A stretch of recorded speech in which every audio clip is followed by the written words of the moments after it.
recently, and it took a lot of willingness, courage, and resilience for that to happen. So I love you, Dad. And it's been a rough week for our family. Grayson, I'm proud of you, brother. You hung in there and have a lot more in you than you think. And I know that. Lena, Jeff, Nia, baby, I love you. We got it pretty good. You're our family too. Yeah, man. How proud Mom must be, and she said it best, how proud Dad would be of his son. That's really a cool story. Growing up, Dr. J, the Sixers fan, let me just tell you, Chocolate Thunder was a straight-up menace. And clearly, the legacy that he has left for Nick is profound. And it's still serving as a source of motivation today. So well done, the late, great Darryl Dawkins. Yeah, and not just a basketball family from way back, but also a football family. Ryan Dawkins, Deion Dawkins, Eagles players. And so the Dawkins Family Foundation doing great work.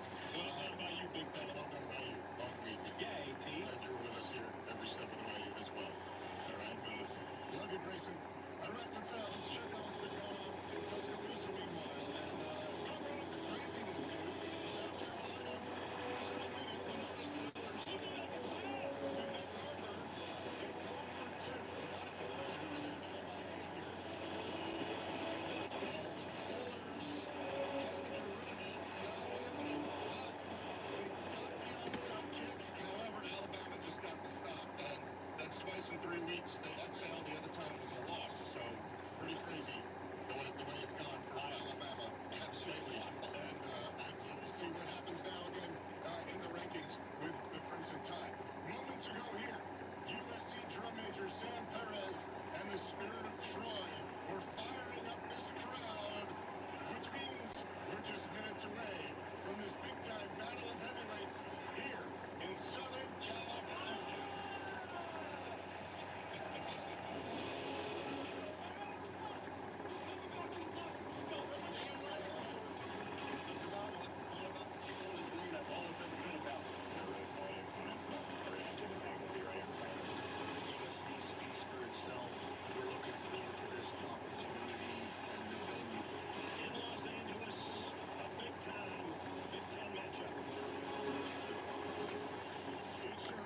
Now let me welcome everybody to the Wild Wild West as the blue and white Penn State Nittany Lions travel for the first time since week 1. They're California dreaming for the first time since winning the Rose Bowl a few years ago as well, as they're about to take on the Fight On Men of Troy, the USC Trojans. So thanks for tuning in and watching my live play-by-play watch-along reactions live right here on YouTube with college football, Penn State at USC.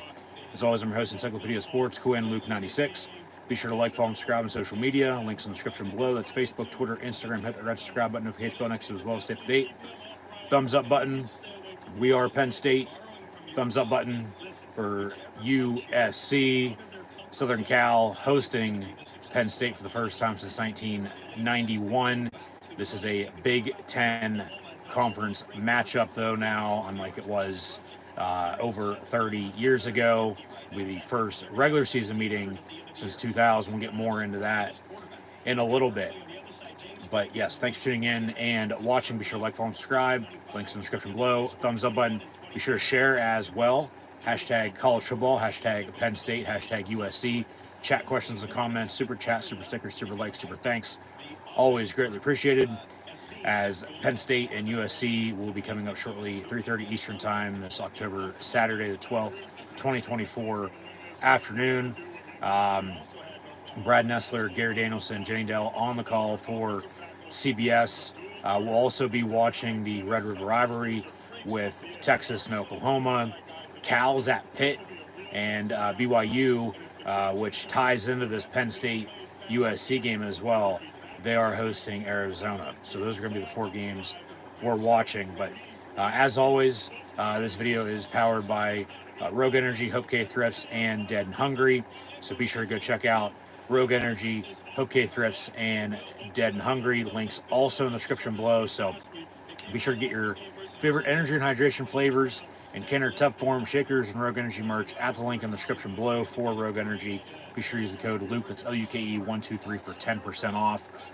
HopeKThrifts, a secondhand resale shop that focuses on staying in the environment in a cheap and fashionable way, as most items are $20 or less, include brands like American Eagle, Converse, Free People, and Shein. among others.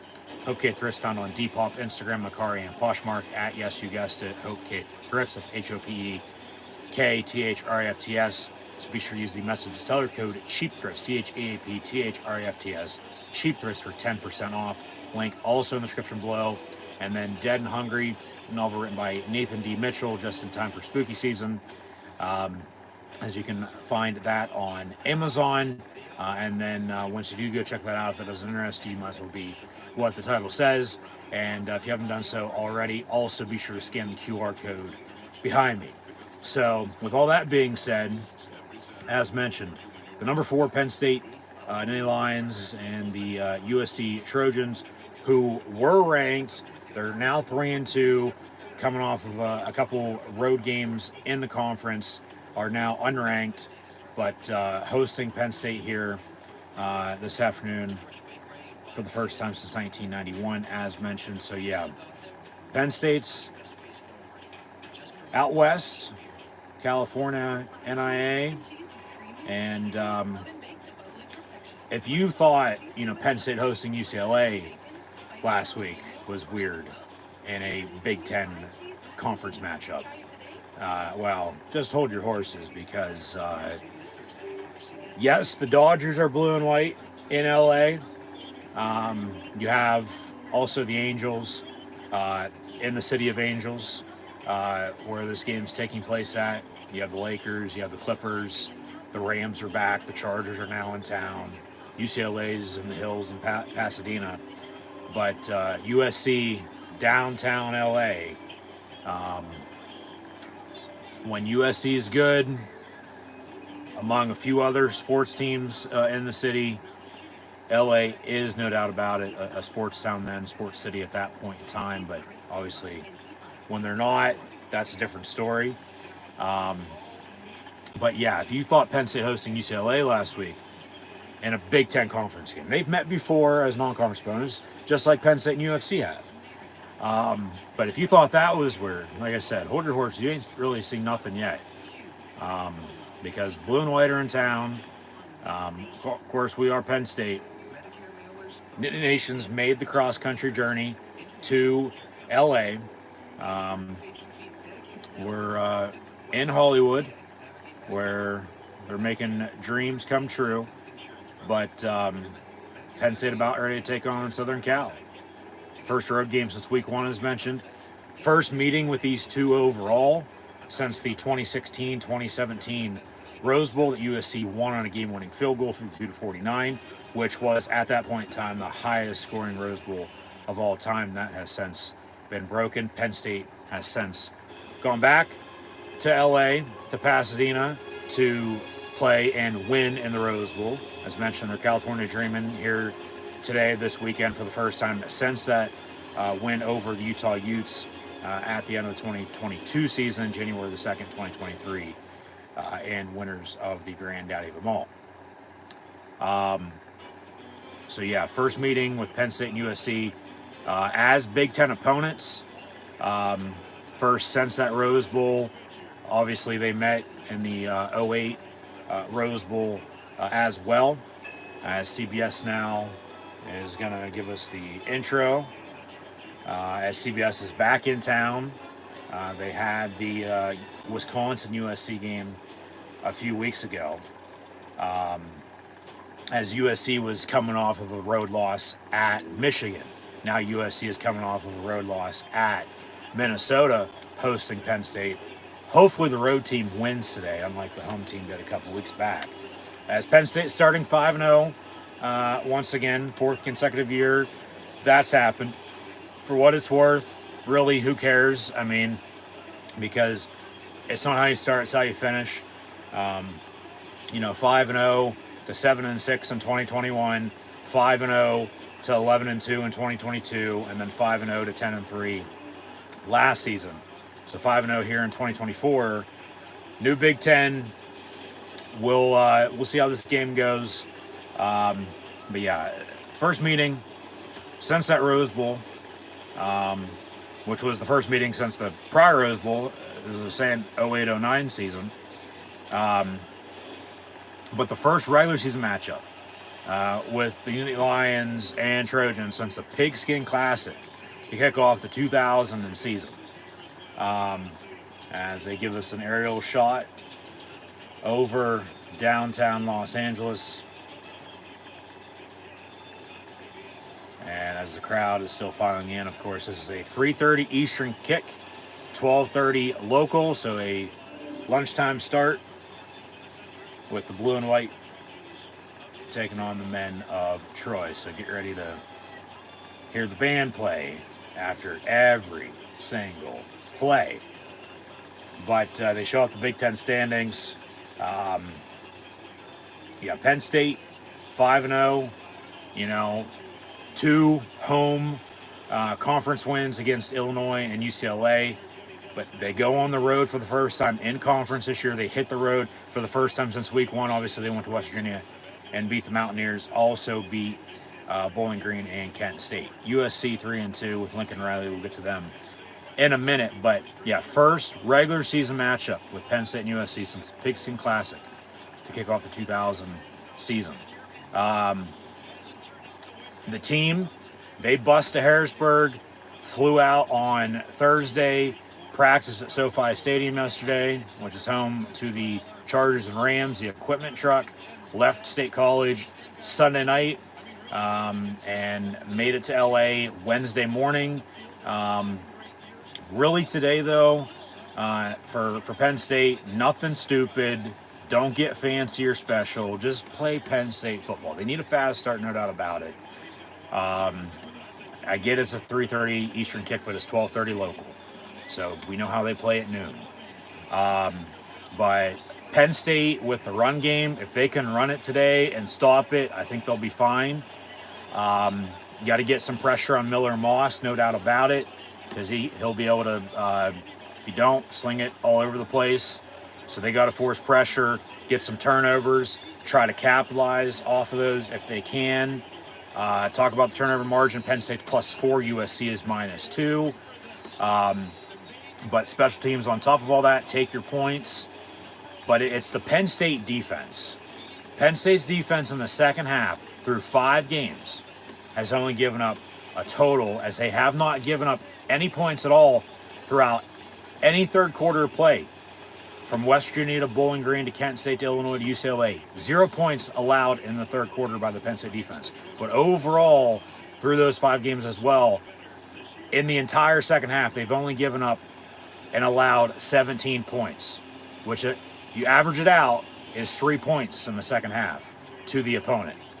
So if they can get a fast start, especially on the road with a running game, work the clock, capitalize off turnovers if it comes down to it,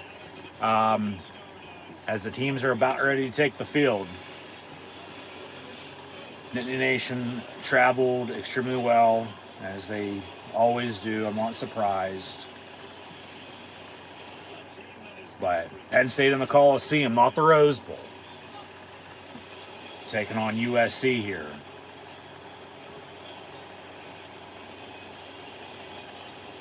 And they're shown off to the Big Ten, unlike them and their former Pac-12 opponents that are now also in the Big Ten with UCLA, Oregon, and Washington. What it's like for a Big Ten team to head out west. So, obviously, like I said, crowd still filing in, but obviously Penn State on the road, we wear white. There's a lot of that in the red. So, yeah, USC leads the all-time series 6-4. I've had Penn State's number in the regular season as of late, let alone in bowl season with those 2 Rose Bowls as mentioned. So they'll take a final commercial break here, it looks like, and then we'll get things kicked off. As the Trojan, not what broke when you know what happened. And then they take us to the commercial in which the kids listening in on their parents' conversation think they're having sex, but anyways, I'll digress. The Penn State defense in the second half. 0 points allowed in the third quarter through 5 games, 17 overall through those 5 games, which obviously all came in the fourth, in the final 15. So like I said, you average that out, that's 3 points given up the whole entire second half through 5 games in the third and fourth quarters. But I think today, third down is going to determine on who's winning or losing this game, because third down for Penn State offensively, if they can execute, should be able to win, along with, like I said, establishing a running game, being able to run the football, stop the run, capitalize off turnovers, take your points when you can get them, work clock. But USC defensively, with a former Penn Stater calling the plays, we'll get to him in a minute as well. But if USC can make stops on defense on third down, they're going to be in a good spot, because Penn State's offense on third down, they're second in the Big Ten. USC's defense on third down, they're first in the Big Ten.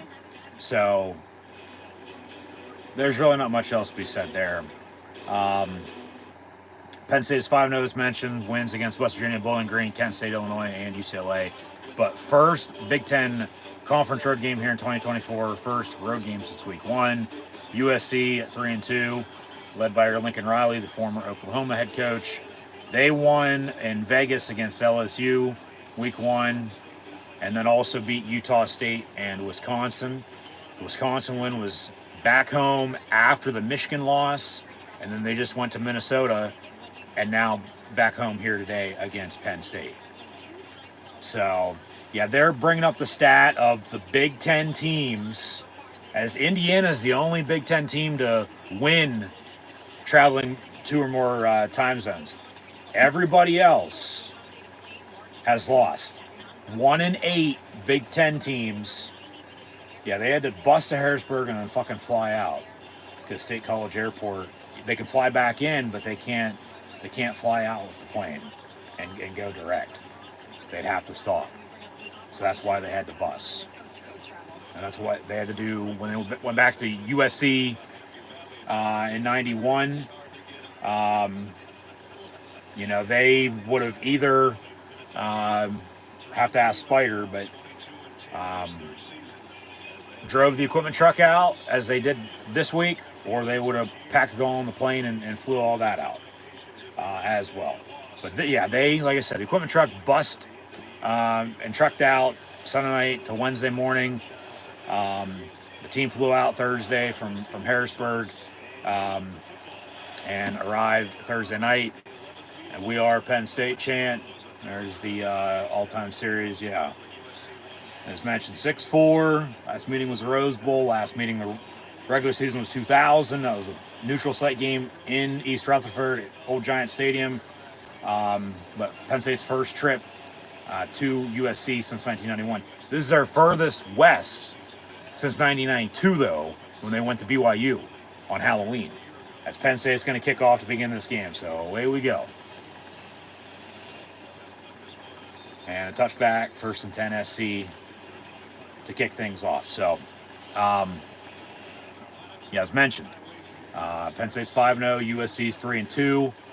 They're going to have to get pressure on Miller Moss and stop the run if they're going to want to win this game. But they keep bringing up that stat.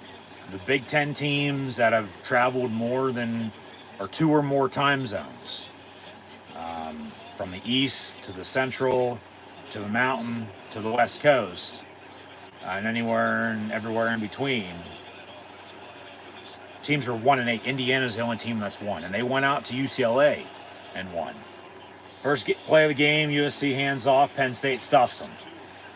Tackle for loss, 2nd and 12 coming up.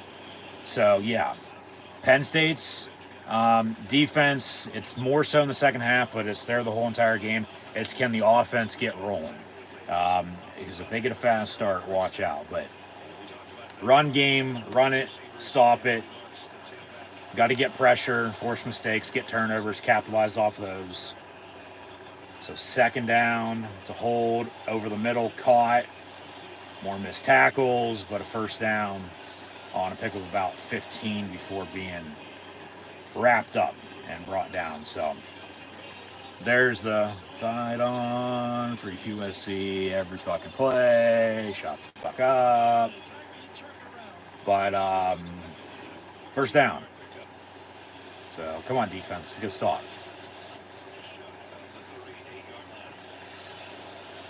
I mean, yeah, it is weird. It's exciting though too.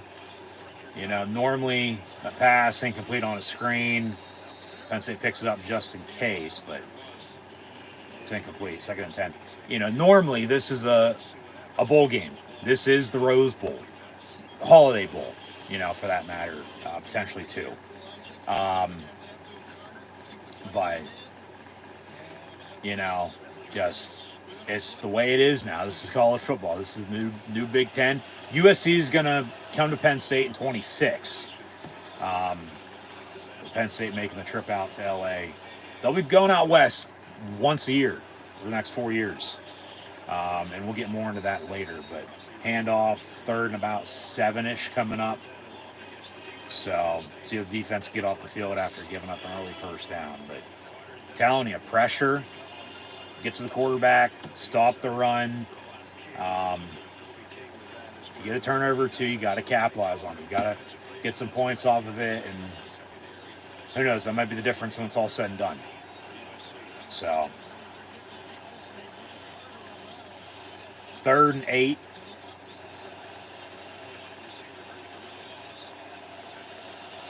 Penn State looks to be bringing some pressure, but we'll see. And over the middle on the slant, incomplete. So 4th down, they'll punt.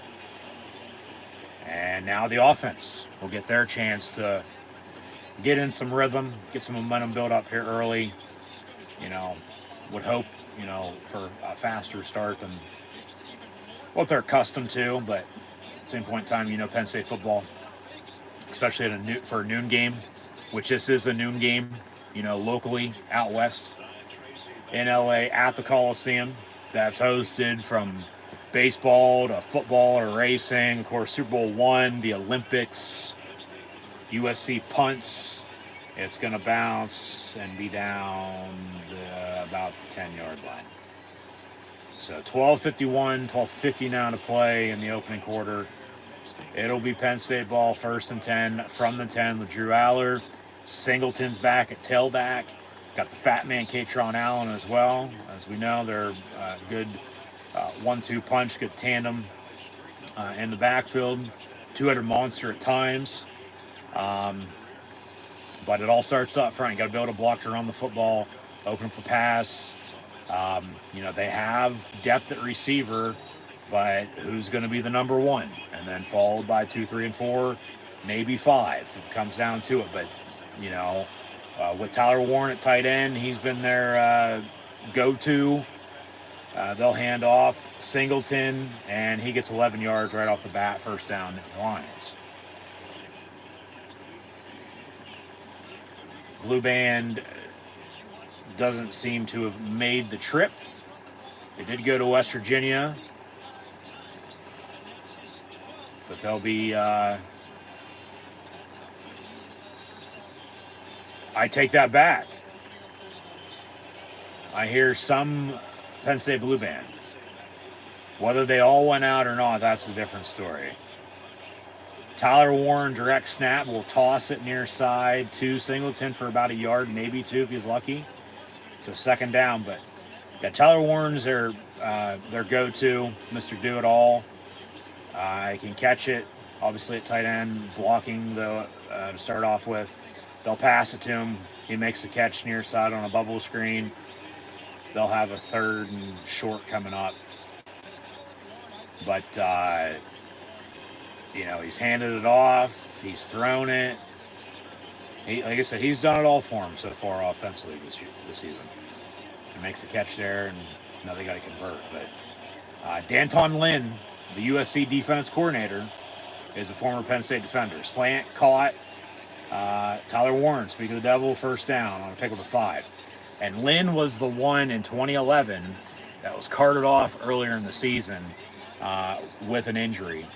as he was a part of Joe Paterno's final team in 2011 before 409.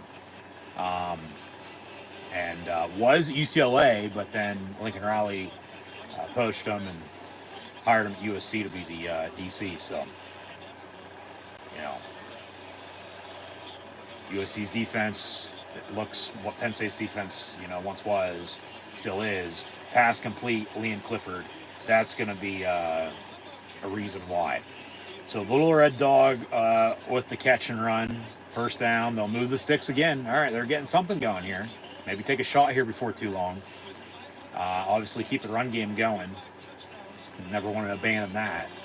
But if they can, like I said, get out to a fast start, early lead, continue to run the football, stop the run, get the turnover to capitalize off that, really control the clock in the second half. Defense, plays Penn State defenses they've had in the second half so far this season. I mean, Penn State's going to be in a good spot. But it's still a 60-minute game. We're only 5 in here, so a lot of football still have to be played. But out of the gun with 2 backs to his left, and they'll hand off to the fat man. Normally they would have probably faked the give. He would have been a lead block, and then they would hand it off to the second guy. But getting chippy, some trash talk. 2nd and 2 here. And Perbuel in the ball game now at quarterback. And he'll hand off as well. And about a yard. So 3rd and short coming up. Aller's the quarterback. Perbuel is backing up. They use him every once in a while. They did there. Whether he's running it, whether he's throwing it, you find out then. Direct snaps. The running backs, really direct snaps to Tyler Warren. Yeah, they brought Oos in motion.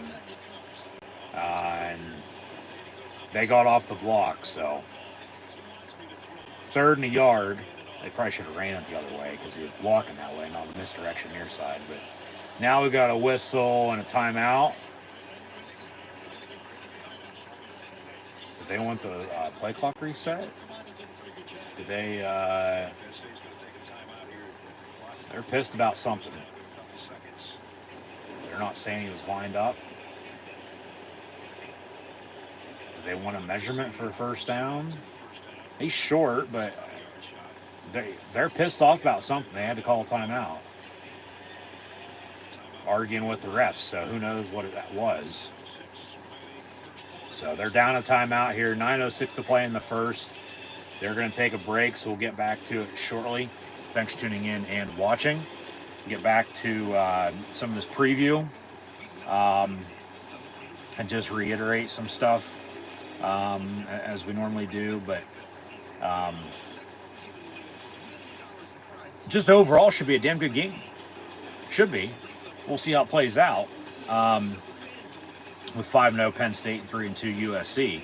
And like I said, USC leads the all-time series 6-4. They normally meet in bowl games. First meeting since the Rose Bowl at the end of the 16 season, January 2017. They won on a game-winning field goal, 52-49. And a game that still stings, but then Penn State has since gone back to Pasadena and won the Rose Bowl, so got over it for the most part. Still sucks they couldn't have won that, though. Those losses and the games that you lose that you knew you should have won hurt the most, no doubt about it. So first meeting since then, first regular season meeting since 2000. First time Penn State's been out in LA since 91. First time this far west since then, but they played at BYU in 1992. So, even with, playing, say, at Auburn and Alabama and Miami, even going across the pond and playing UCF in Ireland, for God's sakes, over the past 25 years as well. They travel, and Nittany Nation travels with the blue and white. They've traveled far distances. That's not counting bowl games. So to name those few for regular season matchups, obviously this is now a Big Ten game, going to be the new norm. Like I said, they're going to head out west because they're obviously used to playing at Wisconsin and Minnesota, which they still got to play at both of them this season alone. But then even Iowa and Nebraska. But then, like I said, 1992 they played at BYU. 91 they played at USC. But then moving forward, as they're at USC today, USC comes to Penn State in 26.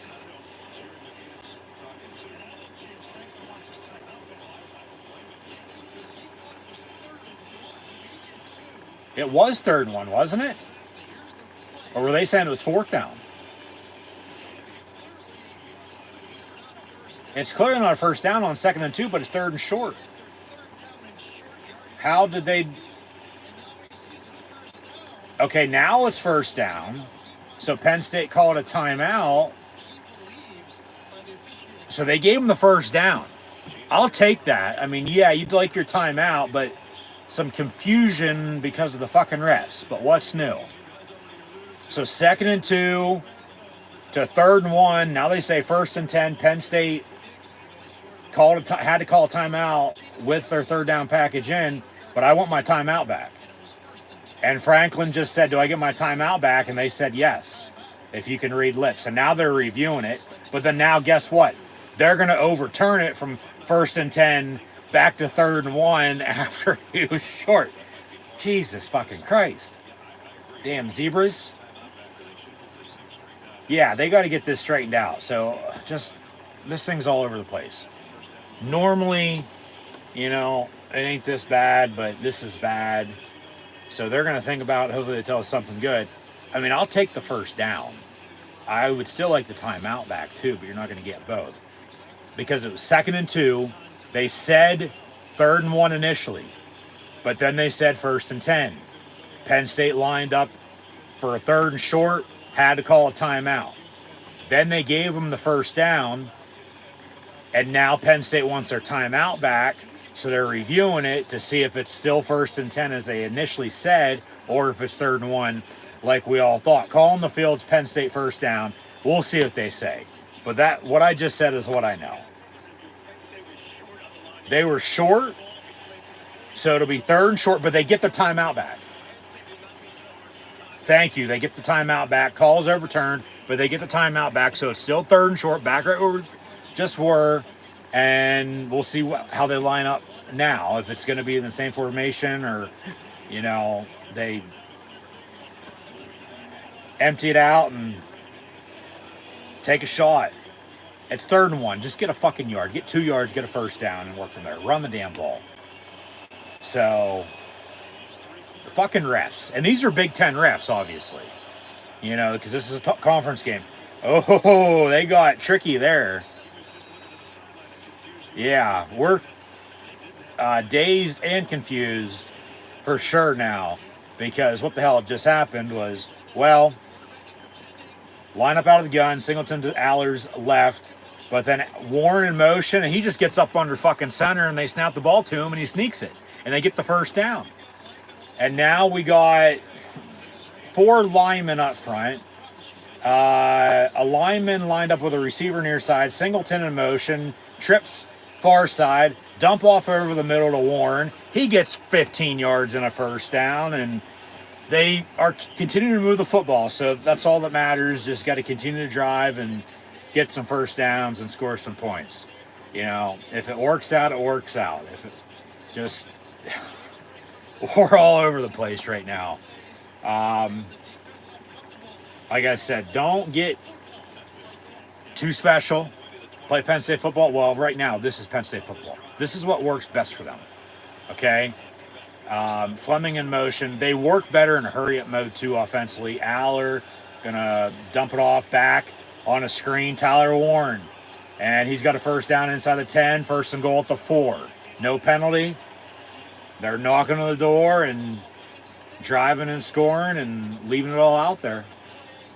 You got to get a touchdown here. I'll take 3 points if it comes down to it, but you got to get a touchdown. I mean, they're drawing anything and everything up right now. They're just playing backyard football. And Andy Kotelnicki, the offense coordinator, who came over from Kansas, he said his offense is like a Dairy Queen blizzard. Yeah, I'd say so, because you throw some fucking vanilla ice cream in there, some Reese cups, some M&Ms, some Snickers, some whatever type of candy you want in your Blizzard. Fill in the blank, and then mix that fucker up. This is Penn State's offense right now on this opening drive. I mean, seriously, they're doing shit you would never think in your wildest dreams. Imagination. I mean, they're playing, you know, NCAA football, college football, the video game. They're just, hey, you want to do this? You want to do that? You want to do this? You want to do that? Yeah, why not? Because it's working. And they're drawn all over the screen, but second and goal, and this defense on their heels, fake the give, roll out on a pump fake, gonna tuck it and run. Aller dies, but he's gonna be short. Third and goal at about 1.5, maybe 2 yard line. We'll see where they spot it. So just a lot here on the opening drive. So we'll eventually sit back and relax here in a minute, but you got to get some fucking points. Oh, he could have dumped it off still. But of course, you don't want to turn the ball over, in the red zone. Yeah, he stepped out of the 3. But where do they spot him at? Third and goal. Punch this in. 7-minute drive thus far. And they've gone the distance. Remember, they started the drive about the 10-yard line. Aller in the flat, complete to Warren, but he's going to be brought down to 2. So fourth and goal, what do you do?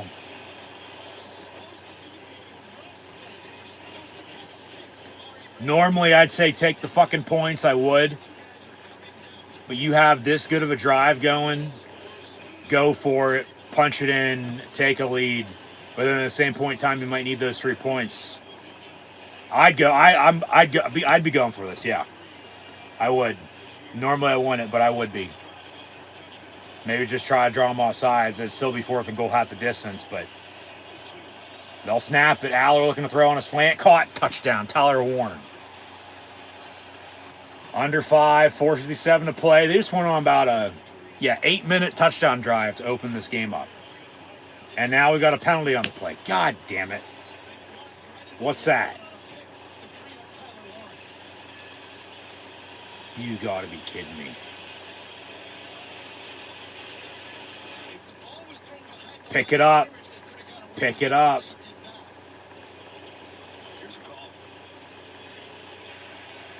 Pass interference on Penn State. You gotta be fucking joking. Kick it. Take the points. Kick it now. Son of a bitch.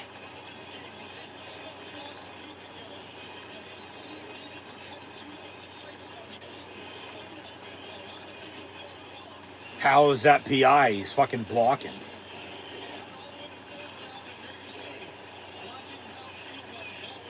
I mean, I get it's either a pick or a rub, depending on what side you're on. But come on down. We're in LA. Ryan Barker on for a 34-yard field goal from the left hash. Kicks up, kicks good. So a wild opening drive for Penn State, to say the least. But they should have had a touchdown there. And like I said, right decision to go for it. I would have too. Normally I wouldn't have. Normally you kick it. They still have to kick it though. Because after a penalty on the touchdown, on fourth and goal, on a 7+ 8-minute touchdown drive, scoring drive that now from a touchdown ends in 3 because of the penalty, they get points on the opening drive. So 3-0 Penn State, but that's a fast start. That's what you'd like to see. So they've come to play. Now can the defense continue to get stops? But that should have been a touchdown drive, as it was, but then wasn't. A little confusion with the refs, obviously, right beforehand.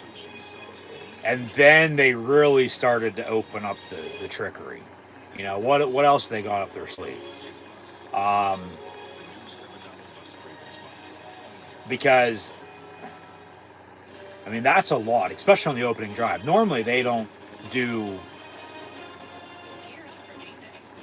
more than, I'd say, one thing a quarter. They did just like a good 4, 5, 6 trick type of plays on this drive, for God's sakes. So, I mean, yeah, you got the playbook. It's really about just getting people in motion and just keeping the defense guessing on what's coming. So you can work a big play off of something, so simple, when you draw it up, but they also still got to execute it. So, but man, what a drive. I mean, yeah, you're taking 3 points. Like I said, normally I would have just definitely taken the 3 points, but then it would have been at a weird angle. Who knows if that point still would have made it or not. I mean, it's a lefty kicker. They've had a kicking issue. They sort of got it figured out. Knock on wood, though. We'll see. And then from there, you do score on 4th down because you went for it, but the penalty. After all of that, a penalty is going to cost you a touchdown. And so it backs you up, and then you got to kick it. So they should have a touchdown. They're lucky to have the 3 points. But a 3-point lead's a 3-point lead, especially early. They're controlling the clock already, too. It's just back to the defense. Can they continue to get stops? Can they continue to stop the run? Pressure on Miller Moss, get a turnover or 2, capitalize off that, get points that way. Relying on special teams. There you go with 3 points. Gabe Owusu on to kick off. Another touchback. So, 1st and 10 SC. But just like I said at the start, I feel confident today. If Penn State can run the football and stop the run. But the 3rd down stat that I mentioned, Penn State offensively on 3rd down, 2nd in the Big Ten. USC defensively, 1st in the Big Ten. So that's seemingly where this game's going to be won at, it looks like. Also, obviously, up front. That's where all games are won at, in the trenches. So 1st and 10 USC from the 25-yard line. And a handoff on end around, fake the end around on a reverse, and he's off to the races out past midfield, and Penn State can't wrap him up, and USC 75 yards later on one play, they score and take a lead. Jesus Christ. So even if you are controlling the clock, there you go. One play, however long that play took, 75 yards later, because it wasn't much time, maybe 15 seconds, because they ran end around, faked the reverse on the end around. He just got for himself, hit the hole near side, and downfield he went. Almost got tackled at about the 15-yard line, and then missed the tackle, and he walks in, touchdown SC. So 6-0, or 6-3, excuse me, with the extra point to come, which is up and good. So 7-3 USC, 4:38 to play in this first quarter. So back to Penn State's scoring drive. They're most definitely lucky now to have those 3 points, because they should have had a touchdown. But because of a penalty, it cost them 7. And then they have to settle for 3. USC, 1-play touchdown drive, and they have a 7-3 lead now. So that's frustrating, man. That's frustrating. Pull up some stats. Thanks for tuning in and watching. As mentioned, we're also watching Red River Rivalry with Texas and Oklahoma.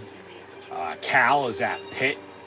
We talk about Penn State USC being weird in the Big Ten.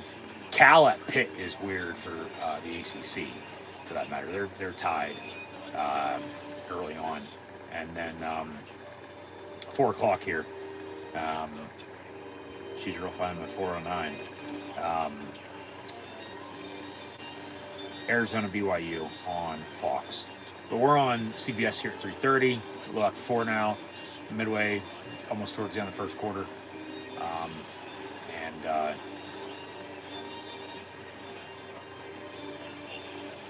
it's just going to be back and forth right now, it feels like. But back to the offense, they got to just do what they did. Go drive, take up some more clock, and score.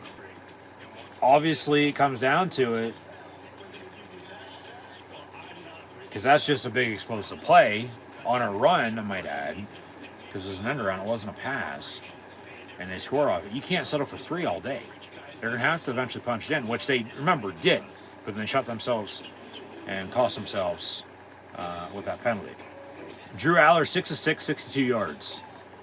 Has a touchdown to Warren, but remember, it got called off because of that penalty by Julian Fleming on a... they said a pass interference from a pick to a rub route, however you want to look at it, and then Penn State sells for 3. Singleton, 4 12 on the ground. Fat Man, 1 of 8. Warren has a carry for 4 yards on that sneak. That was right after the confusion with the refs from 2nd and 2 to whether it's 3rd and 1, 1st and 10, Penn State calling a timeout, getting a timeout back, they review it, so on and so forth. It was still 3rd and 1, which it was. I'm not saying it wasn't, but I'll take the first down. I would like to have the penalty back, or the timeout back on top of it.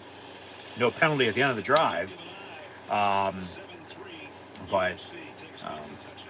they got the 3rd yard converted, got the timeout back, continued to drive. Like I said, that's when they really started to open up the playbook and was doing all this weird, wacky shit. But it's working. Like I said, that's Penn State football for them offensively. When they're in a groove and running hurry up offensively, they're moving the football. If not, they ain't really doing much. But they're balanced in the run game. Warren has 5 catches, 46 yards. Clifford, 1 of 16 receiving as well. But then the defense just gave a big play. Barker's field goal was good from 34. Miller Moss, 1 of 3, 14 yards. And then Quentin Joyner, a carry for 75 yards and the touchdown. Hudson, a catch for 14 yards. So we'll pull up some more stats in a little bit, and see what else is going on and get back to some info as we were talking about prior to kickoff and since we kicked off. But we'll see how this drive goes now, because they're offensively going to be right back out there. They didn't have much time to regroup, especially after a long drive and then a quick touchdown and right back out there. Normally it's the other way around. It's, defense out there the whole entire time. They'll run the option near side. Singleton lowers the shoulder to the 33-yard line. Be 2nd and about 2 coming up. So just convert, work the sticks, move the football. First down, first down, first down.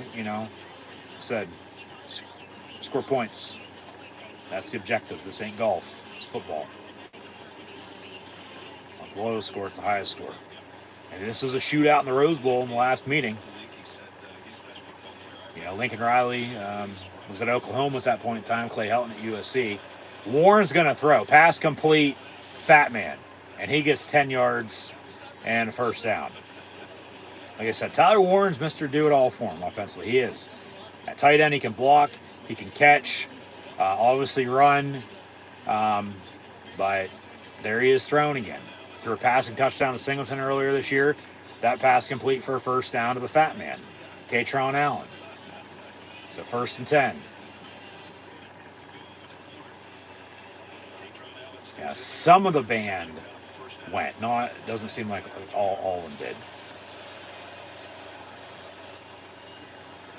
Cheerleaders obviously with the Nittany Lion as well. 1st and 10. Fat Man for about 3-4 yards up the middle. So wear white and a sea of red. Calling it the big time matchup in the Big Ten, the big one, if you will. 2 blue buds, Penn State and USC. in this, what did they say earlier? Gladiator showdown. Pass complete. Clifford near side. 3rd and 3-ish. 3rd and 4 coming up. 2.5 to play in the first. So, just convert. You get a first down.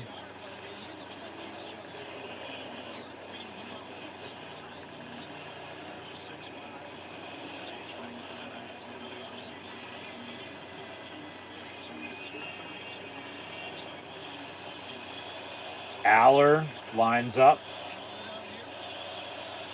Near side with Reynolds in motion. Play clock winding down. They're going to call a timeout. Yeah, so confusion on their part now, calling a timeout. Not confusion when they had to call the other timeout that they did get back that they just called now on the other 3rd down on the opening drive because of the fucking refs. Because once again, it was 2nd and 2 to... It was clearly 3rd and 1. They said 1st and 10 though, but Penn State was lined up to go for it on, a short goal line formation on 3rd and short. So they called the timeout. The refs got it under control, got it figured out, gave Penn State the timeout back. 3rd and a yard.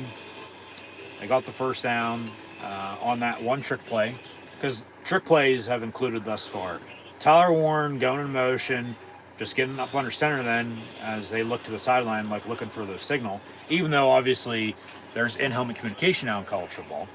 The green dot with the quarterback and the linebacker, but obviously teams still use signals too on the sideline. So they're looking near side, but he just gets up under center and sneaks it. Warren with a pass as well. They ran an option play. They like that diamond formation as well. They really haven't run much wing T this year, as they have in years past. But regardless of the play, just as long as it works. Obviously if it doesn't, we're going to rip them a new one, as, anybody would, I mean, it really just depends on the situation, and if it's understandable or not. But, like I said, offensively, when they get in a groove and they're running, hurry up, that's when they're at their best offensively, truly, along with having a, consistent running game. They got to be balanced and consistent as a whole, though, in general, but they're just an all-around team. If they can figure out special teams from kicker, which, okay, they're trying, they're sorting it out. Return game's non-existent, nowhere to be found through 5 games. So, maybe get something going there, because it was around this time last year they had a couple punt returns for a touchdown. Punt and or kick returns for touchdowns. We'll show some highlights. Like I said, we're watching Penn State, USC, along with Texas, Oklahoma, Cal, Pitt, and Arizona, BYU. So,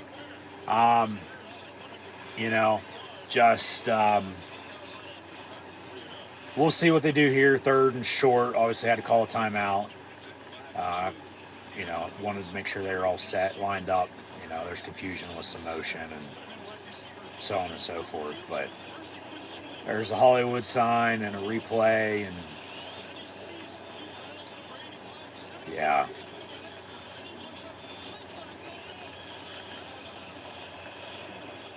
So 3rd and 3. Just get 4.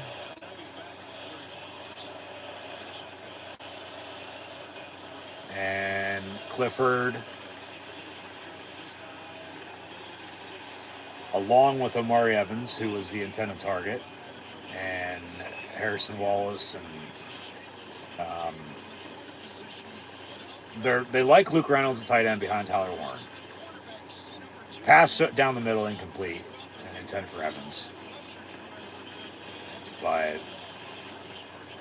yeah, they're gonna punt. They sort of have to. Oh shit, they're gonna go for it. No, you punt.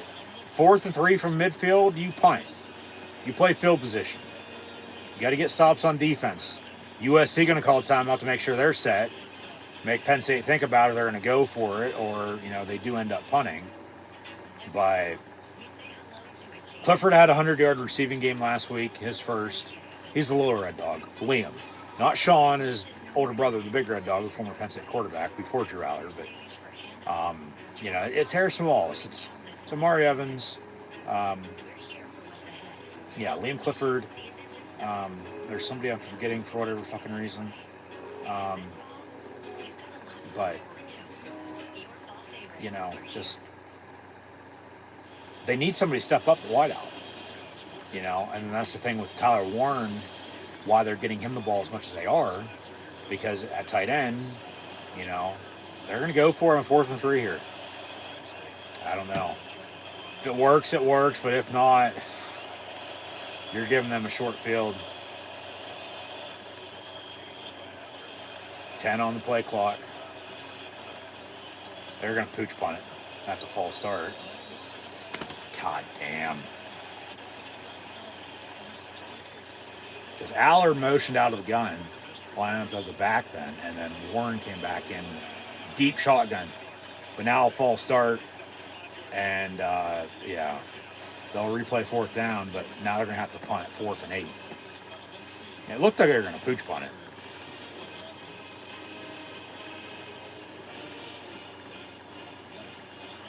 So Mr. Do-It-All was going to punt it, it looked like, but...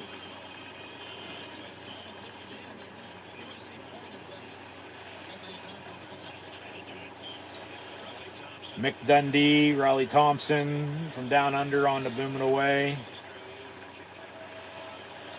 And that's a block in the back. Fair catch, single 4th at 10. So 1st and 10, USC from the 10. But remember, Penn State started the 10, drove and scored, got the field goal after the touchdown because of the penalty. But now it feels like this game's, everybody's started to sit down and relax and just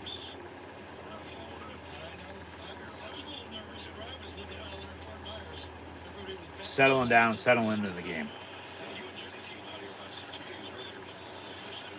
So 1st and 10 from the 11 officially for SC. Up 7-3 here, minute 49 to play in the first. And they'll hand off and a tackle after a pick of about 3, maybe 4. 2nd down. As good as this Penn State nickel is, you can see Lincoln Riley has decided to use as much no-huddle as he can to keep that base defense out there for Penn State.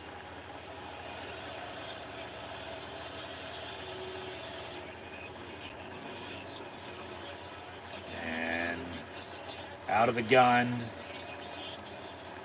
A few extra blockers. That's a hold. Miller Moss rolls out. Pass complete. 1st down. Out of bounds around the 30. Like I said, pressure. If you can get after them, obviously they're going to have their opportunity to block you. But stop the run, get some pressure, force mistakes, get turnover or 2.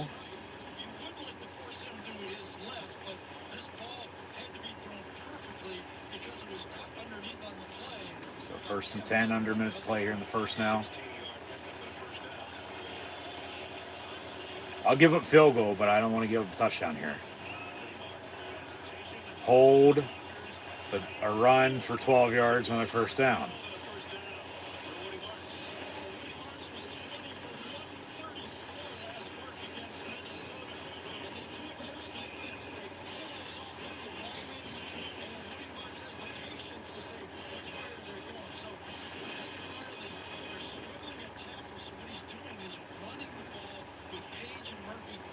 So from the 42, 1st and 10.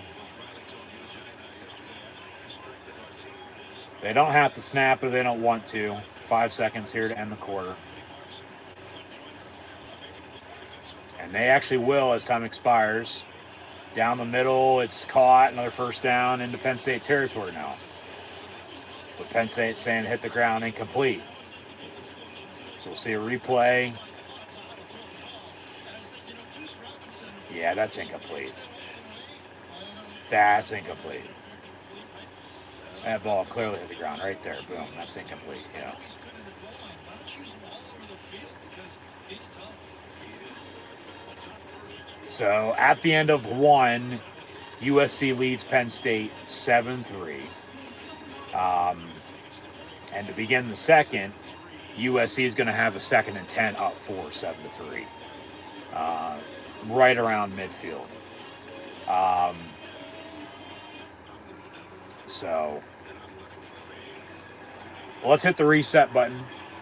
So thanks for tuning in and watching. These are my college football Penn State USC live play watch along reactions live here on YouTube. I'm your host, Encyclopedia Sports, Cohen Luke 96. Be sure to like, follow, and subscribe on social media. Links in the description below. Scroll down, check out Facebook, Twitter, Instagram. Red subscribe button, notification bell next to it as well. Stay up to date. Be sure to check out Rugged Energy, HopeKThrifts, Dead and Hungry. Scan the QR code if you haven't done so already. Thumbs up button, share, chat questions and comments, super chat, super stickers, super likes, super thanks. Always greatly appreciated. Penn State on defense on USC's opening drive, yes, gave up a first down, but then they held down the fort, got off the field, forced a punt. Penn State got the ball at the 10-yard line, went the distance, had a touchdown, but because of a penalty, they had to settle for 3. And then on the very next drive for USC, one play later, 75-yard touchdown, they take a 7-3 lead, and then Penn State gets the ball back, drive a little bit, but drive stalls, and then they just punted. USC just got the ball back, and then a couple first downs later, they now have a 2nd and 10 around midfield to begin the second quarter of play with a 7-3 lead. So that's the first 15 minutes in a gist. Stat-wise, like I said, we'll update that as we move along, as we always do. Like I said, for this USC drive as well, for Penn State defensively, I'll give them a field goal. You're down 1 score then at 10-3, but I ain't giving up a touchdown. You're down 2 scores then 11-14-3, and then that goes back to that penalty when he had a touchdown, but because the penalty got called off, you have to settle for 3, or else you would have already a 7 on the board. Just frustrating, to say the least, no doubt about it. As they're on the road for the first time since week 1, about to begin the second quarter. About this time, week 1 at West Virginia, they would have just been beginning the second half after that weather delay. As it is about 4:30. Obviously, that game was at noon. Today at 3:30. 15 minutes in.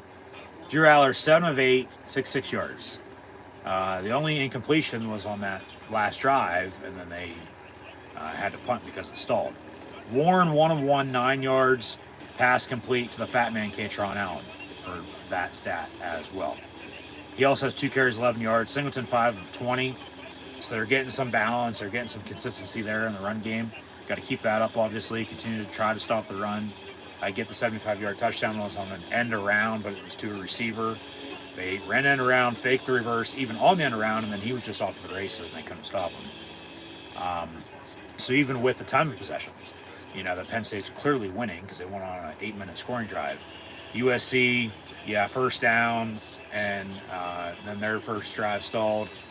Next drive was 1 play, 75 yards and touchdown. Here they are on the third drive, looking to extend their lead. But Warren has a carry for 4 yards. Aller, 1 of 1. Warren, 5 catches, 46 yards. Clifford, 2 of 20. Fat Man with a catch for 9 yards. And, of course, now we're going the other way in the second quarter. USC with another run, and on 2nd and 10, they'll mark it, obviously 1st and 10, out of bounds. Let's see where they're at.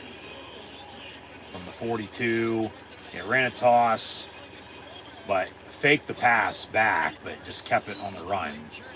And now into Penn State territory at the 38-yard line, so a good 20-yard run. 1st and 10. And out of the gun, Miller Moss, that's a false start. But handoff, they can't stop the run, more missed tackles. And then Rojas pushes them out of bounds. So now Penn State's defense seemingly in trouble. And the offense is going to have to do more than the stat line they have here. that I just mentioned. 75 yards passing, 36 yards rushing on 18 plays.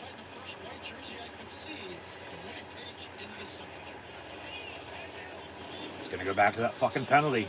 You know, you had a touchdown on 4th and goal, but the penalty cost you. You had to settle for 3, give up a touchdown, give up another scoring drive here.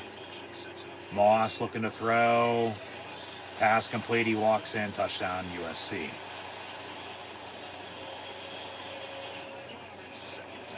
So they're down 13-3, extra point to come.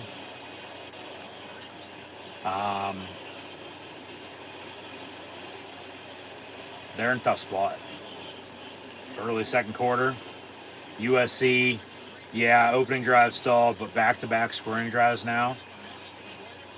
When you should have had a touchdown of your own, and then, you know, you had to settle for 3, and then you had nothing. So see what they do next. Obviously, they're going to have to figure a way back into this game. But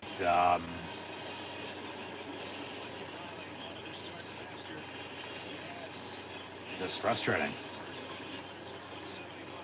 You know, and Penn State's opening drive was good. It was.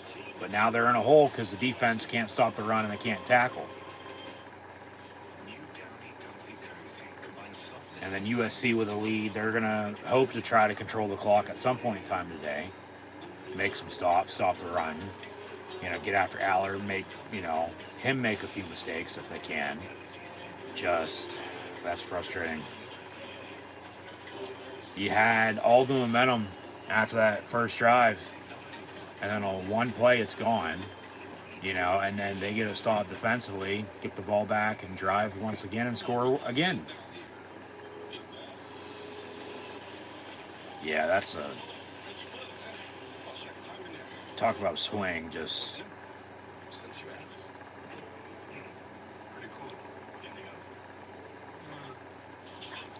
Tough, but even though they're in a tough spot, tough shit. You know, just, they got to figure a way out now. And it starts up front. They got to block, they got to run the football, Aller's going to make some plays, somebody's going to have to step up wide receiver. They can't just keep giving the ball to Tyler Warren the whole entire game. Okay? Somebody has to step up wide receiver. Work the screen game, I would think, too, a little bit. Maybe another trick play or two. You don't want to get, you know, too down. Okay, this is what we're doing every play now. You know, no, you still want to be balanced. You want to be consistent. Like I said, it felt like they were doing that a little too much. Even though it was working, I'll take it. But they got to get into a hurry-up mode because that's when they, you know, get in rhythm with the momentum they have. That's when they start to groove. You want to make some fucking noise out west? Let's make some fucking noise. Let's go drive and score some points and, you know, score touchdowns. Don't settle for 3 the whole entire game. I get they had the touchdown, they had to settle for 3, but yeah, Aller's going to have to make some plays, have to run the football. He's got to drive, just like the equipment truck did from Sunday night to Wednesday morning. State College, through the Midwest, through the Southwest, and to Los Angeles. So, and then defensively, they're going to have to get a few stops. I mean, seriously, they're going to have to get a stop or two before too long. They can't continue to allow them just to drive, and, you know, think it's okay, because it's only going to get fucking worse if you do continue to allow them to just drive and score left and right like they are right now. And then you're going to be even in a bigger hole than you already are, and then it's really going to be up shit creek without a paddle. You know, and then it's like, I get you got another bye next week, but then you got to go on the road again. You know, scheduling going to get any easier in the Big Ten, and obviously we'll get more into that later, but just frustrating with how they started to where they're at right now. Like, it was just talk about a complete swing with momentum. They had it, and it's gone. And they have not been able to get it back. So, touchback on the kick, 1st and 10, Penn State. Man.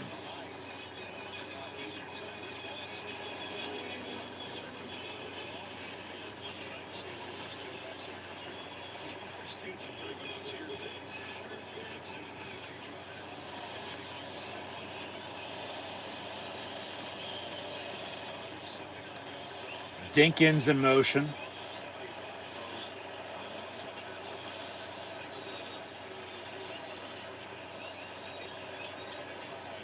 And dump off on the screen, Singleton, and he gets about 5 yards, 2nd and 5. So manageable. Guess what? There's a flag on the play. Probably coming fucking back for a hold. God damn.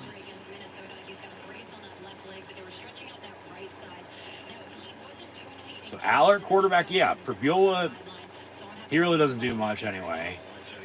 You know, they're revolving the offense around Tyler Warren at tight end. They got an injured USC defender.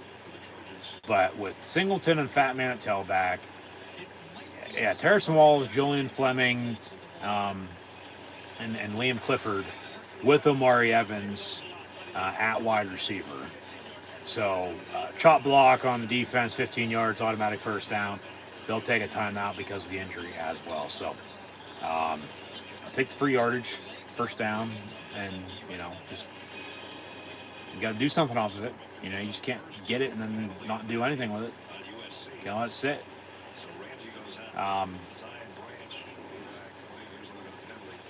Like at receiver, Harrison Wallace has been their one.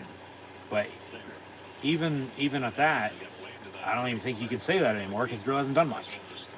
Fleming's more of a blocker than he is a receiver as a pass catcher. And Evans is their deep guy, and Clifford's like the all-around, can just make the catch. Hand off Fat Man on 1st and 10, and maybe 7, 8, 2nd and short. You know, at tight end, it's Tyler Warren. You know, like, so they like Luke Reynolds. Dinkins was in motion on that previous play.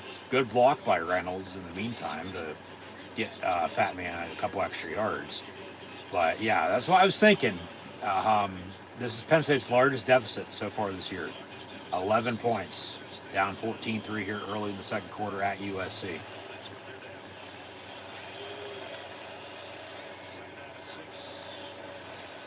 And Aller down the middle. Pass incomplete, intended for Fleming. So 3rd and 6 after the incompletion.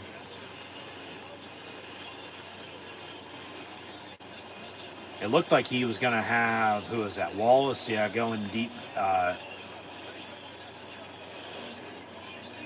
a sluggo. But 3rd and 6.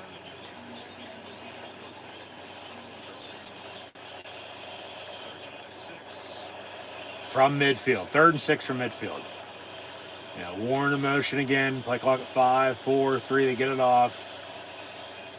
And down the middle, picked off. And USC on the return, 45 to the 40, still going, 35-30. Will somebody please tackle him? Thank you.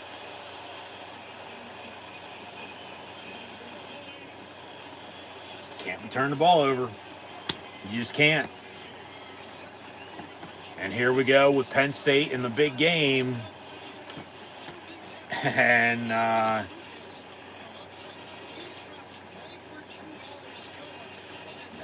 just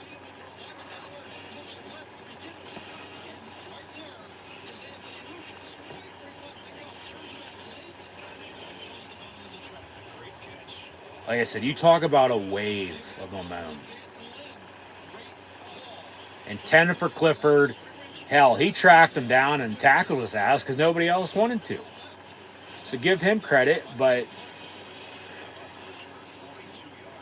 42-yard interception return, and now they got a 1st and 10. And Aller, with his first interception on the road, second all time this season. He had 2 last year, so only 4 in his career. But out of the gun. Handoff on a sweep, no gain. Because remember, Penn State went to West Virginia week 1. They've been at home for the past month. Back on the road here again today. Bye week, got to go on the road again at the end of the month. But We talked about that half a second more. It's going to be easier to do that. man, just Playing at Michigan or at Minnesota, the crowd noise affected the tackles. They're getting off quicker so far in this game. somebody's got to come off. It's Penn State subs. And just got to make stops. Miller Moss's pass caught. Good tackle by A.J. Harris. So 3rd and long coming up. Force a field goal if you give up anything. I mean, shit, they're already in field goal range after the return, but Even with this offense, they've got the big plays so far, but not with their most explosive plays. Great play by Harris. like I said, they just need to stop. I mean, they're still right there, but they're still in a hole. They still need to get out of the hole.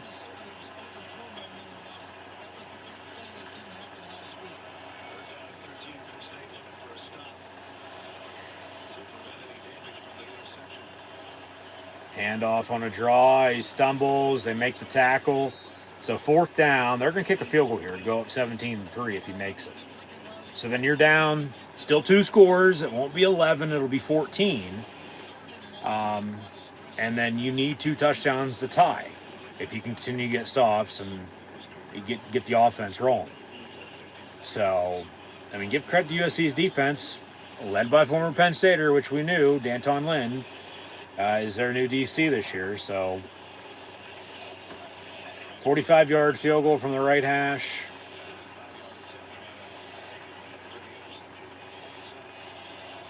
Kicks up and good. So 17-3. 10:05 to play in the half. Penn State's going to get the ball back to begin the second half.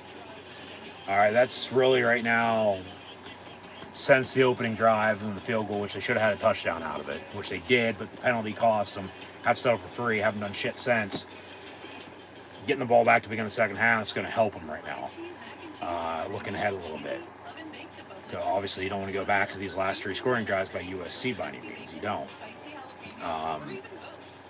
So go on a drive, take up some time here before half, like you did on your opening drive, 7-8 minutes and scored. Once again, should be a touchdown because of the penalty. It's only a field goal. And then obviously see how much time they can take off here before half. Normally now it's like you want one of those drives that you take up time, but then, when it's all said and done, they don't take up much time. So we'll see what it turns out to be, but you got to get points. I mean, I'll tell for a field goal again, but then you're still going to be down 2 scores at 17-6. I get it's early, so we've played. Who knows about those 3 points, though, if you're going to need them later or not. So you take them while you can get them, but you'd like, no doubt about it, to be able to, find pay dirt, hit the end zone.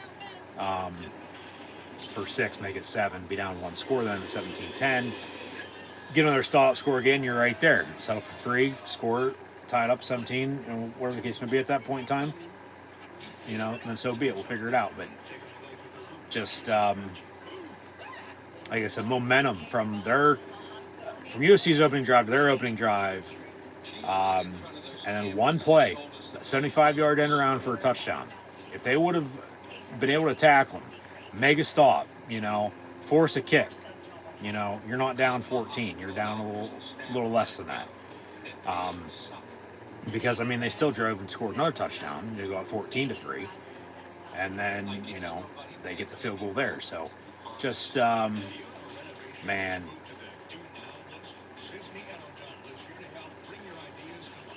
17-3 here. 10:05, 10:06, 10 and change to play in the half. They're getting the ball back, so that's 3 points off turnovers, I might add, too. So you can't turn the ball over. So you got to at least get those 3 points back. One way or another, whether it be off of a turnover or not, you got to get those 3 points back. Like, you got to respond one way or another. So we'll see how they do just that, because they're in a hole. They're already down 11, their largest deficit. Add on to that, they're down 17-3.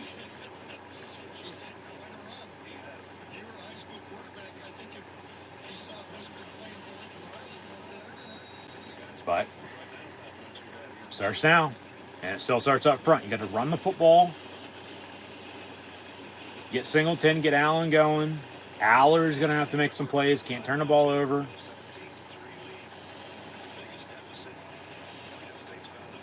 Touchback on the kick, 1st and 10. Lions. But yeah, they got to respond here. They got to get something. And or if not, it's just going to get worse. And then it's going to be, ball game, before too long. Because you're just going to be playing catch up then the rest of the way. You are. So just frustrating. Very, very frustrating.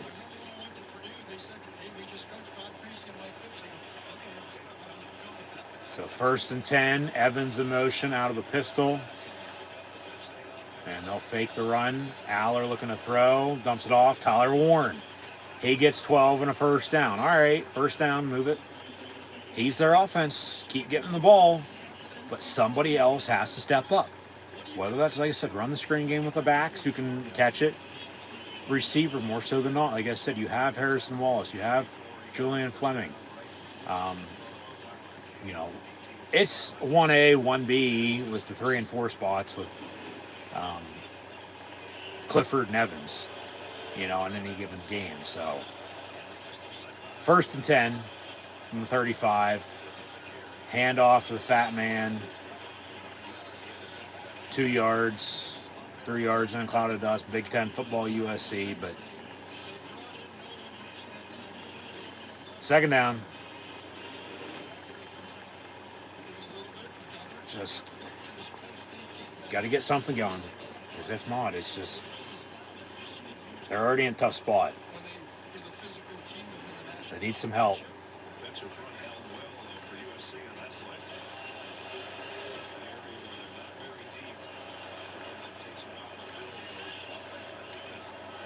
And handoff, Katron Allen.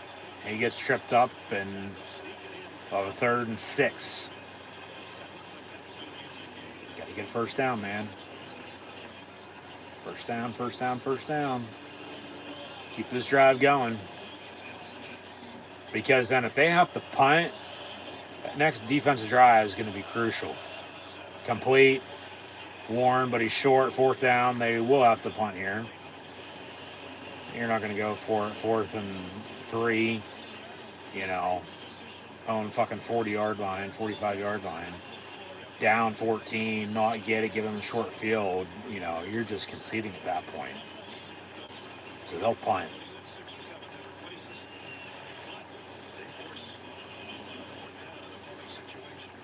Good opening drive, but nothing since.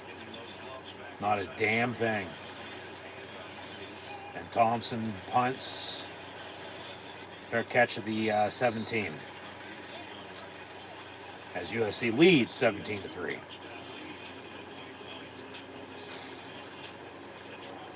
Man.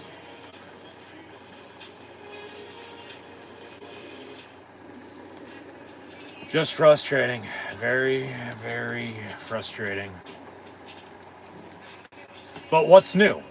That's why I said earlier, everybody's raving, they're 5-0 again for the 4th consecutive season. Who cares? It's not how you start, it's how you finish. They've started 5-0 now for the 4th straight year. You know what happened in 21 after they started 5-0? They finished 7-6. Okay? 2022, 5-0. Yeah, they went and won the Rose Bowl. Finished 10-2. But then they had, a couple conference losses, mid to late October. Here we are again. And then same thing last year. Literal, same thing happened last year. And then here we are in 2024. And, another 5-0 start. And you're on the road mid-October. And you're getting beat. Like, it feels like, once again, that big game, even though they do have something good going every once in a while, that moment's just too big for them. It truly does feel that way. It does. So 17-3 here with USC leading Penn State. Texas is up on Oklahoma. 7-3. So it's either obviously hook 'em or boomer sooner. In Dallas at the Cotton Bowl. Heinz Field, Acrisure Stadium in Steel City. The Panthers are hosting Cal. And not the Pac-12, but the Big 12. We got Arizona and BYU. Those are the 4 games we're watching. As we got a score of 7-7 now.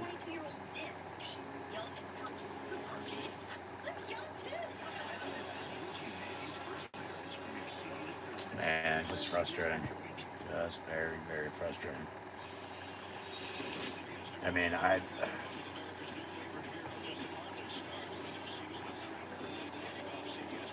don't know, really.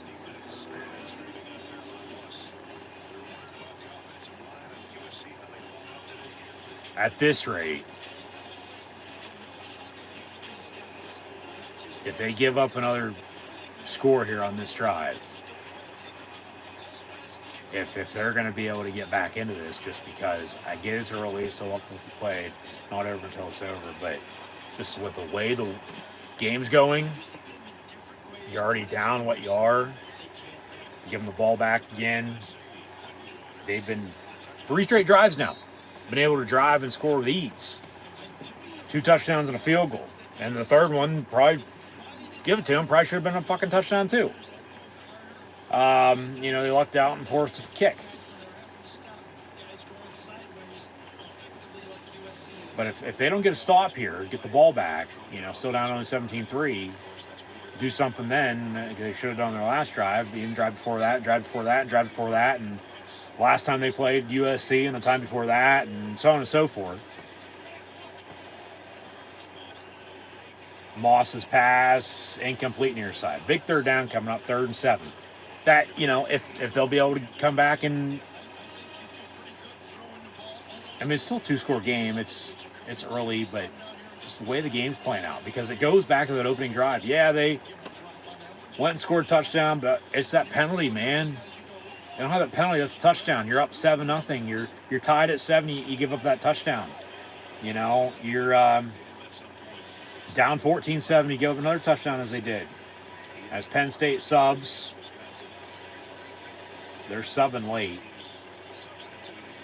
So the refs will hold. Play clock winding down. USC is going to have to call a timeout.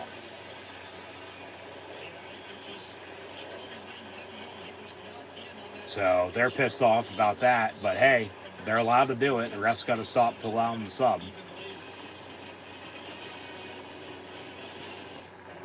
Yeah, a little petty, but you play through it. So another big third down coming up, 3rd and 7. If they can get a stop, I mean, okay, but that's what I said. If not, just with the way the game's played out thus far, you're down 14, 17-3. It goes back to that penalty on the touchdown. You could have had 7. Could have been tied at 7. Down 14-7. Give them another touchdown as they did. Only down 17-7. You give up that field goal like you did. You're only down 10, not 14. I get it's still 2 scores. But 10's a hell of a lot closer than fucking 14 is, and then when you're not really, doing a hell of a lot to begin with, since that opening drive, you take what you can get. But yeah, this is a big third down. If they can't get off the field, give up a drive, they work clock, go drive and score, even though Penn State's getting the ball back to begin the second half, you're in a hole, as they already are, and it's going to be a bigger hole than what it already is. But hey, 3 and out, they get a stop on defense. There you go, defense. USC's going to punt, and Penn State's going to get the ball back. With 2 timeouts, some time, 2-minute timeout, 2-minute warning as well to go do something. Maybe get a 2-for-1, and then go drive and score, double dip on 2 touchdowns at the beginning of the third quarter. You're tied at fucking 17 then, and it's a whole new ball game. So big stop by the defense there, but offensively, even on 4th and 2 here on special teams, on the punt return, Zion Tracy back deep to receive the punt. They've had Caden Saunders, also number 7. They've had Spencer, 83. But like I said last week, it really doesn't fucking matter who's returning punch or kicks because they have no fucking return games. So USC punts, but yeah, don't shoot yourselves in the foot. Don't jump off sides. Don't, Tracy on the return, 1 yard, nothing. Don't turn the ball back over again. Don't, shoot yourselves in the foot with any more penalties. Just go back to that opening drive and go get some fucking points. And really go back to that turnover. They got 3 points off of that. You don't turn the ball over, you're down 14-7. You go drive and score here, you're tied at 14. You get the ball back to begin the second half. You might take a lead then. But because you turn the ball over, you're down that 3 points. So I said they got to try to break even with that one way or another and get that back. If they can, or if not, raise them and score off of it. Score a touchdown to make up for that, I should say. Not off of that, but they need to get a turnover and score off of that. Fleming's pass and catch incomplete from Aller because he heard footsteps and wanted to make a play. Looked before he was able to actually catch it and then start running.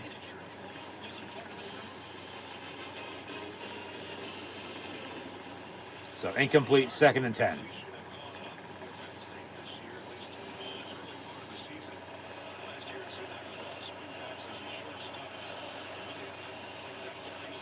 Warren in motion.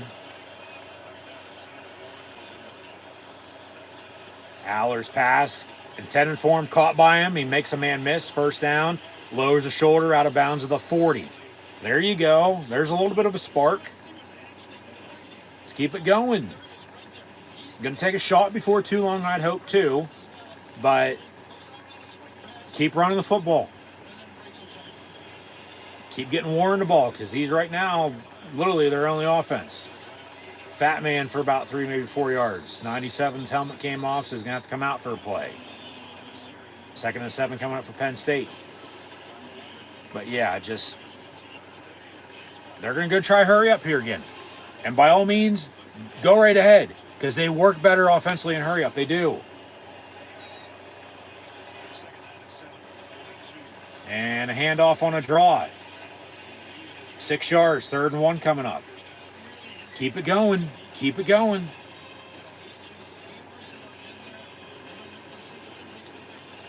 About 5 minutes to play in the half.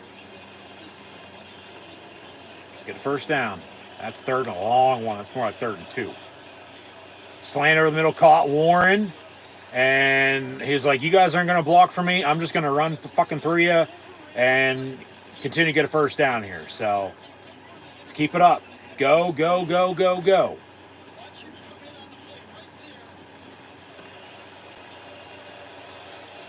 So back to the 3rd down. They're able to convert. Aller wanted to go deep, but he's going to tuck it and run. Ref falls down, and then he's going to dive at the 15-yard line. 1st down. There you go. I got momentum again. You got to score off of this, though. It ain't going to mean shit if you don't. Shit, he had a man going deep down the far sideline on that slant on 3rd and 2, too.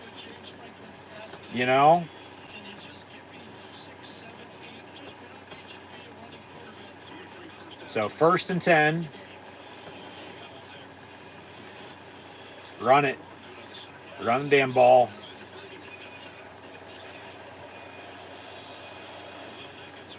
Just nothing stupid. They will run Singleton. He'll lose a yard, so 2nd and 11.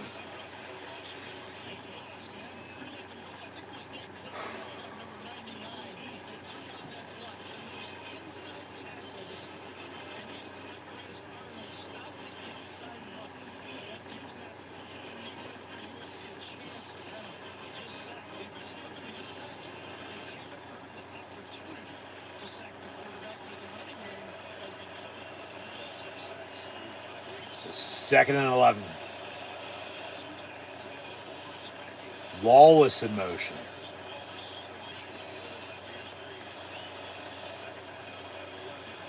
And Aller going deep in the end zone. Wallace incomplete. And he got a little dusty going out of bounds. But 3rd down and 11. I mean, they're in field goal range. Take the points while you can get them. You know, you'd rather be down 11 than 14. That is if you don't obviously convert, let alone score a touchdown still in this drive. I'm taking the points. I'm not going for it on fourth down at all on this. So 3rd and 11. Clifford will motion out. Aller with 5 seconds on play clock. Gotta go. Timeout. Nope. They get it off. Aller going to step up over the middle and complete. Yeah, Warren, the intended target. No penalty. Kick it. Take the points. Kick it. He thought about running, it looked like. And he might have came close to getting a first down, but good coverage. Yeah, kick it. Take the points. Barker, what? Yeah, 33-yarder. Made from 34. From the left hash again, even though it's down in the other end zone. Snap, hold, kick, up, and good. All right, I'll take it. 17-6. 2:46 to play in the half. USC getting the ball back with a timeout. 2-minute timeout, 2-minute warning. Defense got to get another stop. So answer with a field goal. Sort of cancel out the interception that they got 3 points off of. But you're still down 11 when you should only be down 8 because you turned the ball over. So it still doesn't make up for it, even though it does. It doesn't because you're still down. So just they got to get a stop. I mean, you're down 11 here. Just prior to halftime, you're going to get the ball back to begin the second half. If you can get a stop again, maybe even get another field goal, you know, before halftime or a touchdown for that matter, or most definitely need points on the opening drive of the second half, third quarter, then okay. And the defense cracks down and go back to Penn State defensively in the second half, make some plays, get some stops, don't give up any points. Offense gets back in a groove, you're right there. So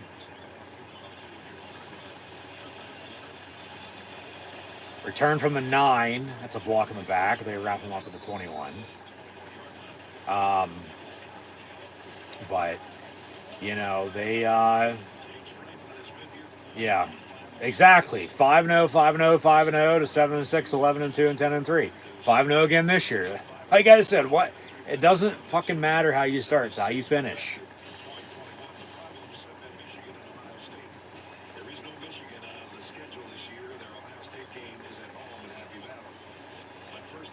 Yeah, you guys still got to take care of business today against USC.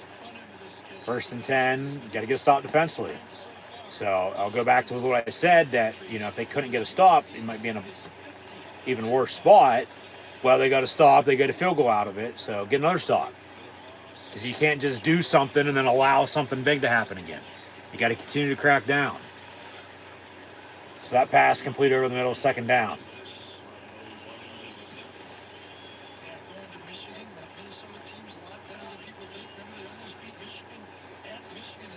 Second and 2 officially. And yeah, they don't have to snap if they don't want to, but remember I said the same thing at the end of the first quarter and they snapped it right as time expired, so we'll see what they do here. 2nd and 2, they will snap it. Over the middle, caught, 1st down. So USC is going to have a 1st down with a timeout and 2 minutes to play, officially 1:57. We'll see, you know, if they reset the clock or not, but just defense needs another stop. Let's see if they can get it. They're down 11. If you give up anything, give up a field goal. You're down 14 again, you know, 20-6. Get a touchdown. Get another touchdown or 2, take a lead, not tie it up there at that point in time. So they're still there, but Just got to play it one play at a time, you know, one drive at a time, and get stops. Just make plays. Seriously, offensively, defensively, and special teams. Yeah. Make plays, execute, make stops. Just basic fundamentals. Keep it simple. You know, that's why I said these big games for them, sometimes it does feel like the moment's too big for them. They try to do this, they try to do that, you know. And then it either works or it doesn't. I mean, right now they can't stop the run, for the most part. You know, because Moss ain't really throwing all over them. But he really hasn't had to, because they've been able to run the football, help him out. You know, so they're going to continue to run the ball because Penn State can't stop him. Now, if they start to stop him, that's a different story. He's going to start slinging it, and then, you know, hopefully they can stop that and not get beat that way. But then if so, then okay. But just need a stop. I'm going to keep saying that until they get one. They need a stop. They do. And then they need to do something off of that stop. So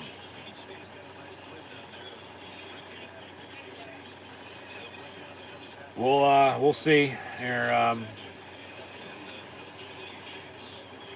what happens, but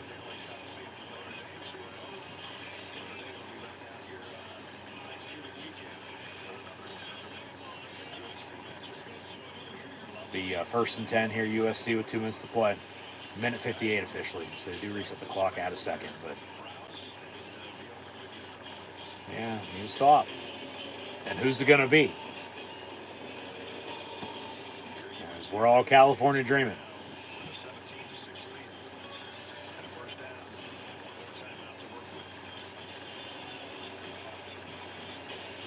USC's loving it, but Penn State right now, yeah, not so much. First and 10. Come on, defense. And they run a screen, pass caught. He's got a couple blockers. More missed tackles, off the races down the sideline.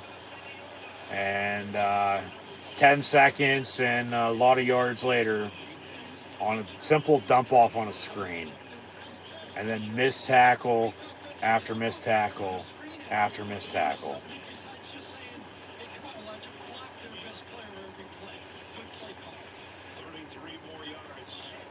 Jesus Christ.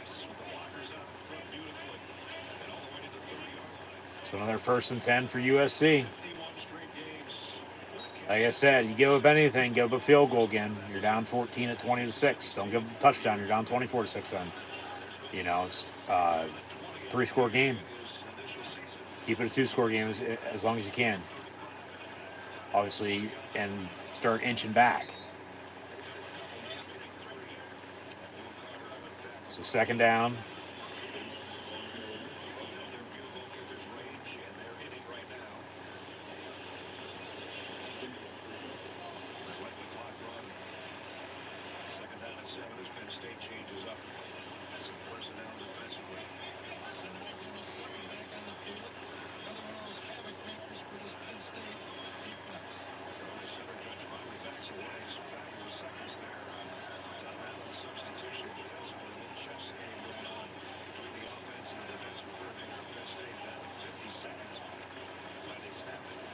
Draw. Yeah, they can't stop the run.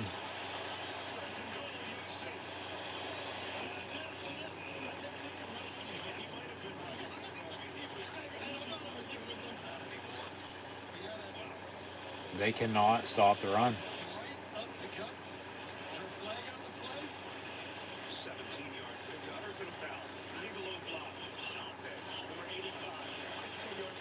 It's coming back, 15 yards on a personal foul. They'll replay the down. USC going low, taking out knees. Yeah, you don't want that. That and the head-to-head hits. And Lincoln Riley's like, what the fuck, are you kidding me? Well, they called it. What can you do? So, yeah, big play comes off the board. 2nd and 22. Yeah,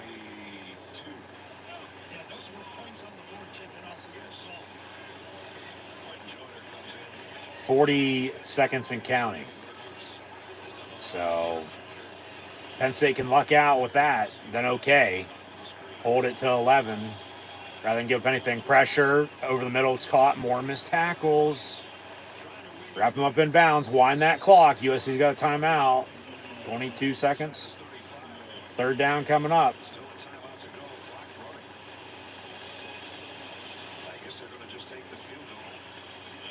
USC calls a timeout with 17 seconds. Got a 3rd down coming up. Tackle them in bounds. Don't give a 1st down. Tackle them in bounds. Because then the clock's just going to fucking run out on them unless they are able to run the field goal unit out and kick a quick field goal. Yeah, that's a big play that, hey, one penalty to another wiped off potential points. So at least these refs, Big Ten refs, are calling it down the middle.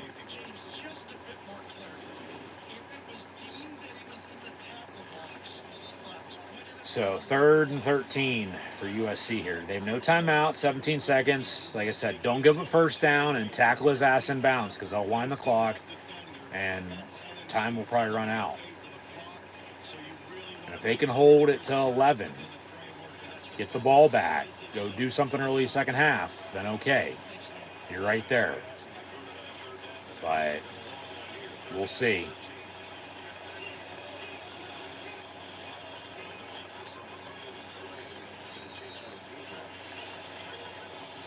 And now some more whistles. Penn State with a timeout. Yeah, timeout Penn State. I'll make sure they're set. Make sure they have everything right themselves. So they'll have one left. And it'll still be 3rd and 13 for USC here with 17 seconds to play in the half. Up 17-6 is USC.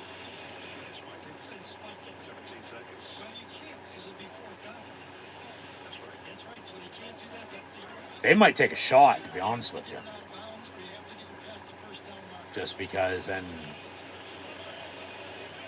well, if it's incomplete, you're going to kick it, but you obviously don't want to turn the ball over.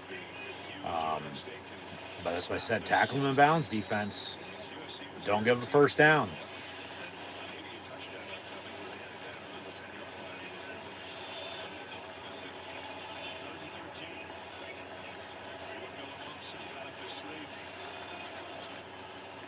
Moss looking to throw. That's a hold. Oh my God, is that a hold? Where's that penalty? 4th down, they get out of bounds, so they're just going to kick it. How is that not holding?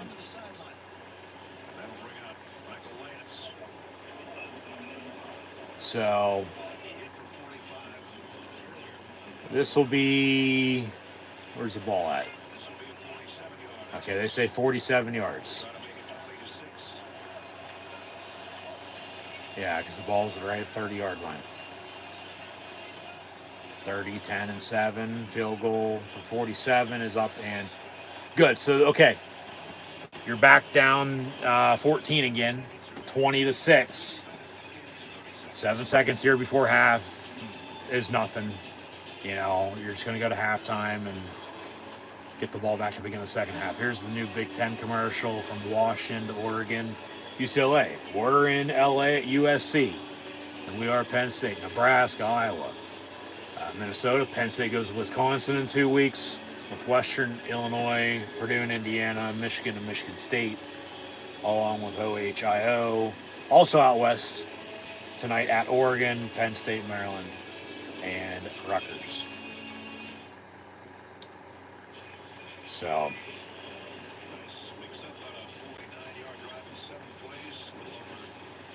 just, Penn State with 2 field goals, USC with 2 field goals. But USC also with 2 touchdowns. That's the difference in this game, are those 2 touchdown drives. but also USC getting 3 points off of a Penn State turnover. Or else it would have just been 14-6. They kick a field goal. It's 17-6. They're only down 11, not 14. It's still 2 scores, but how about a kickoff return for a touchdown before halftime? That'd be momentum going into the half. Might as well return it from the 1, Singleton. Let's go. Breaks it, and with 1 second, they'll have a 1st and 10 at the 23-yard line. Take a fucking shot. Why not? Run a fucking play. Take a shot. Don't take a knee. Take a shot. You don't know, if it's going to work or not.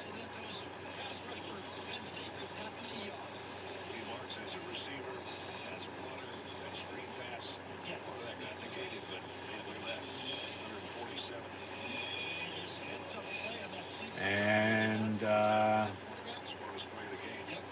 we'll see the deal. As they'll run a draw with Singleton. And that'll do it for the first half. As USC leads Penn State 20-6. 30 minutes in.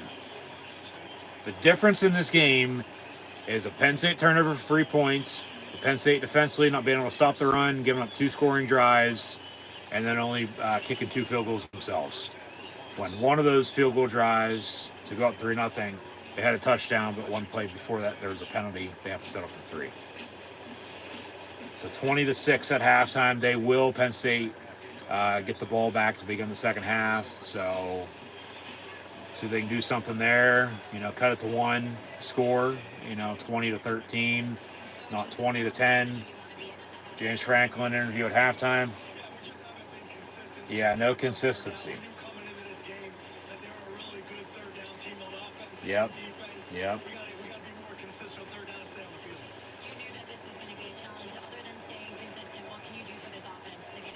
They're getting a groove. Yeah. Momentum. He says we will do that in the second half. Well, they're, what do they call him? Big Game James? We'll see. Man. It's been a game. It's been a half of momentum thus far. It has. Penn State on their opening drive. After USC had their opening drive stall, Penn State goes about 90 yards. Scores a touchdown on 4th and goal. Called back because of a penalty. So they have to settle for 3. 3-0 lead. Very next play. After the kickoff. USC 1st and 10, 25-yard line. They were in an end around. As Penn State had momentum, they then didn't have momentum because 75 yards later, USC on an end around that they faked reverse on as well, took it to the house. Go up 7-3. Penn State, nothing on the next drive. USC, they continue their momentum swing, and they drive and score again. Go up 14-3. Penn State then turned the ball over with an interception. So 17-3. And then Penn State was able to get a field goal. They had another decent drive, not as good as the opening drive, but better than the ones that were in the middle. And they got points. 20-6 at halftime as USC just tacked on another field goal. So, like I said, this first half has been a half of momentum swings. The run game with Penn State in the run game, it's there, but it's not as balanced and consistent as they would like it to be, as they're used to having it. As USC has been running all over the defense, Penn State cannot stop the run defensively. And, Miller Moss making some throws, but, really at the same point in time doesn't have to do a hell of a lot because the run game is helping out the offense, and their defense, for the most part, has been able to get stops. Because Penn State has 6 points, they really probably should have at least 10 because of that touchdown on the opening drive, but no penalty. and then a field goal instead. So 3 points, maybe into 7, and then you get the field goal here towards the end of the half. If everything else goes the way it has, which, at that rate, might have, probably would have, could have, however you want to put it, 24/7, get the gear. Yeah, film the clothesline at PennStateClothes.com at halftime here. They trail 26 at USC. They got to wake up here a little bit. They got to get momentum back on their side. They got to run the football. They got to stop the run, get a turnover or two, and capitalize off of that, because USC has 3 points that Penn State could have. Because it could be, say, 17-9, so one score game then at 8. And we are Penn State, but man, they're in a tough spot, especially on the road. Because they controlled the clock early, but USC's inching back. And even with a lead, they're probably not that concerned about that right now. They will be in the second half if they can, continue to run the football the way they are. And, Penn State defensively can't get off the field. And just one thing or another, they can't catch a break. But obviously we've all been there. So we're going to update some stats and scores here at halftime. Recap what's happened thus far in college football this week. Preview what's to come tonight, next week as well. And go from there. But, man. Yeah, Penn State at USC, 20-6 at halftime. It's 5:20 here on the East Coast, so 2:20 local time at halftime in the sun. Penn State now +3 in the turnover margin. USC -1 because of the turnover, the 3 points. They got to get some pressure on Miller Moss if they can. They haven't been able to wrap them up whatsoever. Stop the run for one. Run it yourself, but pressure. Got to get a turnover or two, capitalize off that, no doubt about it. USC was able to do just that. Because if it stands right now at 20-6 at halftime, doesn't get any better, it's going to be a long trip home for the team and the fans. And then going into a bye week again next week, where they got to go on the road again to maybe blow off some steam. I mean, man, had a good drive, and then momentum was gone on one play, and they weren't able to get it back until a field goal right before halftime, but then they give the field goal to USC again, and then they have a turnover to 3 USC points as well. So it's 20-6. It's 2 field goals on each side, but it's also 2 touchdowns by the men of Troy. So at half, USC leads Penn State 20-6. Penn State's going to have to run the football and stop the run. Drew Aller's going to have to make plays. I mean, this is nothing I haven't already said today, let alone all season. But it's just where they're at, because it's who they are. Somebody's got to step up at wide receiver. Tyler Warren at tight end can't do it all himself. Warren has 9 catches for 98 yards in this first half. Okay? When the rest of the team has 4 catches for 35 yards combined total between Liam Clifford and the 2 backs at Katron Allen and Nick Singleton. Where's Harrison Wallace? Where's Julian Fleming? Where's Omari Evans? Warren has 9 catches, 98 yards. Clifford 2 of 20, and then the Fat Man and Singleton 2 of 15 between the two. Where Aller is 12 of 18, 118 yards, or 124 yards, excuse me. Has the interception that went to 3 points of USC. Warren 1 of 1, 9 yards. That's Fat Man's reception for 9 yards. But he has 7 carries, 26 yards rushing. Singleton 7 of 21. Aller 2 carries, 20 yards. Warren has a sneak for 4 yards up the middle. But yeah, he has 9 catches, 98 yards. They need somebody to step up at wide receiver. I don't care who it is. Somebody else catch the fucking football other than Tyler Warren, please and thank you.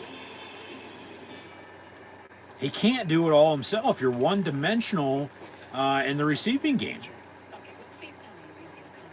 When they have 17 carries, 71 yards rushing as a team, yeah, they're balanced and consistent, 7 apiece with Singleton, Allen for 26 and 21 yards respectively, as mentioned. I mean, that's 3 yards, 4 yards a carry. That's Big Ten, ground game. But then when you look at USC running the football, Quentin Joyner has 2 carries, 78 yards, and a touchdown. Obviously, 75 yards of that was on 1 carry for an end around and the score to go up 7-3. But then Woody Marks, 9.69 for you, 9 carries, 69 yards.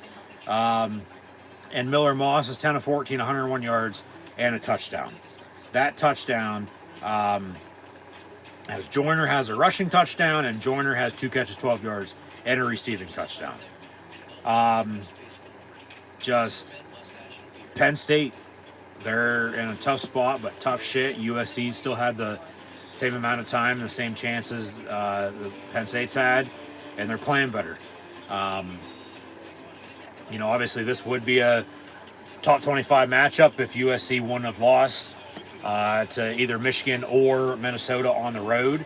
But they did. They're 3-2. Penn State 5-0 on the road for the first time since week 1 at West Virginia after a month at home, beating Bowling Green, Kent State, Illinois, and UCLA, obviously. But yeah, they got to continue to run the football. They got to figure out a way to stop the run if they're going to come back and have a chance for one in this game. But then you got to get after Miller Moss, because once you stop the run, he's going to start passing even more than what he already is. So Penn State as a whole in general, read off those stats. It's still the run game. They got to run it. They got to stop the run. Start there and probably end there, to be honest with you. But Aller's going to have to make some plays. Can't turn the ball over. Tyler Warren, keep getting the football, but they need somebody else to step up at wide receiver. At pass catcher. Whether it's also at tight end, because that's what Tyler Warren is, a tight end. Okay? You have Dinkins. You have Reynolds behind him. At wide receiver, with Liam Clifford having 2 catches for 20 yards. They had 13 for $133 receiving. Allard, 12 of 18, 124 in the pick. Warren, 101, 9 yards. Yeah, Warren, 9 catches, 98 yards receiving, has a carry for 4 yards, but they need somebody else to step up. They're too one-dimensional in the receiving game. Obviously, keep getting Tyler Warren the football. He's Mr. Do-It-All. He's Mr. Incredible for the Penn State offense. He is. But 9 catches, 98 yards for a receiver when you only have 6 points. What does that mean? Yeah, exactly. Whole lot of nothing. Because it doesn't mean shit. They need somebody else to step up. Continue to run the football, stop the run, Allard make plays, don't turn it over, but they need somebody else to step up at receiver. Whether that be at tight end, Tyler Warren, Khalil Dinkins, Luke Reynolds, wide receiver for the most part. Like I said, where in the hell do they stay in State College? Are they in their fucking dorm room or their apartment right now and not on the field, and that's somebody else? We're in Hollywood, as a fucking stand-in. I mean, Jesus Christ, seriously, where in the hell is Harrison Wallace? Where is Julian Fleming? Where is Omari Evans at? Even Liam Clifford, even though he has 2 catches, 20 yards, where is he at as well? There's no passing to the wide receivers hardly at all here today. But what's new, because they revolved the offense around Tyler Warren. 9 catches, 98 yards for him. Clifford, 2 of 20. Fat Man and Singleton, 2 of 15 between the two of them. Defensively, 2 tackles for loss. One by DDS, the other by A.J. Harris. But they have no sacks on Miller Moss because they really can't get to him, to credit the USC's offensive line. Have the turnover on the pick. Led to 3 points. They have no return game. Thompson's 2 punts, average-wise, not that great, but they're lucky to have the 6 points they have from Ryan Barker at field goal kicker with a field goal good from 33 and 34, respectively. But remember, that first field goal, that was a fucking touchdown. But because of the penalty on 4th and goal, they didn't have another shot. Say it was a 3rd and goal to still score. 4th and goal after that penalty, you're not going for it again. You kick it like they did. And, you know, okay, you have the 3. But that should have been a touchdown. You're down 20-6 at 14. You should probably only be down 10 at 20-10 right now. But even with all that being said, and we'll update overall team stats here in a minute too, once they update, they are getting the ball back. Penn State is, to begin the second half. So they're going to have their chances. They're going to have their opportunities to do one thing or another. Whether that be get themselves back in this ball game or continue to play like dog shit as they have the whole entire first half. We're about ready to find out and see after this 20-minute halftime. That's probably about halfway done by now. So, yeah, 20-6 at halftime. I mean,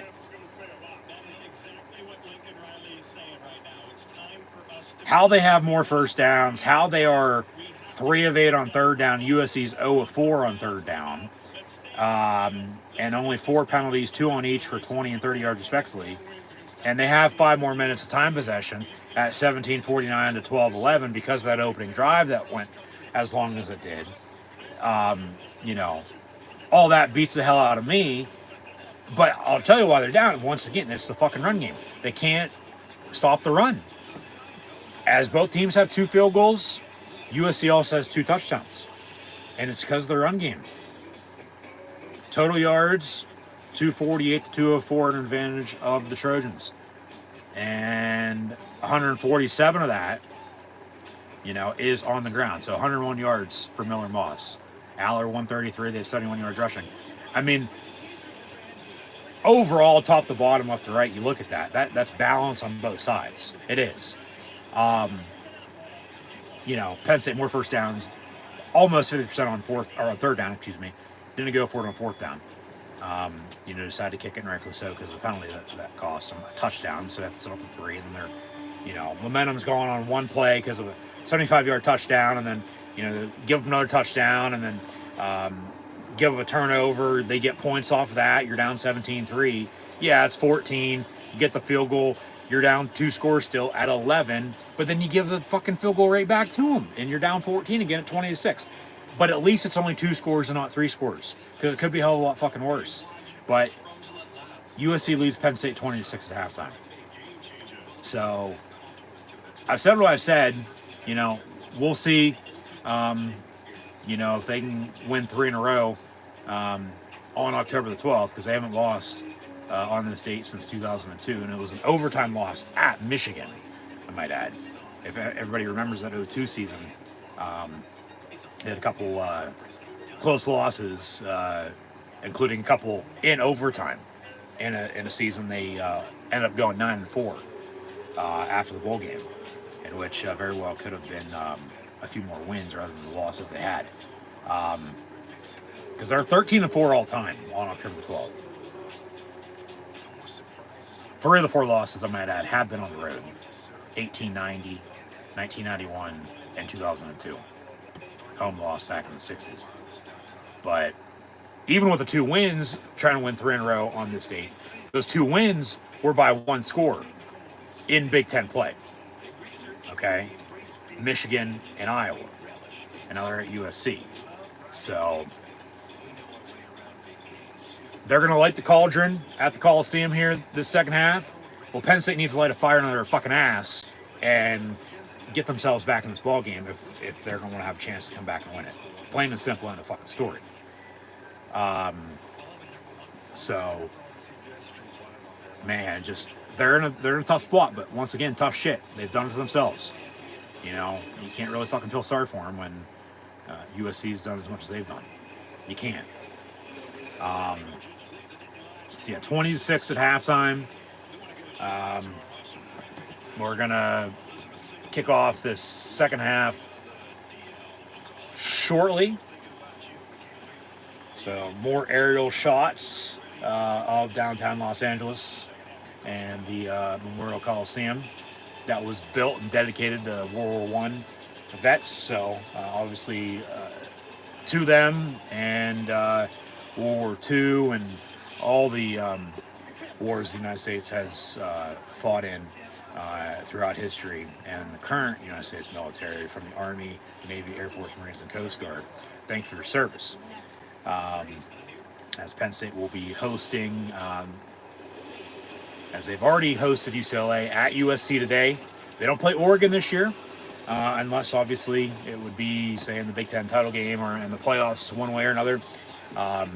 They'll host the other team from out west that's new to the Big Ten this year, and those are, of course, the Washington Huskies in the whiteout Veterans Day weekend to tie that.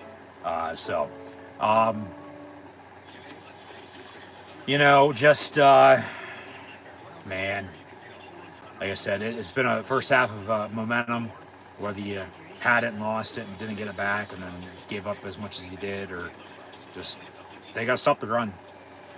And then they got to get in a groove offensively and run the ball themselves, or make plays, need somebody to step up.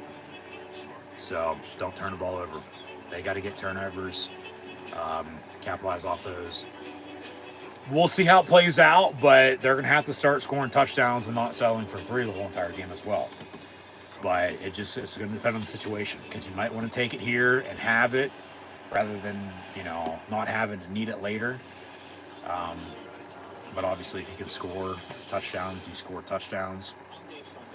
But like I said at the start, the thing I was looking at for this game today, even with Penn State's defense in the second half, we'll see how that plays out. Obviously, through 5 games, they have not yet allowed a single point in the third quarter, let alone only giving up 17 points throughout the entire second half. So that's all in the fourth quarter through 5 games, which averages out to 3 points.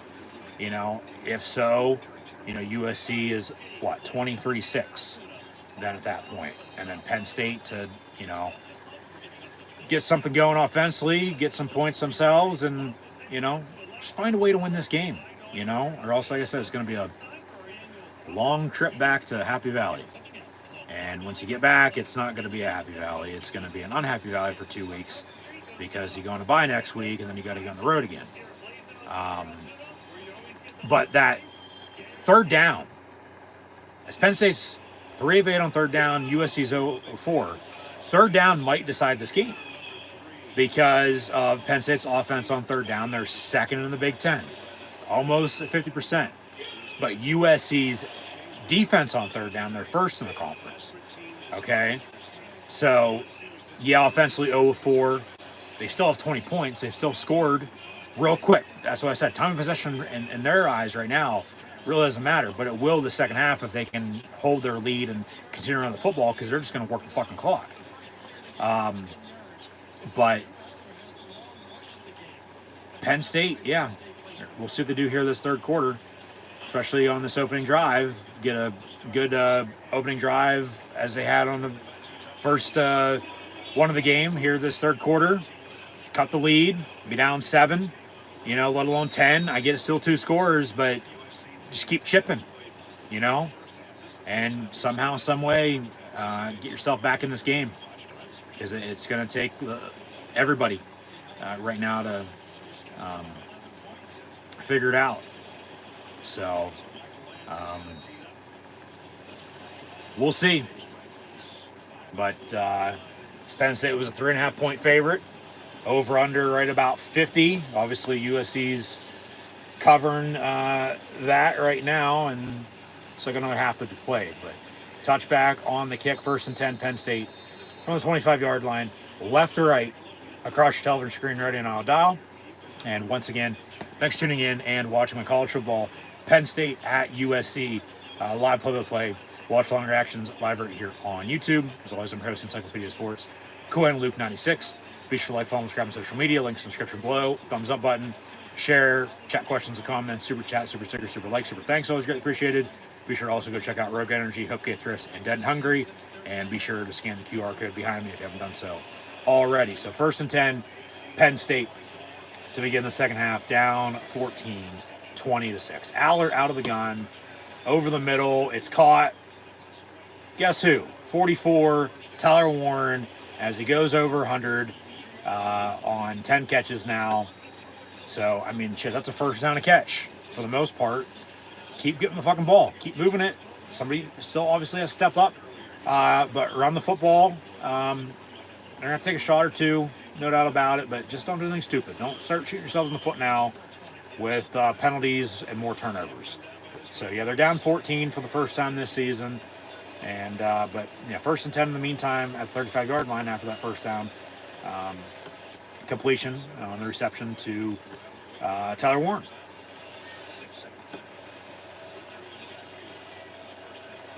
So Wallace in motion, they'll hand off on a sweep near side.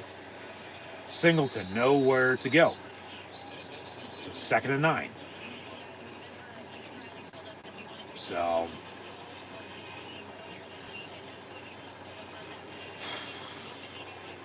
just frustrating.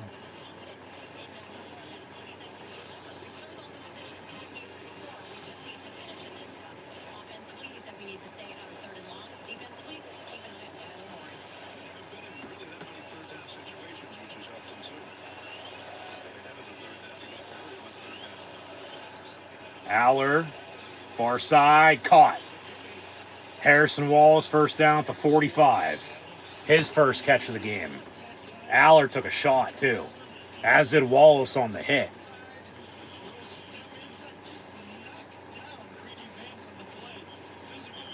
So, 1st and 10, Penn State from the 45. And like I said, offensively, they work better in a hurry-up mode. Aller was going to tuck it and run, but he saw Singleton, dumped it off to him, and they get 12 yards and a first down. So, keep it going. Keep it going.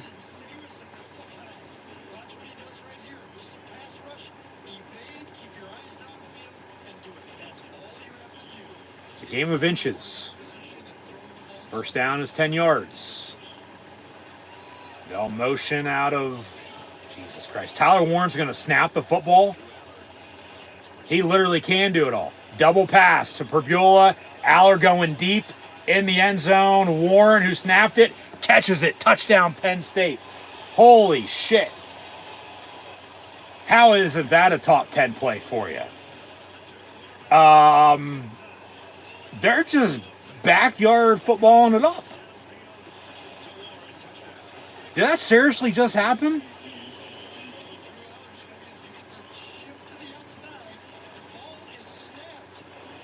Just watch Warren. He's going to run fucking straight down the middle of the field. Yes.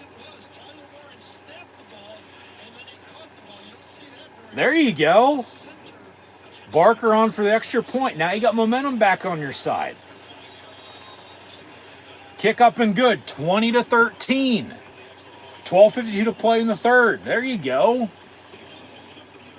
Yeah, open up the game and open up the third quarter with scoring drives.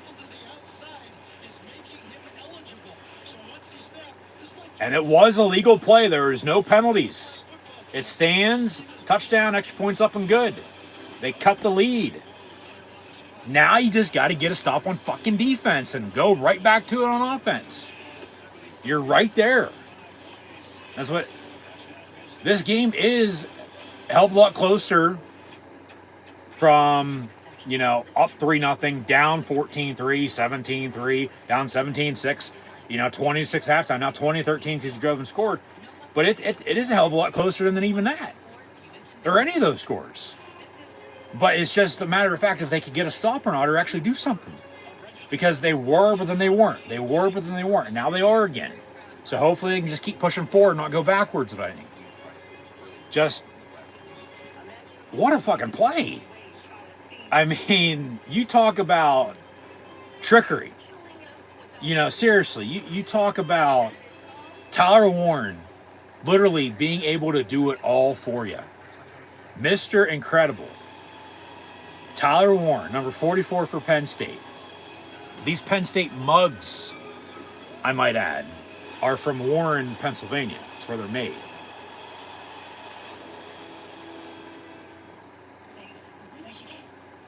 He's a tight end. He blocks. He catches.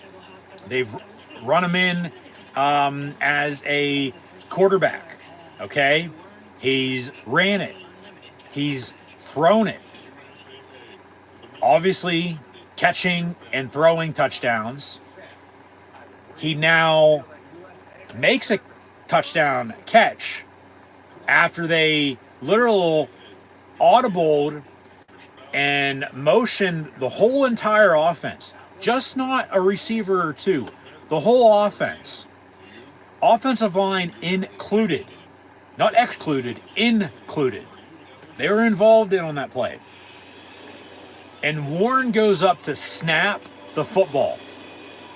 They had 2 quarterbacks in on that play, I might add, as well. Prebula gets the snap. Aller was out wide, top of your screen, with blockers in front of him. And it was a double pass with Warren, the tight end, snapping the ball and then catching the ball for a touchdown. Here's another shot of it. Yeah. Just mind-boggling. Like, it actually fucking worked.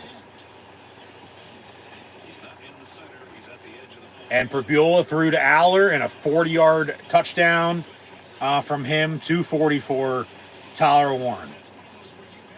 I mean, that's why I said they're just playing backyard football. They are. That'd be like the center, seriously. Snapping the ball and then running downfield and catching it, which he can't do. But because Warren is, a receiver, and it was a legal play with how they lined up and snapped the ball, just creativity. Yeah. And I wonder how long they've had that up their sleeve. That's what I want to know. And then, so, yeah, he just ran right down the middle of the field after he snapped it. And that's going to be a play we're going back to if they can find a way to come back and win this game. I mean, even not, that's a play to be, thankful that happened. 1st and 10 from the 25-yard line for SC. Come on, defense. Let's get a stop now. USC with the run, and they stuff them. So there you go. You got to keep momentum on your side. Okay? You got to stop the run, which they really haven't been able to do. So we'll see if they can. But how's that not a hold? But just get a stop. Get the offense the ball back. Even get some points for yourself, defense. Get a turnover or 2. Get a pick 6, fumble, scoop, and score. Penn State trails 20-13. 12-12 and counting to play in this 3rd quarter. From the 25-yard line. And Miller Moss's pass high but caught. More missed tackles. Out past midfield. And King finally wraps him up. So there you go again. Just have momentum and they're letting it slip and slide. And they just can't tackle. That's too many missed tackles today. And just not today, all season long. Right back into Penn State territory goes the Trojans. And he loves Miller Mostas throwing the ball against zone. Completed one early against zone. He saw man-to-man after that for the rest of the half. And USC with a lead, they're going to run the ball and work clock. And they get right back to the run on 1st down. They stuff them. Zane Durant, Abdul Carter. So 2nd and long again. So they can stop the run and then can try to continue to get pressure on Moss. Make mistakes. That's when you're going to be able to make your play. Durant and Carter, those 3 guys can penetrate all of those running plays before they get started. Carter doesn't have a sack today. Came in with 3 to lead the team. Penn State has a team 13 sacks for this one today. Fake the give, pressure, he gets rid of it, pass out of bounds, incomplete. There you go with pressure. Force a throwaway. Force just him to do shit he doesn't want to do. Make him uncomfortable. And chip on the left side of the formation. Just a little chip on Carter, but But they're going to have to wrap them up here before too long. Take them down on sack. 3rd and 11. Come on, defense. Let's get another stop. Just don't give up 12 yards. Whatever you do, don't give up 12 yards.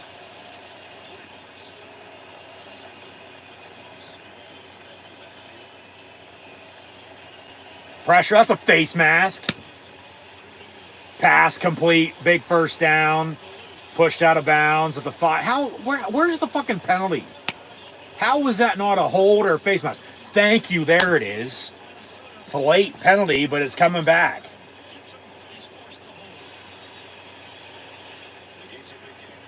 Holding on USC, 10 yards, replay of the down. At least they fucking were able to see that.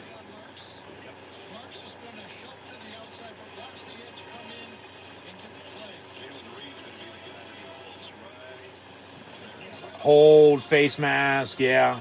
Just right around the neck and the face. So 3rd and 21. Come on, D. Don't give up a big screen, though, again. Remember, they had a big screen play earlier, USC did offensively. And false start. Back them up some more.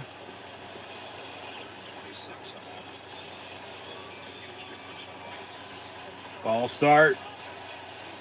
Come on, D. Let's go. Keep it going.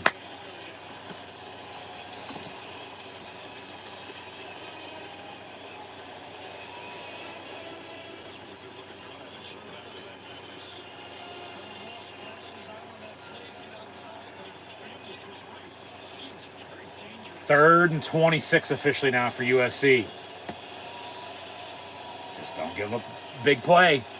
I'm telling you. Do not give up a big play. Come on, defense.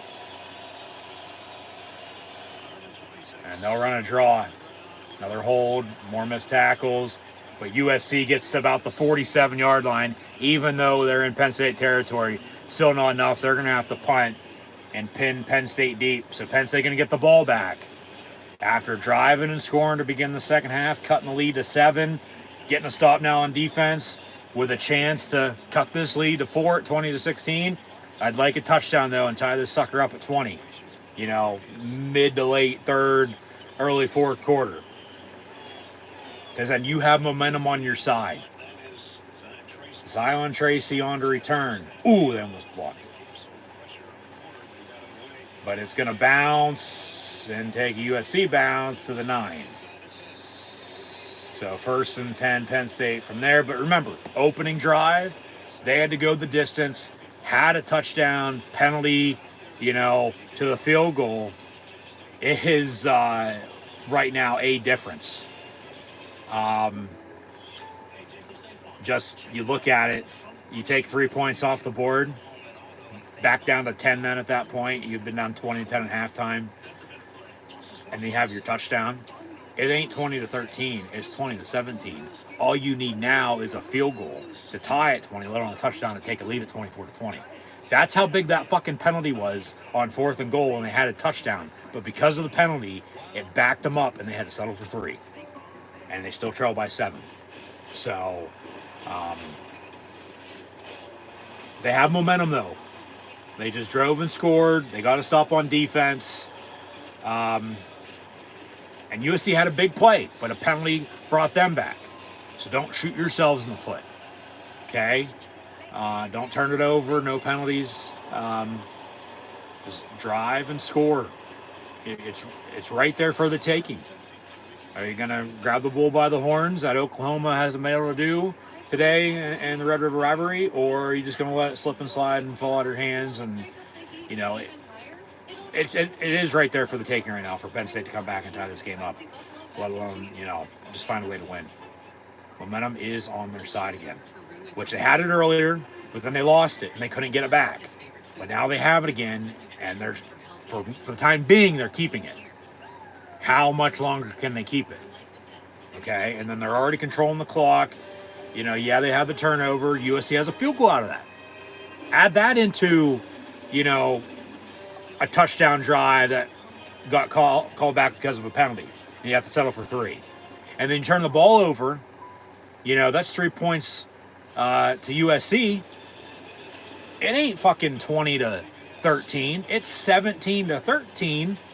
And then, shit, it's a tie game. If you don't have a field goal in your opening drive, but you have a touchdown. So, showing us some old images, highlights of previous meetings with these two Blue Bloods of Penn State and USC, now Big Ten conference members. So, we'll see what they got. 9:16 to play in the third. They trailed by 7, but like I said, it's there for the taking. So, can they drive and score, let alone cut this lead? But just nothing stupid, I'm telling you. The USC's won 8 Heismans, most in college football history. Penn State's won 1. John Cappelletti, over 50 years ago. 1st and 10, Penn State from the 10. But they were at the 10 when they drove and scored to begin the game. Run an option, 2 yards. So don't tell me they can't do it again when it's already been done. Just, you got to do something. Like I said, cut this lead, tie it up. Because even with everything that's happened, and even with the game probably should be this way or that way, depending on how you look at it with everything I've said. Obviously not. This is how the game's played out. And, you know, you still have a good chance here. So, put up or shut up. Now's the time. A little shuffle pass. Singleton. Going to get Penn State to about 3rd and 2.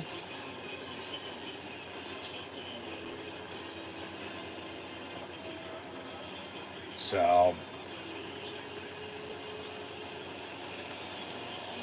just convert. Yeah, 3rd and 2. Get a first down here.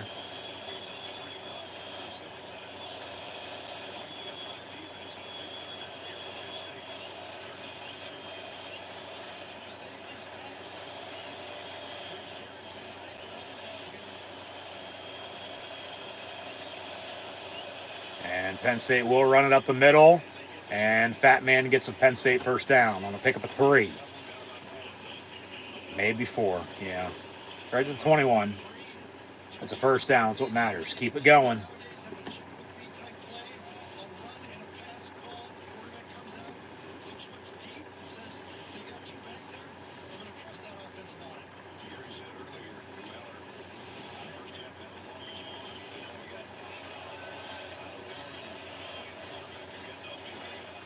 So they motion into the pistol. Evans in motion.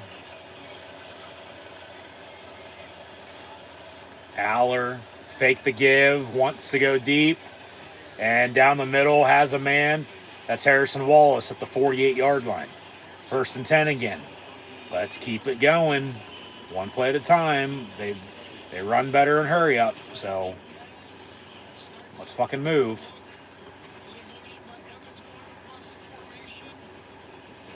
Work the run game back into it, though. Oh, they had Evans going deep. But he hit the guy over the middle on the under route.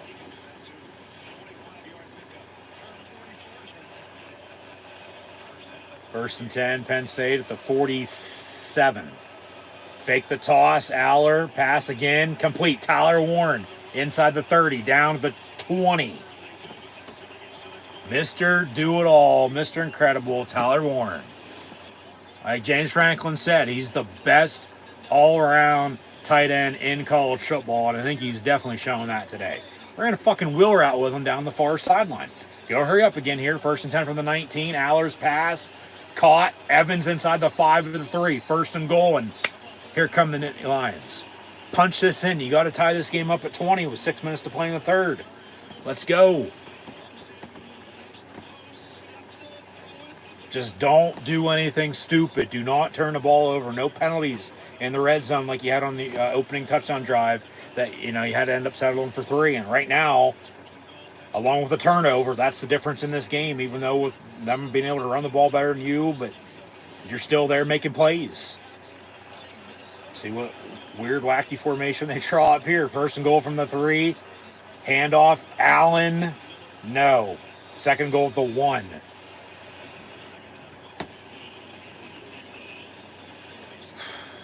Just all over the place here. Starts up front. Good blocking. Do it again. Do it again.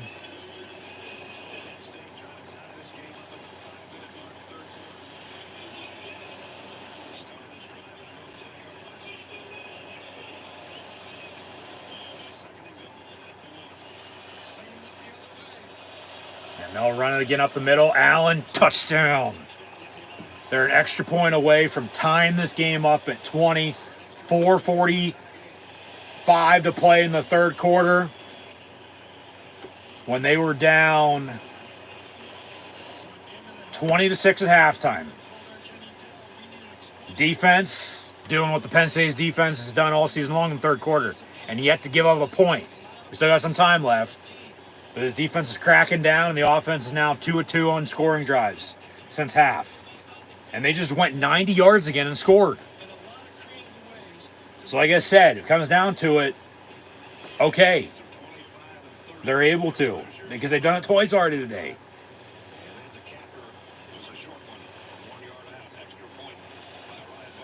Barker, his extra point.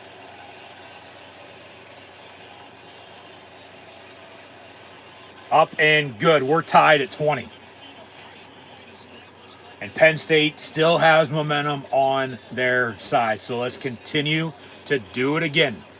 We're in LA. Didn't the Beach Boys sing that once? Yeah, 20 apiece. Still the difference in this game, or else Penn State would have a lead right now, is a fucking turnover to 3 points. So, just shit. Oh, so close yet still so far away. But like I said, I like my chances coming in to the game. Yeah, that might have went away there after the opening drive because USC just was rolling. But I'm starting to like my chances again. Let's see if they can, hit a 777 and give the Steelers some luck tomorrow in Vegas against the Raiders too. Be sure to tune back in live here on YouTube for those live public watch long reactions. But former Penn State quarterback Will Levis in his mayonnaise commercial,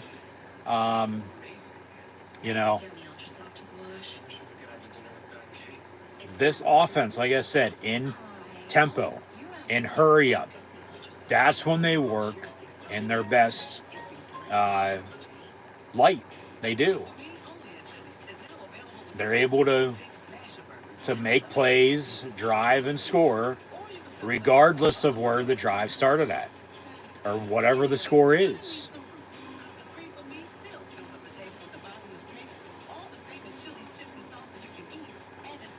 Like, there's a lot that has happened to this point, and there's still going to be a lot more to happen, so there's going to be a lot to unpack once this game goes final.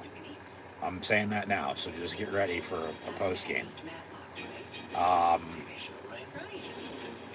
Which we'll update some stats and scores. Like I said, we'll recap, preview college football if we get to it at this rate. Normally I would have already had that done. Sometimes you're ahead, sometimes you're behind. Penn State was, now they're tied. But obviously we don't get to it today. We'll get to it tomorrow during the NFL. So we'll get to it when we get to it. This game obviously is, as always, number one priority.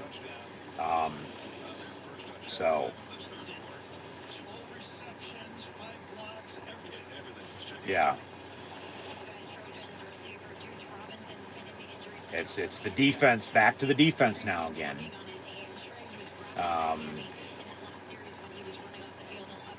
Another stop.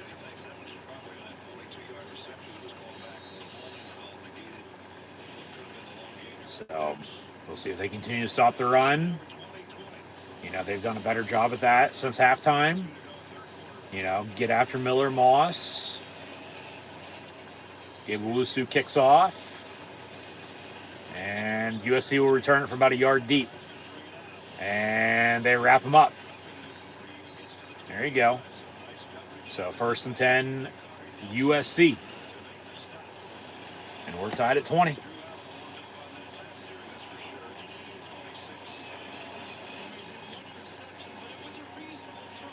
Come on, defense. Come on, defense. 20 apiece with 4:37 to play in the third.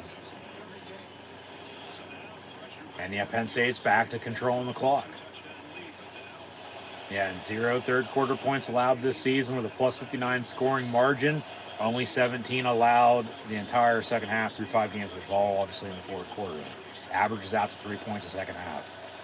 Pressure, get to him. Sack his ass. Almost picked by Carter. Oh my. That could have been huge. Because then you're set up shot, 1st and 10, deep into USC territory around the 20-yard line or so. Field goal, you know, you go back up 3 as you were earlier, but a touchdown, you know, okay, it was still 1-score game, but pressure's on them. 2nd and 10. Fake the give. Moss going deep. Incomplete. Incomplete.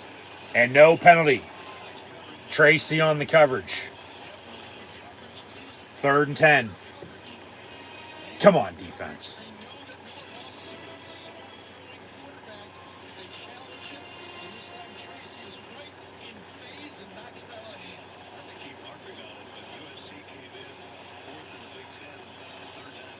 Come on, let's go.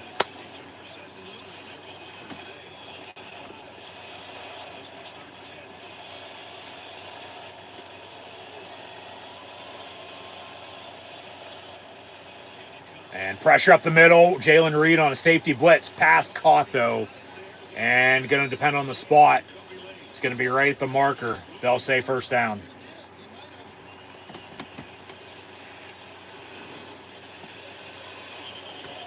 Actually, are they going to measure?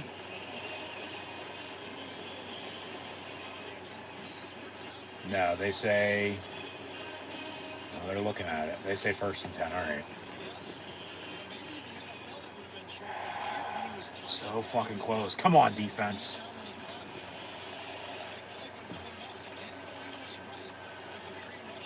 That's a false start.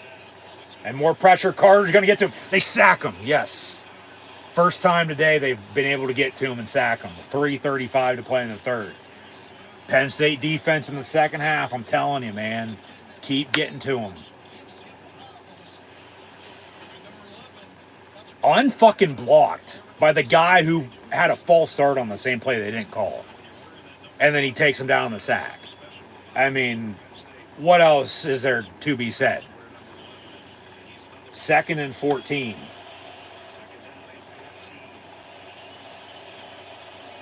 More pressure. Stop the run. Let's go. Just don't give up a big play. 3, 2, 1. They get the snap off. Pass over the middle. Caught on a slant. And Tracy on the tackle. So 3rd and what? 5, 3rd and 4.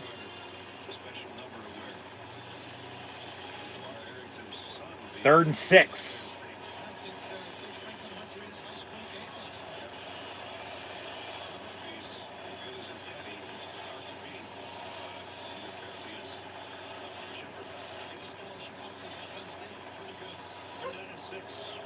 And an empty set. Moss looking to throw. Pass caught, but they wrap him up. Jalen Reed on the tackle. 4th down. USC is going to punt. And Penn State's going to get the ball back. Down 20-6 at halftime. They've come back to tie this game at 20. and now going to have a chance to take their first lead since they're up 3-0 at the start of the game. And remember, that field goal to go up 3-0 was a touchdown drive because of a penalty, though. It cost them 7. USC punts. And Penn State fair catches it at the 16. So 1st and 10 Nittany Lions. 1:34 to play in the third. We're tied at 20. 20 apiece, Penn State, USC. And Big Ten football from the LA Memorial Coliseum. Who would ever thought that? But that's just reality now, folks. So, in the meantime, once again, thanks for tuning in and watching. Be sure to like, follow, and subscribe on social media. Links in the description below. Thumbs up button. Share, chat questions or comments. Super chat, super sticker, super like, super thanks. Always greatly appreciated. Update some stats here. Since Penn State's stormed back.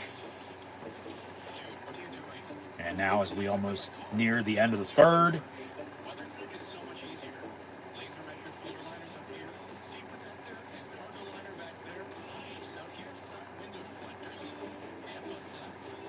If they load. We'll get to that in a minute. But just touch up on some stuff here.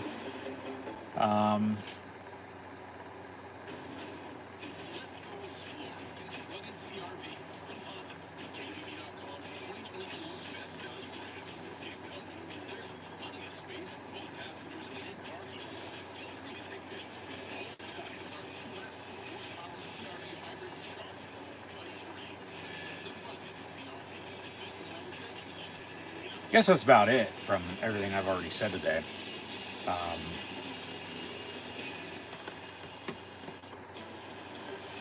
We'll get into, like I said, with how this game's gone, with everything that's happened thus far and everything still to come in a post-game afterwards. So stay tuned for that.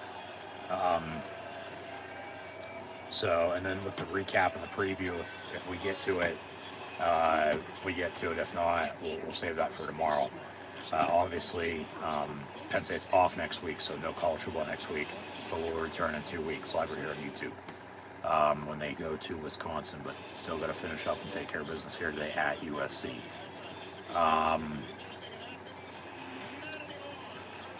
So, yeah, we'll deal with all that later.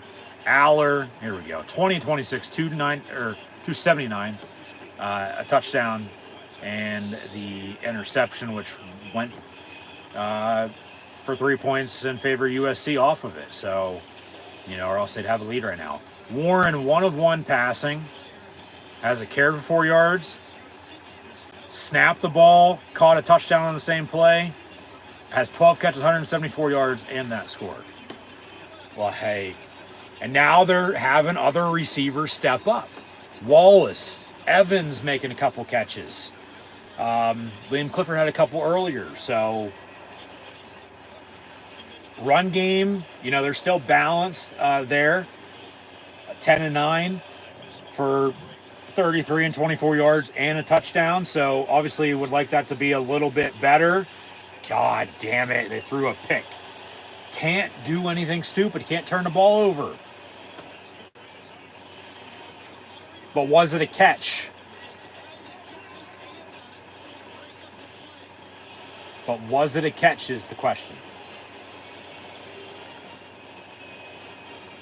They say right now interception because it was tipped.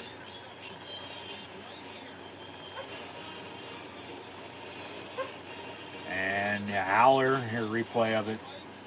Yeah. And 10 for Dinkins. And it was just tipped. And they were able to wrap it up and make the catch. Yeah, that's a catch and a pick. God damn. And he's thrown 2 today. And they got 3 points off the other. And Miller Moss, 1 play into the end zone. No, incomplete. And no penalty.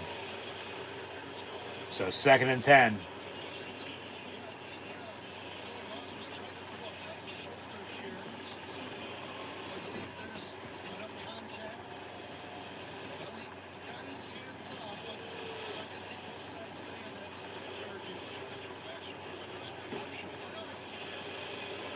So 2nd and 10 after the incompletion.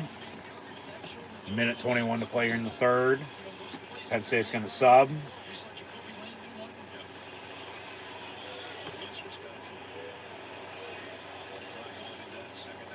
And they'll run it. And Penn State makes a tackle after about a couple-yard gain.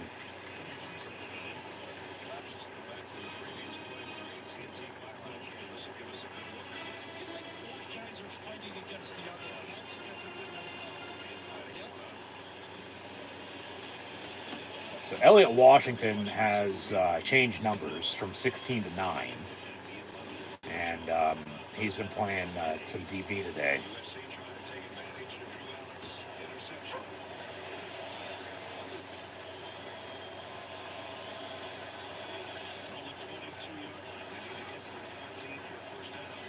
And from the 22, 3rd and 8, Moss, pass, near side, underthrown, incomplete. 4th down, they'll probably kick a field goal. Go up 3 again. But then that'll be 6 points off of 2 turnovers, and then you trail by 3.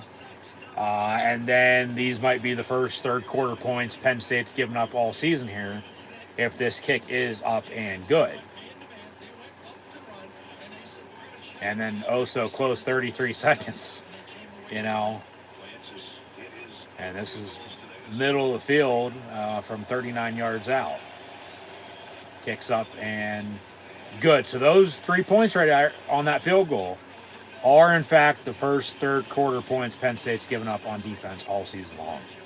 And now they trail by 3, 23-20, because of another turnover. USC has 6 points off of 2 Penn State turnovers. Could be a hell of a lot worse. It could be 2 touchdowns. Could be 35-20, and you're down 15. But 23-20, Penn State going to get the ball back. You just can't do anything stupid. You can't be turning the ball over, silly like you are. Get back to the run game by, like I said, this offense, when they're in rhythm and they're grooving, and that's when they're at their best. It truly is. When they're in tempo and going hurry up. So you don't want to turn the ball over though, man. I mean, that's why they're losing right now. Or else they'd have a fucking lead.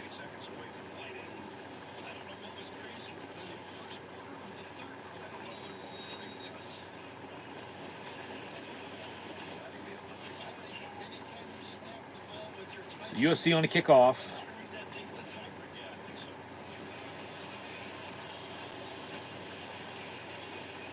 And we'll have a touchback. So 1st and 10, Penn State from the 25-yard line. Well, 28 seconds to play here in the third. Obviously, 3 timeouts on each side. But USC has a 3-point lead, 23-20, because of 2 Penn State interceptions, turnovers by Drew Allard.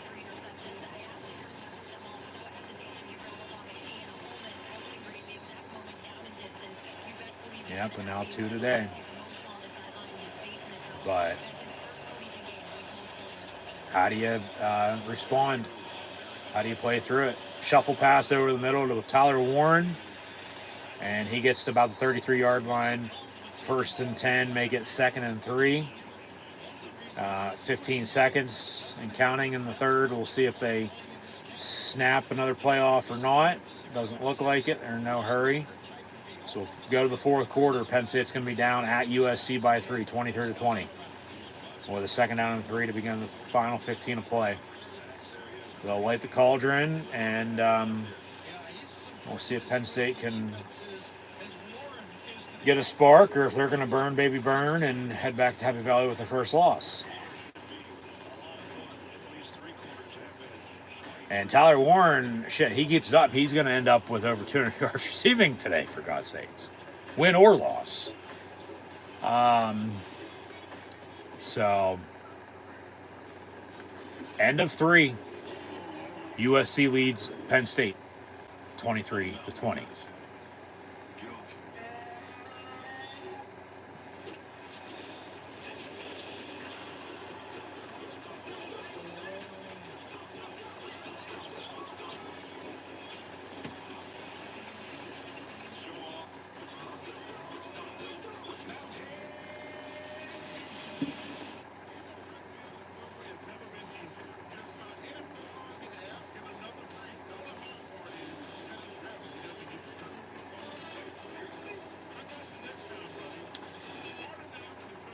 Miller Moss, 14 of 23, 150 yards and a touchdown. Woody Marks, 13 of 83 on the ground. Joyner has 2 carries, 78 yards, and the 75-yard touchdown.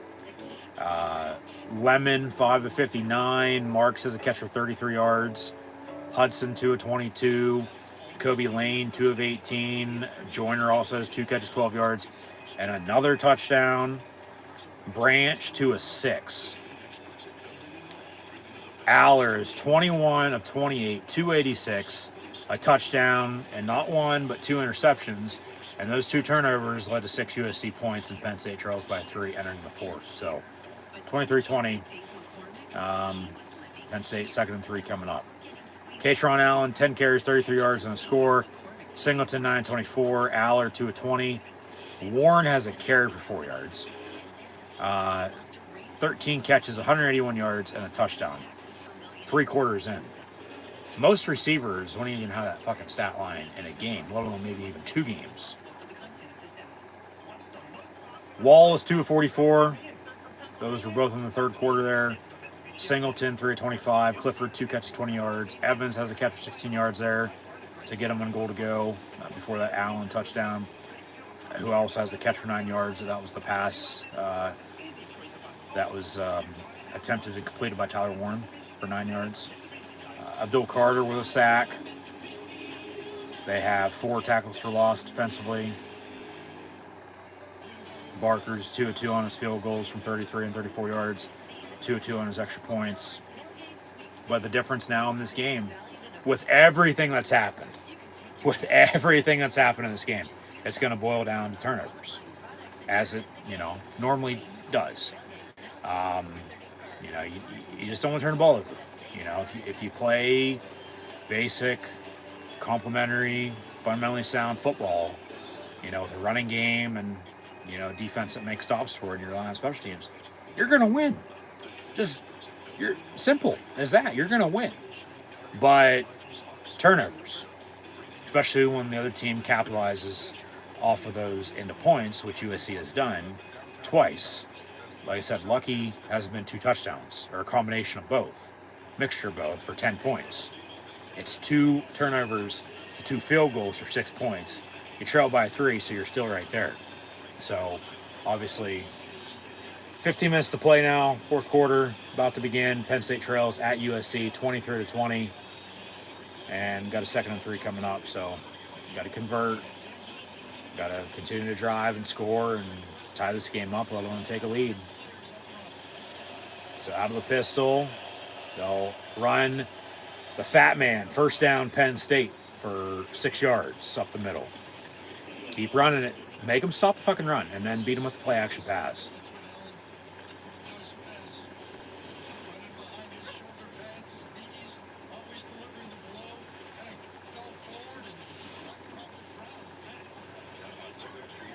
So 1st and 10. I don't know what the big dog's barking about, but it's probably the goddamn neighbors, to be honest with you. If I'd have to guess anyways. 1st and 10 from the 37. And handoff again, Allen.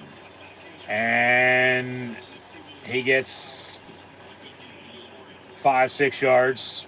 Looked like the ball was coming out there at the end. Took a big gasp for a second.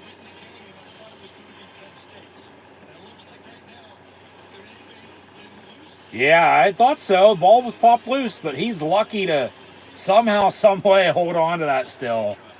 And give Penn State a 2nd and 4, or else that'd be another turnover into potential points for USC. Come on, boys. Aller looking to throw. Complete. Tyler Warren. And he's going to break up field. Still pushing down to the 39 of USC. There's a flag on the play.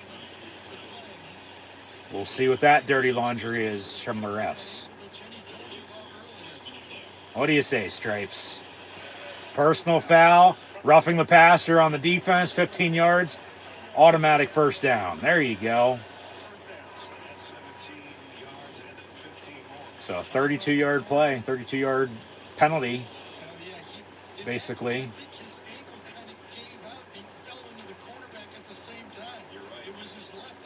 Well, he still hit him late. I don't care if he fucking, never saw him or not. Or tripped and fell. He still fucking hit him. Which that's a... right in front of the ref, too. Like... what else is there? I mean, I get it, but... so, yeah, 32-yard play on a 15-yard... or 17-yard pass completion, 15-yard penalty. And Warren's right on the cusp of 200 yards receiving. Because he was at, what, 181? So he needed 19. He just got 15. So, what, he should be at $196. 1st and 10, Penn State. Oos in motion, but a false start. By the right tackle, 66, Drew Shelton.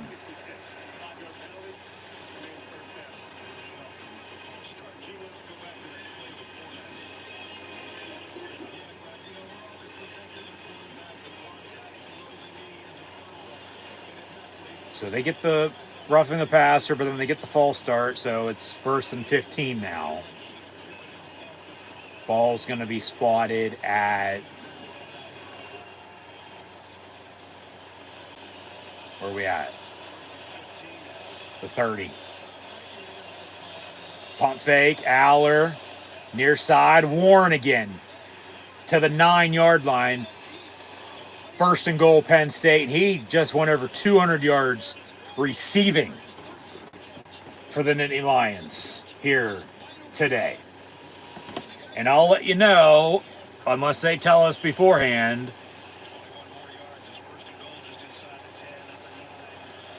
handoff on 1st and goal, 3 yards up the middle, 2nd and goal coming up. See if Penn State can tie this game up a little and take a lead. I'll tell you when, like I said, if they don't beforehand, the last time Penn State had a 200-yard receiver, let alone a 200-yard receiver at tight end, if ever before, which tight end-wise, I don't think so, because he had broke the tight end receiving yard record earlier this season. So he's already broken that record. What we need to find out is they go to commercial break, so we got some time now. Look this up. The last time Penn State had a 200-yard receiver. Or if anybody wants to also do some homework and let me know in the comments below, that would also be greatly appreciated.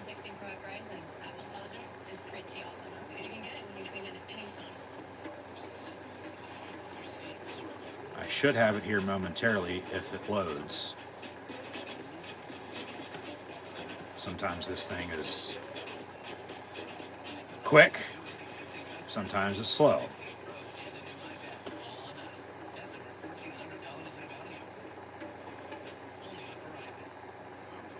But we got, like I said, a commercial break here, so some time to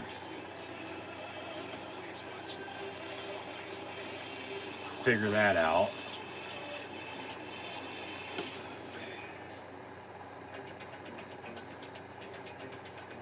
Alright, that's not letting me do that on that for whatever fucking reason.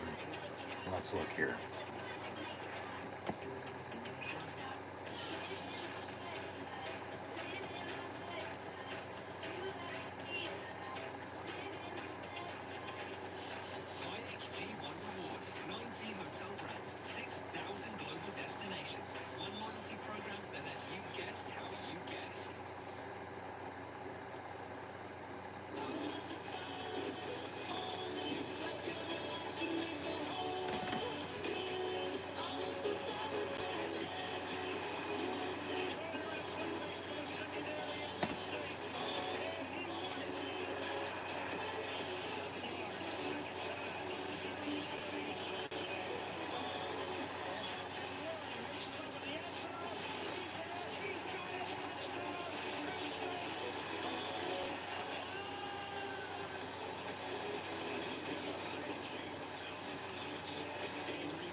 last time Penn State had a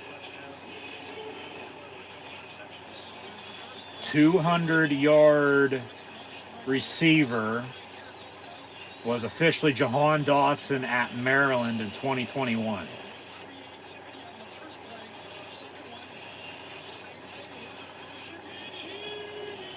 And that's wide receiver, tight end. And like I said, with Warren at tight end already having broke, pretty certain,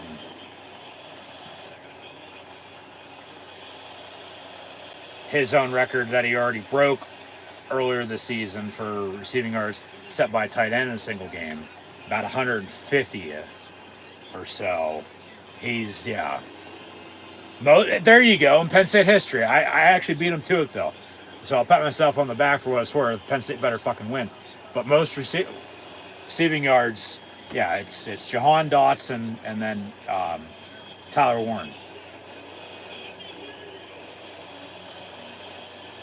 And that's in a single game. 3rd and goal for Penn State from the 5. Be nice to punch us in for 6. Aller over the middle, caught. Warren again, but he's going to be brought down short. 3rd and goal at the 3. Kick it, take the points. Tie this up at 23. Kick it.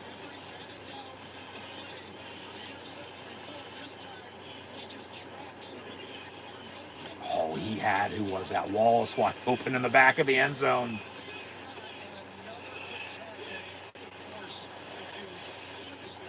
So here comes the field goal. 20-yard field goal, they say. From the left hash once again.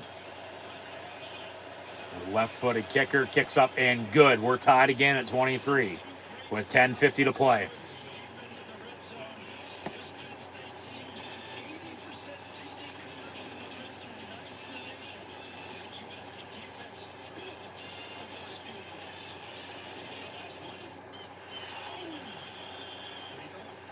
Just hold that thought there, Brad Nesser. You guys just went to commercial break.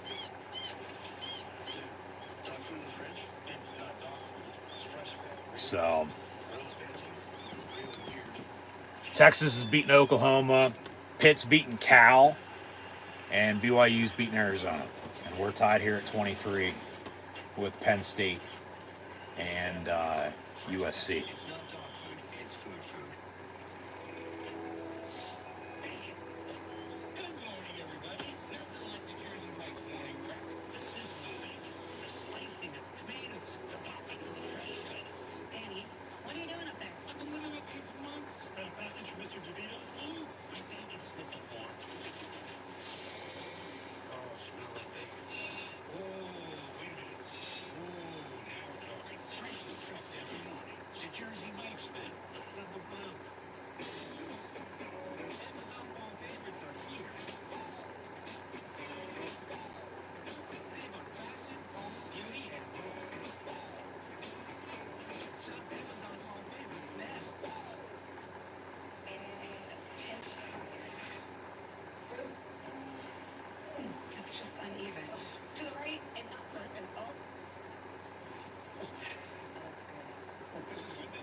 So Penn State defensively tied at 23 here. We'll be back out on the field.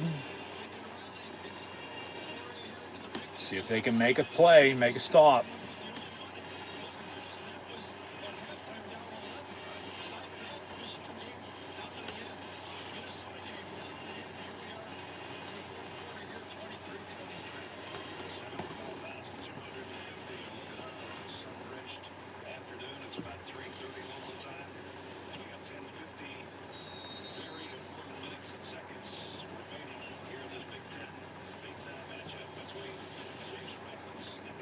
Come on, defense. Let's get a stop. Penn State on the kickoff. Big 99, Gabe Wusu. And another touchback. So 1st and 10, USC. 23 apiece, 10:50 to play. Both teams still have all 3 timeouts remaining, plus the 2-minute timeout, 2-minute warning. Sign up for the weekend blood drive today at big10.org/habits. Brad Netzler, Gary Danielson, Jenny Dell, Gene Steratore, our CBS crew at the Coliseum with just under 11 to go in regulation. Last meeting, 1991. USC beat number 5 Penn State in that one. The last meeting was in the Rose Bowl in 2017, 52-49 USC. Miller Moss on a screen. And they push him out of bounds. But, yeah, damage is already done. 1st down again. Don't crack now, D. Gotta crack down. Make stops.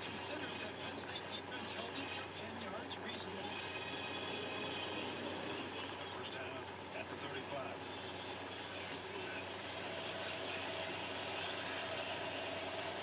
The 3 first downs this half. Taken off for Penn State. They need to string some together here at the 10-yard line. Moss will hand off. Yeah, back to... Come on. Stop the run. Stop the run. Penn State's doing what Tyler Warren is going, I think he's my best player. I want to get the ball to William Marks right here, right? I'll never argue with Lincoln. I tried to in the meeting yesterday. That's pretty good. 90-44 receiver. So 2nd and 4. That's a false start. Hand off again, but yeah, back to not being able to stop the run. He gets to midfield, 1st and 10.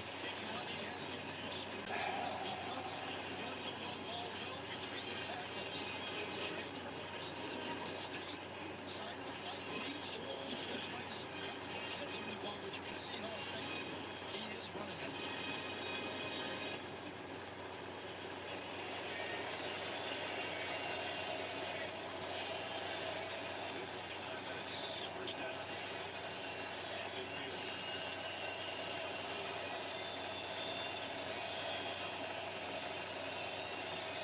Toss.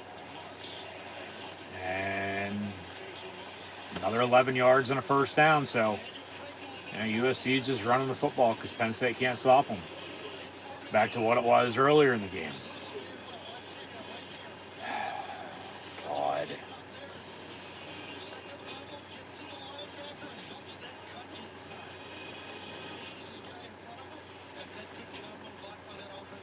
It's just pretty to watch.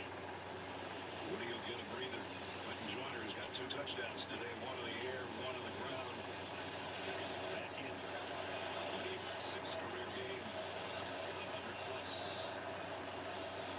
I'll run it again, but yeah, 4 yards up the middle, 2nd down, 8:04 and counting to play. Down to 8 minutes. 2nd down at 6.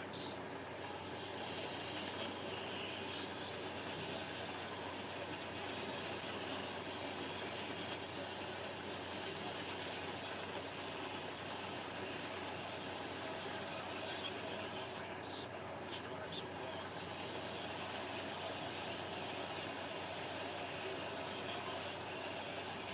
Yeah, they're just working clock. Directed traffic to the Trojans. They're not snapping until they absolutely have to, with 1 second on the play clock. Smart. Moss is passing, complete near side. 3rd and 6 coming up. Again, that's the good bump and run coverage. Tom Allen, the defensive coordinator, comes out here, said he's a good zone thrower, loves to throw those seam routes. We're going to go bump and run and challenge Jalen Kimmer to play it, and played it well. And that's 3rd and 6. 1 for 8 on 3rd down. Come on, defense. The Trojans, they desperately Need a fucking stop. Let's go.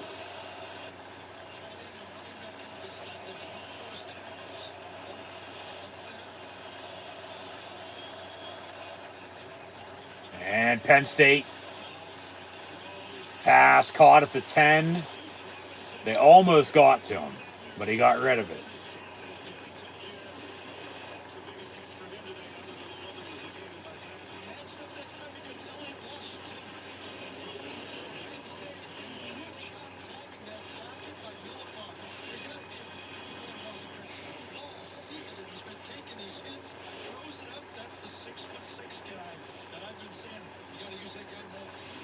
Pick up at 25. It's first and goal, USC.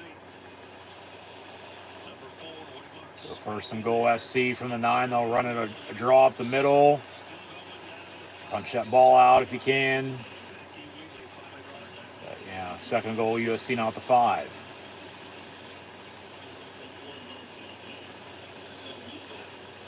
Under 6.5 minutes now.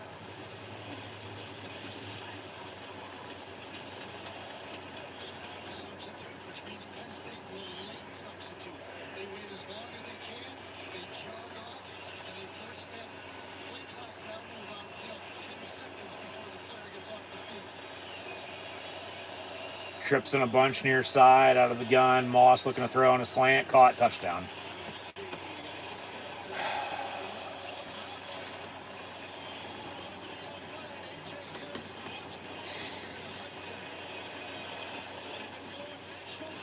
So 29-23, extra point to come.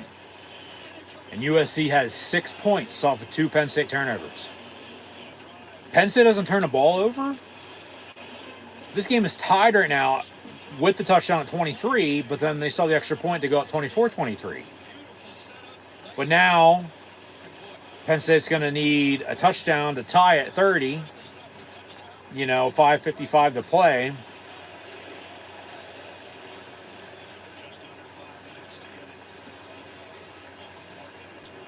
Extra points up and good, so you have 30-23 with that time left.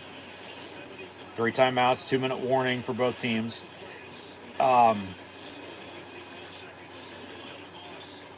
Rather than, if they don't turn the ball over, they're only down 1 right now, 24-23.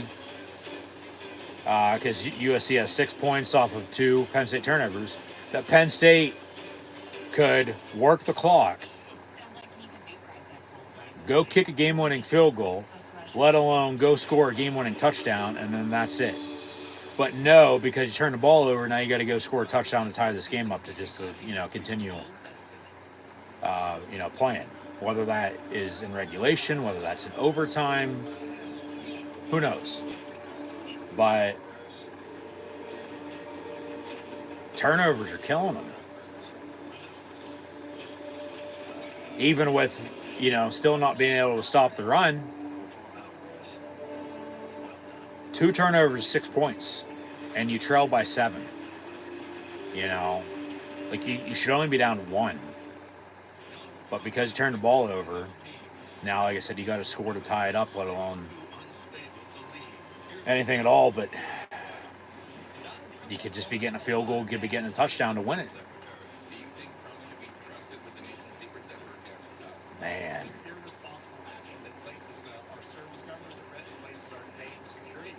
Just frustrating. Very, very frustrating.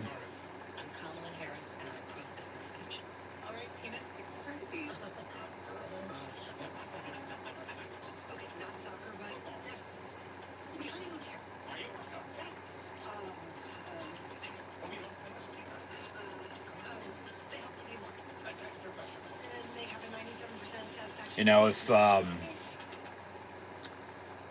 John Wayne was running the football, Marion Morrison at the time, for USC probably wouldn't have the run game they have today, obviously, because he got hurt, and, that was probably the best thing that ever happened to him, because then he went on to have a Hall of Fame acting career. And if only Penn State was able today to run the football as good as USC has, let alone not turn the fucking football over, they'd probably win this game right now. Truly, honestly. Man, just frustrating. Very, very frustrating.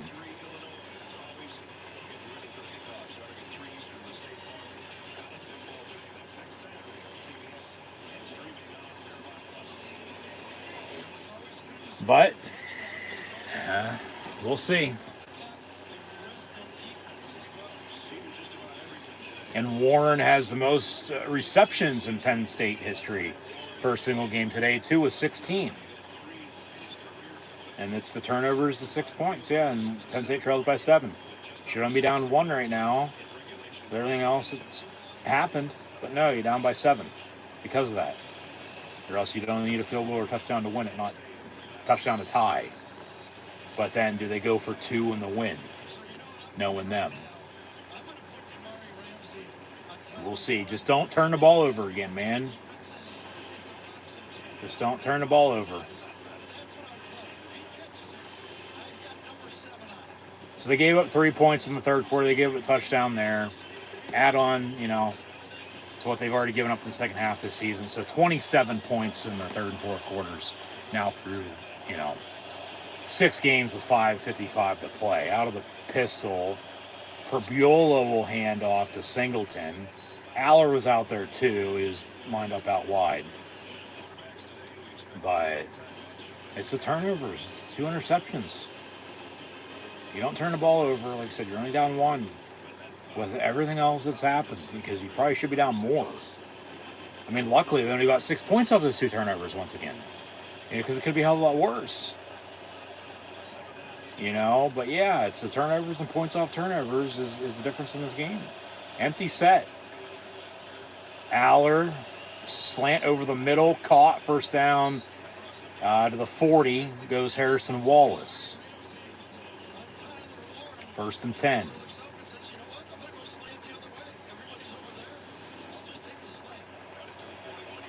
And Aller again, far side, caught and then dropped on a comeback right at the marker, incomplete, 2nd and 10. The other thing, as I mentioned, if they scored, they go for 2. Well, it would depend on how much time's left, because you don't want to go for 2, not get it, game's for sure over. Whereas, you score, you kick it, whether you kick it or go for 2 at the end of the fourth quarter, you kick it to force overtime, let alone win it okay on a 2-point try. But USC potentially could still have time to go, score themselves and win it. So 2nd and 10 from the 41. Fake the give. Actually, they do hand off on a sweep near side. Katron Allen for about 4 yards. So 3rd down and 6. 3rd and 5. 3rd and 7. They only gave him 3 yards on that. Yeah, 3rd and 7. Pump fake. Aller. And goes deep. Nobody there. Because he threw off his fucking back foot. 4th and 7. Punt. You got 3 timeouts. There's still time. You got the 2-minute warning. But you just can't give up a play. You can't give up a big play. They're going to go for it. Well, on 3rd and 7, you would have liked to have had... Oh, he had Clifford going down the middle. On 3rd and 7, you would have liked, if you're going for it on 4th down here, 4th and 7 still, to get a couple yards on that previous play, but you got nothing. Now you got 4th and 7.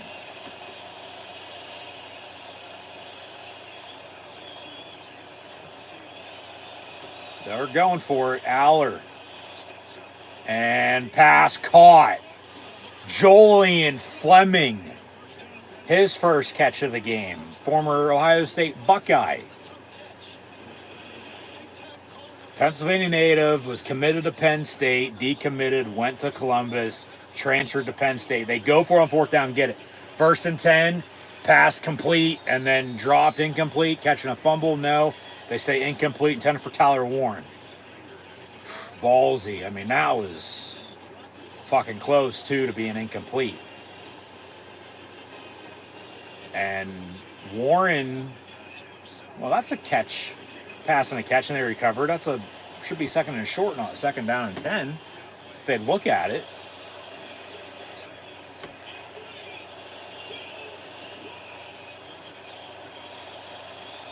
.401 to play, 2nd and 10, Penn State down 7. Out of the pistol, they'll fake the run. Aller gets drilled, incomplete.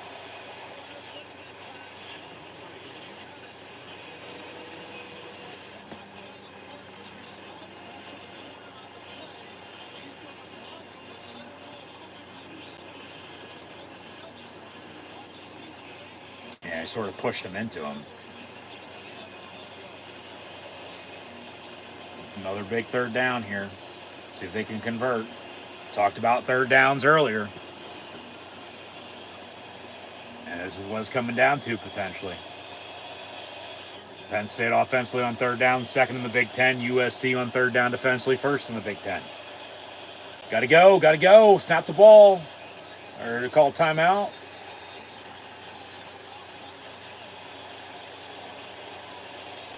So no delay of game. You gotta snap the fucking ball.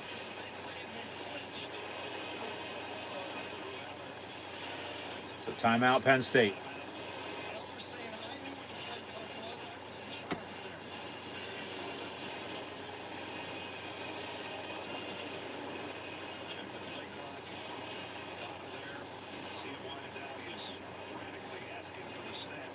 Yeah.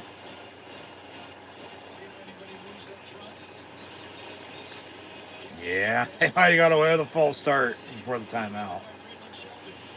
Before a delay of game, for that matter. So when I say snap the fucking ball, snap the fucking ball. 3rd and 10, Penn State. Come on, boys, let's go. Convert. Go drive and fucking score.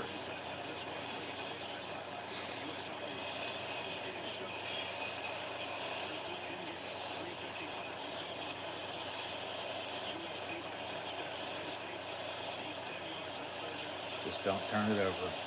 Just don't turn it over. Aller rolls out. Pass. Incomplete. 10 for Clifford, almost picked off. And now you got another 4th down. This is 4th and 10, though, compared to 4th and 7. A little less time, plus you don't have a timeout.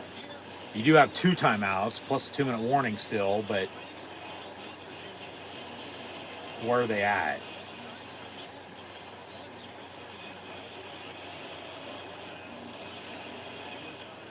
I mean, because even if you say would attempt a field goal, it'd be a long field goal from 39, it'd be like 55, 56 yards, if not longer than that. 57. They're going for it on 4th and 10 again. And Aller gets rid of it. It's caught. 1st down again. Julian Fleming out of fucking nowhere on 2 4th and 10s, and they convert. By God. Holy hell. All right.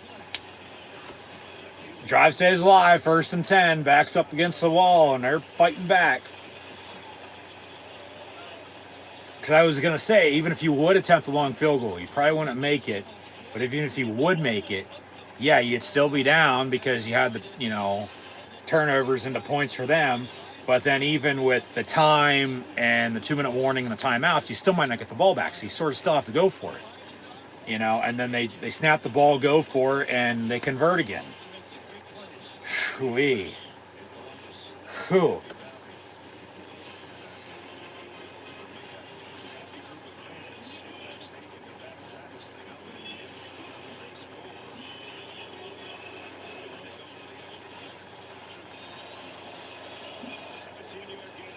So 1st and 10, ball at the 23 with 3:30 and counting to play. They got 2 timeouts and the 2-minute warning. Aller going to step up, tuck it and run. And he gets 9 yards. 2nd and 1 coming up. Now let's run Singleton or the Fat Man. You don't want to get tricky down here. Not with the game on the line like this. No, that's 2nd and a long one, I might add. Aller, dump it off to him. Thank you. Singleton on the screen inside the 10-5. He walks in, touchdown. 2:54 to play, 2:53 to play now. They're an extra point away from tying this game back up at 30. Holy shit. Not going away.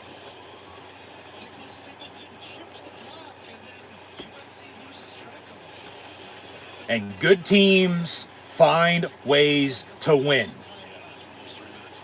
AP poll says they're the 4th best team in the country right now. Well, defense going to need to stop. Barker will attempt the extra point, which you do kick it in this situation.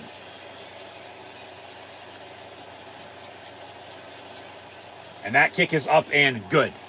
So Penn State came back down 20-6 at halftime. Tied it at 20. Tied it at 23. And they just tied it at 30. Still, the difference in this game, unless they have a fucking lead right now, up 6. USC would need a touchdown to win it. You know, defense would need to fucking stop, which defense still needs to stop. But 2 interceptions to 6 USC points, or else you'd be up 30-24 right now. And Aller with poise. 2 4th down conversions, 4th and 7 and 4th and 10, both to Julian Fleming. And they drive and score and tie it up. And I think he just went over 400 yards passing, if I'm not mistaken.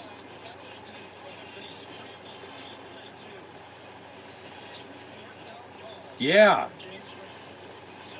Just leaving it all out in the field. And like I said, good teams find ways to win. So we'll see if this defense can get a stop. They need to stop the run. They need to get pressure on Miller Moss.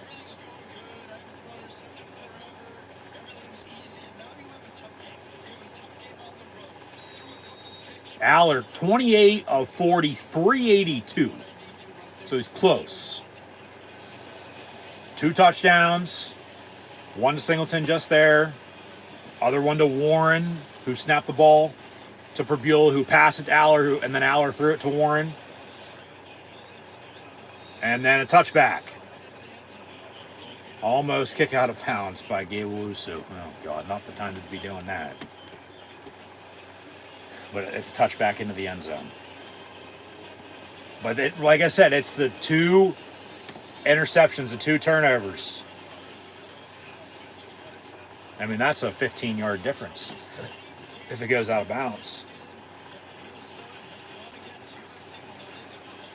But come on, defense. Defense would still need to stop regardless right here. Whether they're tied at 30 or up 6 with those 2 turnovers, 6 points. But the defense of all times, let's get a fucking stop. And pass on the slant, caught. A.J. Harris on the tackle at the marker.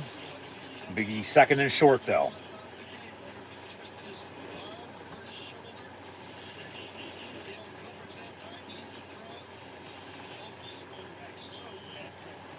Come on, defense.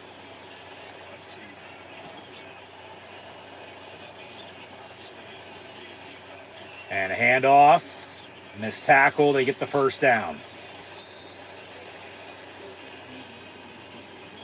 And that'll probably take us to this 2-minute timeout. College football now this season, the 2-minute warning, if you will.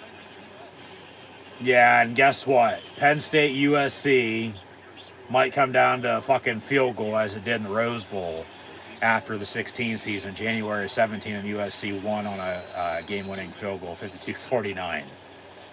God damn. But it's 6 points off of 2 turnovers on why we're tied and why Penn State ain't up already 6. And then you'd force USC to score to win it, not need a field goal. But with 2 minutes to play, we're tied at 30. And the defense needs the biggest stop of the season thus far. Get a stop, get a turnover maybe, somehow, some way. But just get a stop somehow, get the ball back. You got 2 timeouts in your pocket with this 2-minute warning. It would have been nice to have a 3rd and short rather than get the first down right there, 2-minute warning.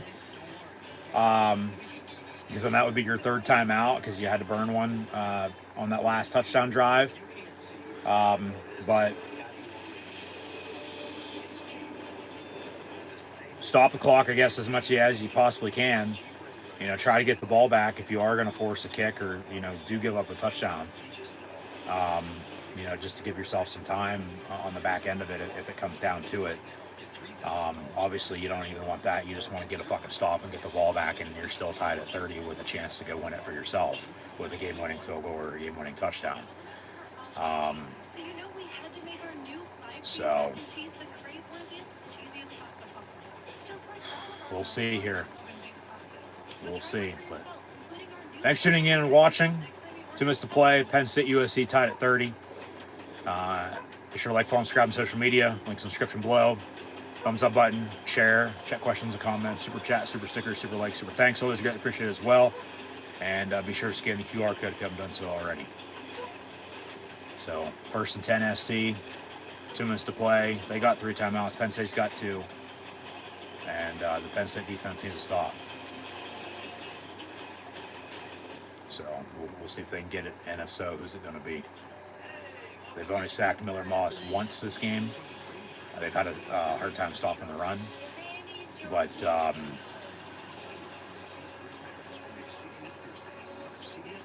it's boiling down to the 2 turnovers for 6 points. Or else Penn State would be up 30-24 right now if everything else is going the way it has. And USC would need a touchdown to win it, not a field goal potentially, let alone a touchdown, you know. So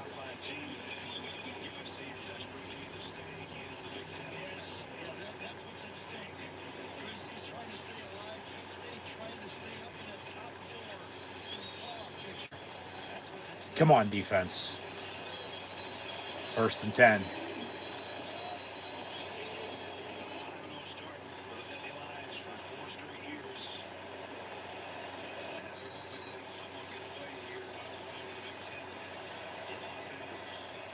Empty set.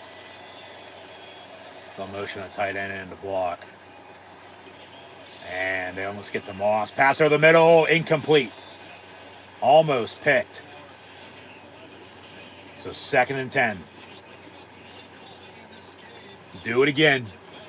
Do it again.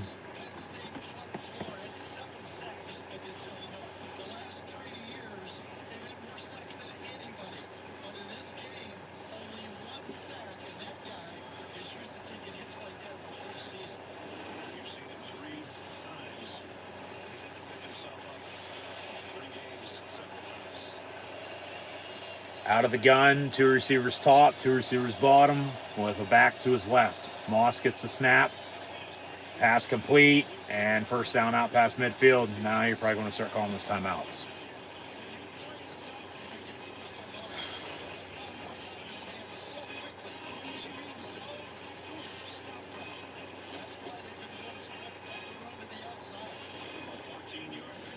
Clock's ticking, minute 40 to play. Come on, defense.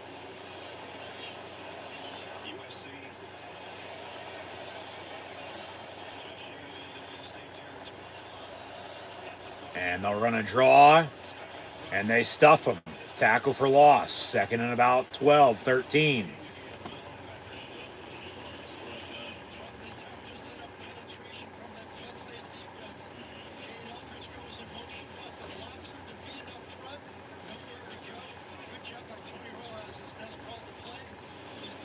Ball at the 49, 2nd and 12. Just don't give up a big play.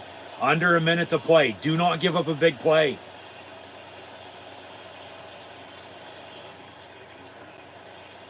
Yeah, they're working that play clock. Pass caught, missed tackle. Then he falls down. All right. 3rd down. And at this rate, you haven't called your timeouts. You're probably going to want to let it run. You don't want to give them any time to do anything when you're not going to have any time to do anything either. But 3rd and 7, and like I said, I would have started using the timeouts a little while ago, but 15 seconds, 3rd and 7, and now we got a whistle and a timeout, but by who? Penn State called one with 14 seconds. Why not call one a minute and a half ago? You know? I mean, you still need to get a stop, obviously, but you would have had some more time.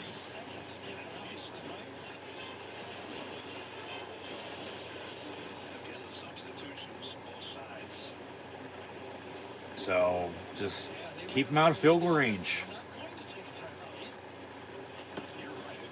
That's why I said, like, at this rate, you're probably not going to want to, and then they do. Just, I don't know. I don't know about that. See what he says about it, if anything.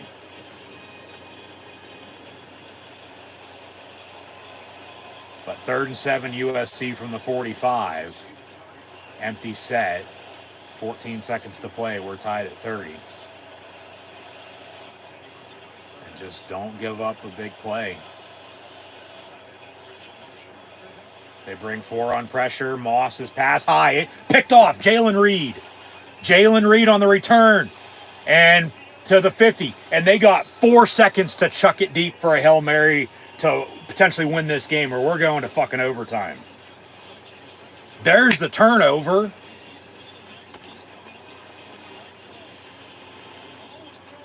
Now, you might not get anything out of it, but you're going to get momentum. If this game does play on. 3 seconds to heave it deep from midfield. Yeah, it was high. And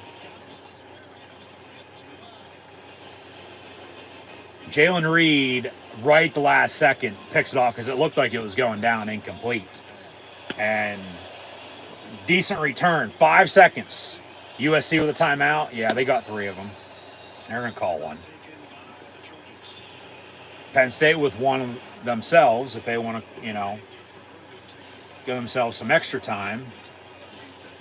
Yeah, but then who knows if they would have took a timeout earlier. I mean, the timeout worked. They got a pick out of it. Because Reed just played it safe in midfield and dropped after he saw it was high and complete and picked it off, and then about a 20-yard return or so. So they're even in the turnovers, but USC has one more off of Penn State than Penn State has off of them, and they have 6 points off of it, or Penn State would be up, and then they'd be taking a knee right now, winning the game, not having to throw a Hail Mary, still tied at 30. So if they don't convert, we go to overtime. And a quick pass out of bounds, Liam Clifford with 2 seconds. You want to kick it? Ryan Barker, does he have the leg? They've had kicking issues. Be 40. It'd be a long fucking kick, I'll tell you that. 43, 53. Be about a 60-yarder to win it. But 2nd and 5. Actually, we got a late whistle and a timeout again by USC. So they'll reset the clock to 2 seconds. Penn State's got a 2nd and 5 from the 43, but you got to score on this play to win it, let alone we go to overtime. Or you can kick a 60-yard field goal. But then you don't want to give up a return and then have them return it Auburn style on Alabama and the Iron Bowl and win it. So you probably heave it. Texas just beat Oklahoma in the Red River Rivalry. Pitt beat Cal. BYU's going to beat Arizona. Those are the games we're watching. We're going to update everything else later. So, and Aller's got an arm. Can he chuck it deep? Yes, but can he chuck it deep and can they execute and score a touchdown to win it on a Hail Mary as time expires? 2nd down and 5 from the 43 with 2 seconds. Aller heaves it. It's going to be short. Picked off. Tackle him. They push him out of bounds. All right, so Drew just threw his 3rd pick, but that doesn't matter for the time being. We're going to go to overtime with Penn State and USC tied at 30. Talked about Penn State on October the 12th before. They're 13-4 all time on this very date. They've won 2 in a row. Okay? They won at Iowa 5 years ago. They beat Michigan in 4 overtimes on this date back in 2013. Last time they lost was also in overtime back in 2002 at Michigan. So they've had an overtime win and overtime loss on this date, but they have momentum now going in to extra time here.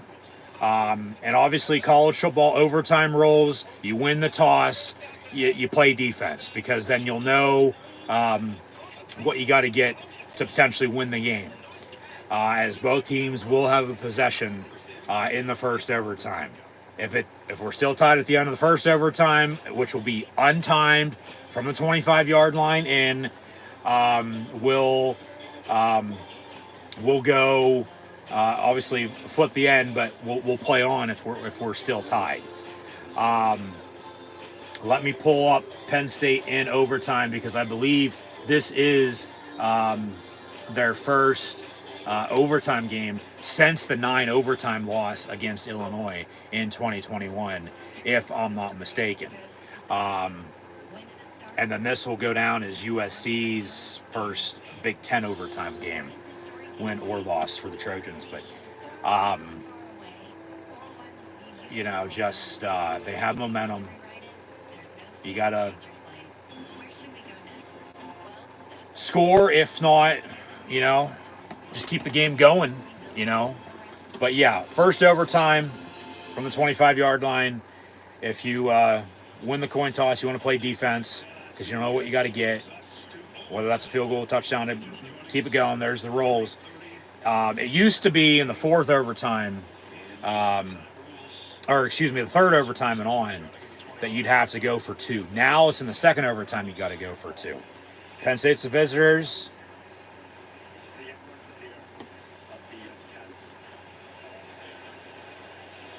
Tails.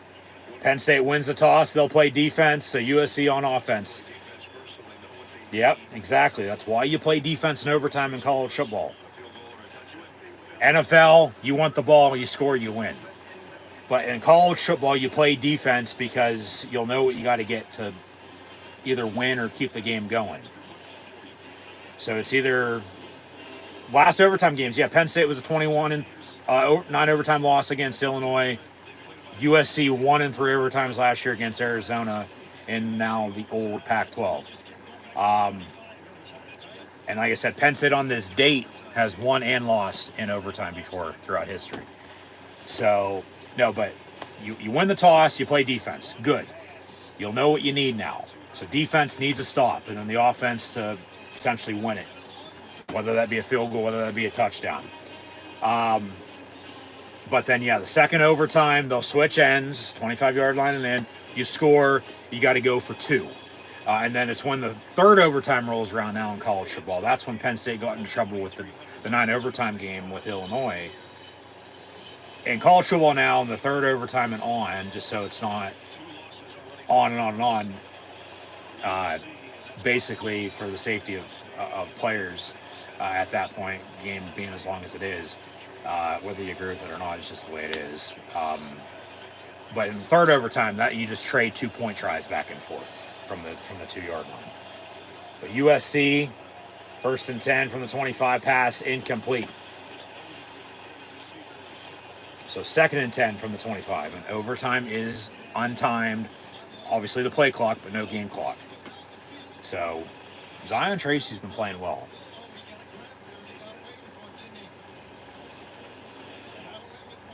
Yeah, he might have. He never looked back. If he would have turned around, been better looking. And both teams have a timeout here. So 2nd and 10 for USC from the 25-yard line.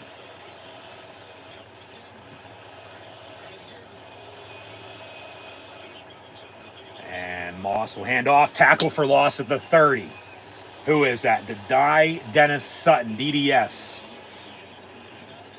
3rd and long. We'll see where they spot it. 3rd and 14, 3rd and 15.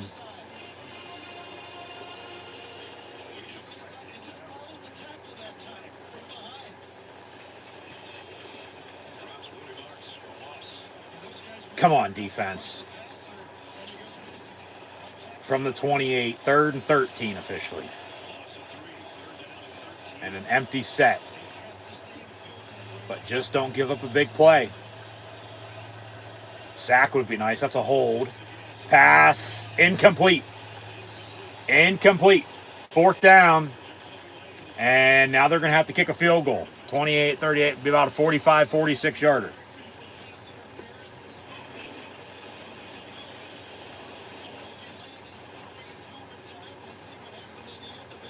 The refs are letting them play. They are.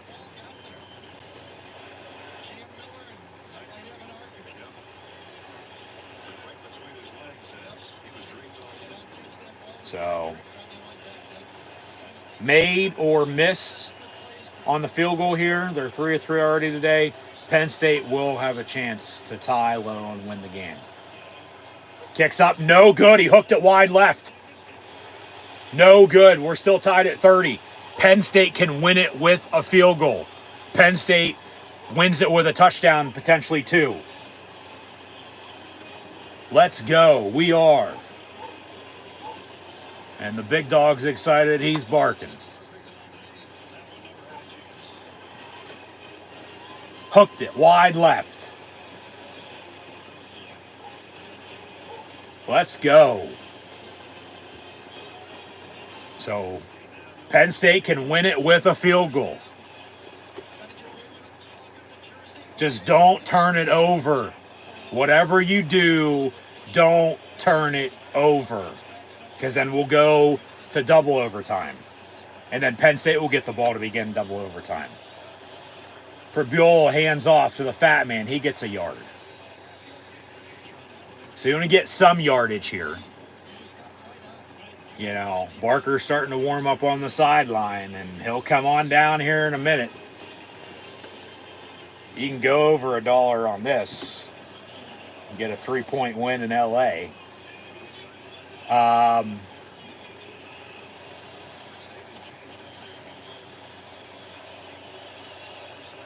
You just don't want to go backwards. And like I said, you don't want to turn it over.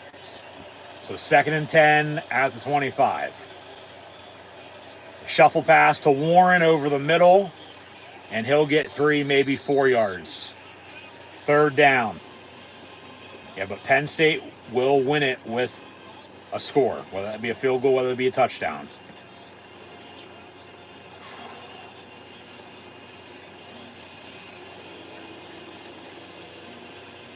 Come on, let's go.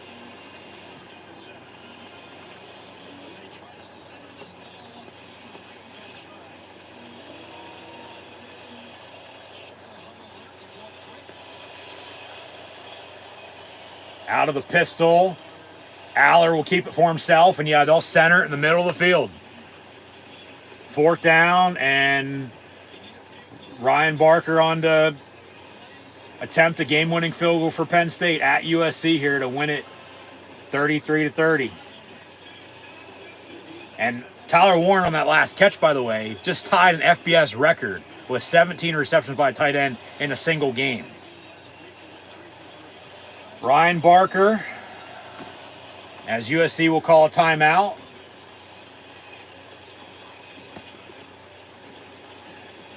To ice him.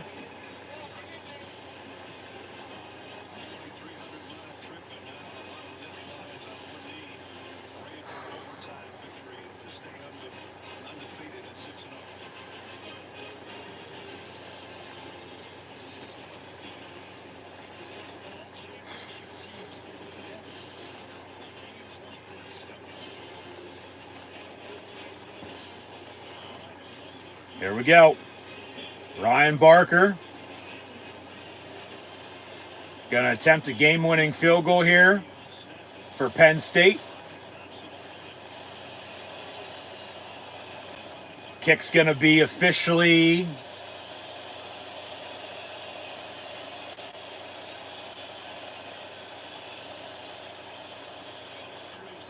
.36-yarder with the snap, hold, kick, up, and good. Penn State wins it in overtime at USC, 33-30. Boom.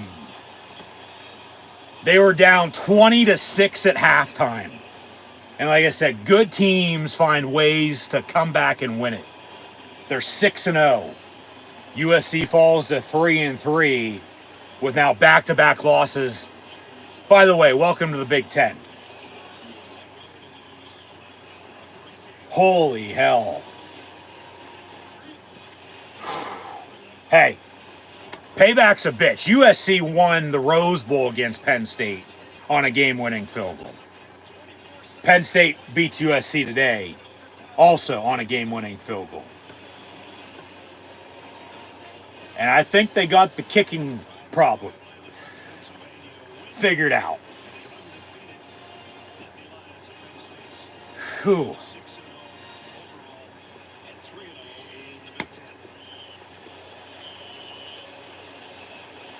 Give it up to USC, though, because they had Penn State, man. As Barker says, go to sleep. They had Penn State. They had them right where they wanted them at. But Penn State in the second half, the defense, more so than not, but then the offense. 2 4th down conversions on that last touchdown drive. Pretty good right now, rather than 5 and 1. Whew. And they're 6-0 for the second straight year. Big win. Yeah. Come on down, Ryan Barker. You're the next contestant on kicking a game-winning field goal.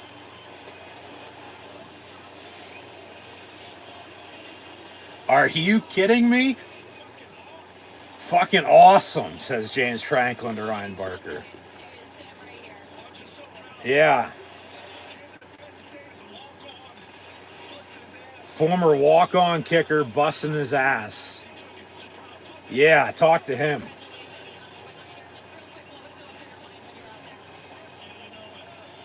What a fucking game. Big, huge win for Penn State. And thank you. You're welcome. Thank you. We are. Whew.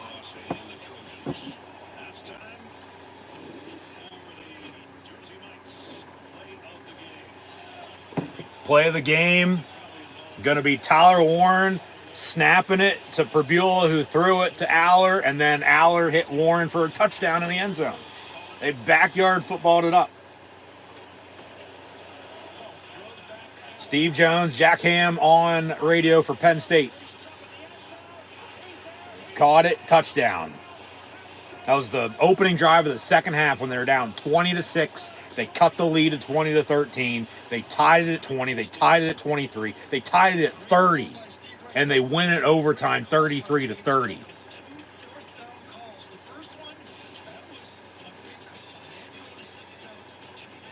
And Penn State's going to head into their second and final bye week of the season next week, 6-0. They'll go to Wisconsin in 2 weeks.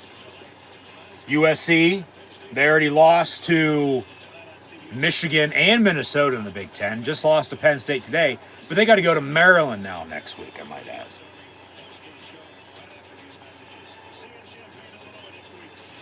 Penn State's going to be popping some champagne going in the bye week. But you don't obviously want this win to affect how you're going to play the rest of the year. You don't want to get too full of yourself. Look at Alabama a couple weeks ago. Big win against Georgia. They got upset by Vandy last week. Almost lost again at home to South Carolina again today. So they're going to carry this momentum into the bye week. And then they're going to go jump around in Madison, Wisconsin in 2 weeks' time. Take on the Badgers, who are playing okay. Couple wins in a row after they just lost to USC out in LA.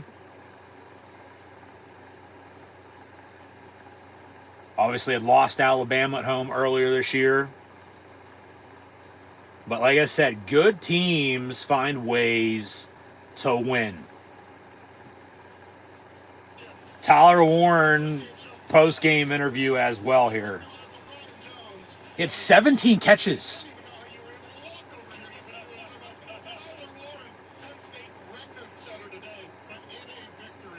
And over 200 yards and a touchdown.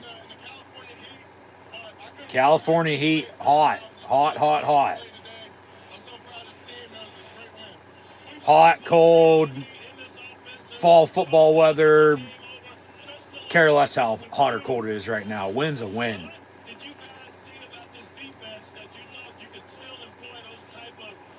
That's a tough loss for USC. That's a tough loss.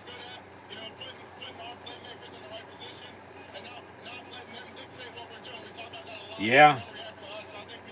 Control, you can control.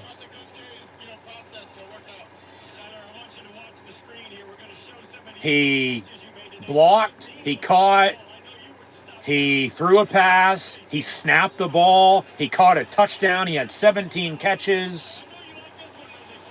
I mean, you want to talk about a stat line? Tyler Warren, October the 12th, 2024 against USC.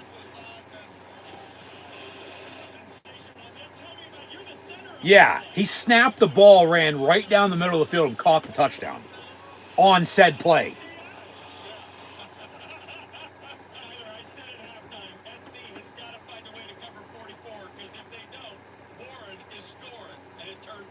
Warren is scoring. He's Mr. Do-It-All, Mr. Incredible for the Penn State offense. But it starts up front. They have no offense line, no running game, no Aller to throw the ball to him. He doesn't have this. And it's the defense. What? Yeah, they gave up 3 points at the end of the third quarter. First points allowed in the third quarter of the season. Gave up, another 7 in the fourth. So just 10 total in the second half today.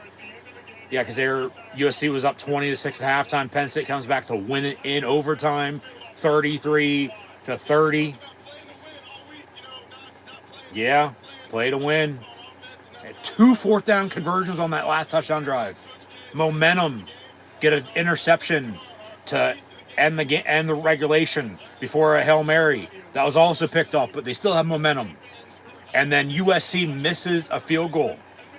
They were perfect all day, 3 for 3 on field goals. Miss a field goal. Penn State 3 plays. And obviously We Are Penn State in the Nation made the trip. There's the big uglies. We are. But Penn State, yeah. Yeah, they got to fly back.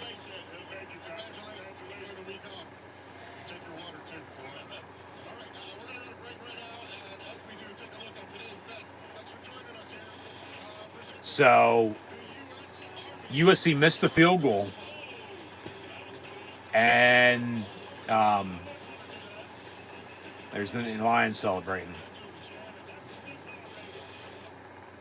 Yeah, USC missed the field goal in overtime, and Penn State 3 plays later on fourth down got it a little closer, and Barker, like I said, come on down, man. I mean, Barker in LA for a game-winning field goal, you can't make this shit up, man. You just can't. Like I said, it seems like they got the kicking problem figured out. I would say so. You just can't get too high on your horse now. You can't. You got to keep playing. You know, like every game's, that's the 1-0 mentality. You don't want to be too down. You don't want to be too high. You want to be right there, steady Eddie. Right in the middle, be balanced, be consistent. Barker was good. What was it, 36 yards? Yeah. It was between the goalposts, that's what mattered. It was good. And Penn State wins it 33-30. Whew. What a win. What a fucking game. What a win, though, for Penn State. Tough loss for USC. Like I said, you got to give them a bunch of credit because they had Penn State in a tough spot. Very, very tough spot. There was even one drive I said earlier. Penn State doesn't get a stop here. They might be in trouble when they were already in a hole, but it was about to get worse, but they got a stop. And then I believe right after that, they went and kicked that second field goal. They're down 17-6 then, and then they're down 20-6 at halftime. Obviously, go back to the start of the game. They forced USC to punt to begin the game, but their opening drive, they went 90 yards and scored a touchdown, but then the penalty cost them 7 points. Julian Fleming with a pass interference on a pick rub route. So they had to settle for 3, but I think Fleming made up for that with 2 big fourth down receptions on that last touchdown drive. So that's that. And just like I said, good teams find ways to win. And we might look back on this very game,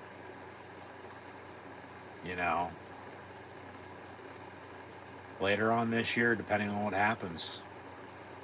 and say, yeah, that's when you knew.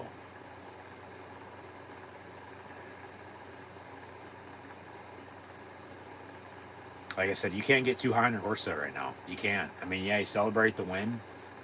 They got a bye week next week, but still long season. Still long season. You got to be cool, calm, and collected. You got to be confident. Which, like I said, at the start and throughout the game, I was, then I wasn't, and then I was again, and yeah, it's just that wave of momentum, emotions.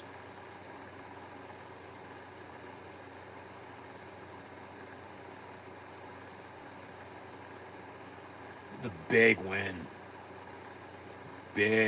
for Penn State, big road win, especially at USC. You literally had to bus because State College Airport ain't big enough to fly out of directly to Los Angeles. They can fly in, yeah, but can't fly out of directly without having to stop. You know, like they would have either had to flown from State College to Philly or State College to Chicago and then direct from there, because that's how it is out of State College Airport. They had to bus to Harrisburg, a good hour and a half, 2 hours, east down the Susquehanna River, from State College, and then fly out of there. They flew out Thursday as the equipment truck left Sunday night, got to LA Wednesday morning. Obviously, for them to be safe coming home, along with the rest of the nation. Whether you drove out, whether you flew out, whether you're already out on the West Coast, because Penn State has the largest alumni association in the fucking world. We are Penn State. Yeah, team flew out Thursday from Harrisburg. Practiced at SoFi Stadium yesterday, home of the Chargers and Rams. And, get acclimated. It was the first time playing in California since the Rose Bowl against Utah, January the 2nd, 2023. First time playing this far out west since at BYU in 1992. But then playing at USC for the first time since 1991. Yeah, they've met in the postseason. Met in the Rose Bowl a few times since then. They've met in the regular season, but it was here on the East Coast. It was the Kickoff Classic, the Pigskin Classic, to begin the 2000 season. And that was played in East Rutherford, New Jersey at the old Giant Stadium, the now said parking lot to MetLife Stadium. But now, obviously, USC is in the Big Ten. They'll come to Penn State in 2026. Okay? How the scheduling is lining up with Penn State and the 4 teams from the Pac-12 out west with UCLA, USC, who Penn State just beat both of them in back-to-back weeks, home and away respectively, and then Oregon and Washington. They don't play Oregon this year, but they still have to play Washington. They host them for the Whiteout in about a month's time. The scheduling with that is they hosted UCLA at USC, host Washington. Don't play Oregon. They host Oregon next year. But then they got to go to UCLA. They got to go to the Rose Bowl. So they'll be back in LA next year. USC is going to come here in 26. They'll go to Washington in 26, and then they'll go to Oregon in 27. Unless obviously schedules from now until then change. But the Big Ten, when they announced all 4 Pac-12 teams were joining, because remember initially, and you go back to 2020 with all those schedule changes, and then the Big Ten with conference realignment and college football expanding the playoff and so on and so forth. Just crazy times we're living in for sure. Just not in sports, but in the world in general. It's life though, and it goes on. celebrate this win for sure, no doubt about it. Andy Kotelnicki and his Dairy Queen Blizzard offense, one of those sounds fucking awesome, perfect right about now. But anyways, they had made schedules when just USC and UCLA had joined, and then a year later, last year, and then it became official this past summer, you have Oregon and Washington join. So they made the schedules up until 2028. So that's where they're at, and that's why I said they hosted UCLA at USC, got to host Washington, and then they'll go to UCLA next year. They'll host Oregon, and then in 26, USC will come to Penn State, and then Penn State will go to Washington, and then they'll go to Oregon in 27, as mentioned once again. So remember that stat of Big Ten teams crossing, time zones, and Indiana was the only team to win at UCLA. Well, Penn State just won at USC, if you didn't know. Defense, man, in the second half. I mean, because they had that game arguably lost when they were, down what they were down. And then the turnovers just were killing them. They were. And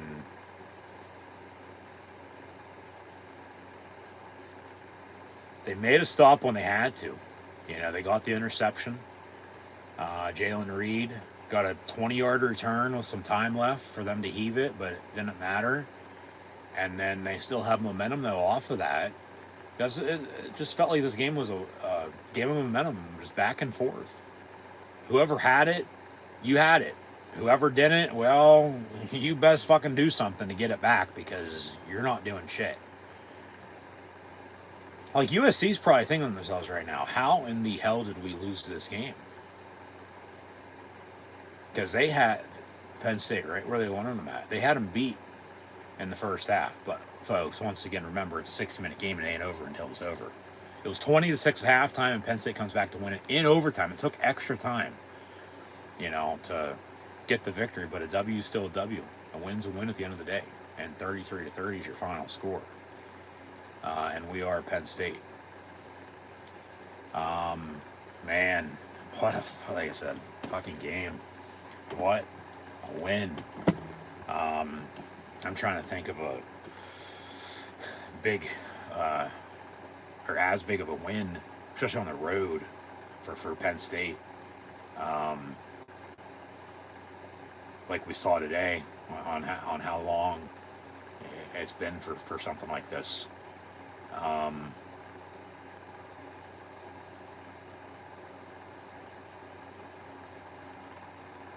Or just in general, whether that be home or away, let alone neutral site, I'll have to really think about that one. I mean, a couple are coming to mind.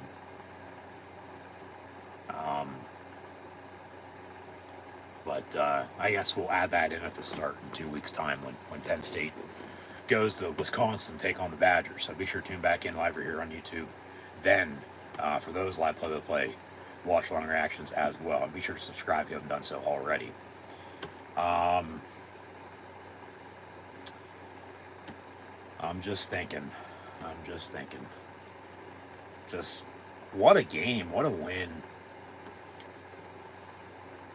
Obviously, wish USC the best of luck. They're in a tough spot at 3-3 now, as they were 3-0. Remember, this game was projected to be a top 25 matchup, let alone a top 10 matchup potentially. But then USC loses at Michigan. They beat Wisconsin, but then they just lost at Minnesota.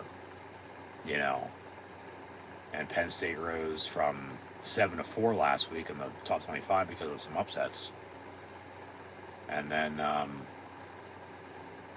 as the fourth-ranked team in the country, they're going to rise a little bit more with the win, because with Texas at 1 and them winning against Oklahoma in the Red River rivalry, guess what?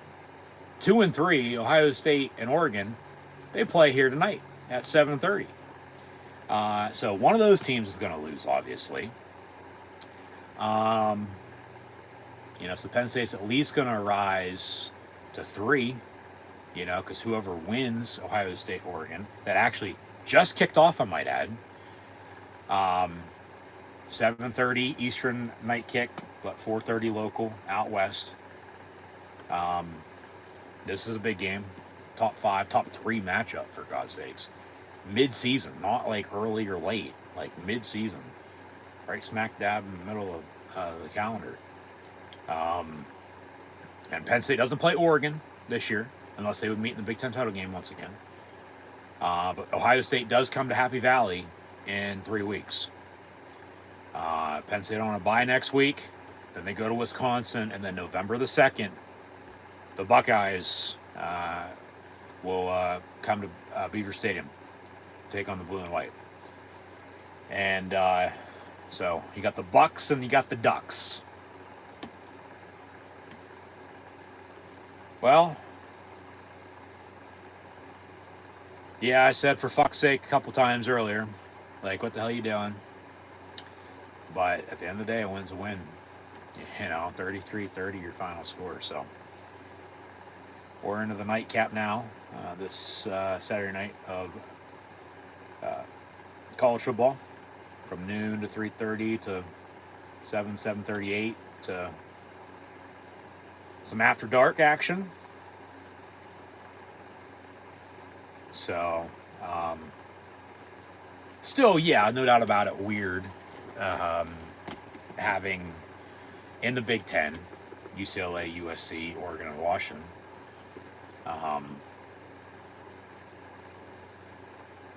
Because normally, like I said, that's your Rose Bowl matchup on January the 1st. San Gabriel Mountains and Pasadena at the fucking Rose Bowl.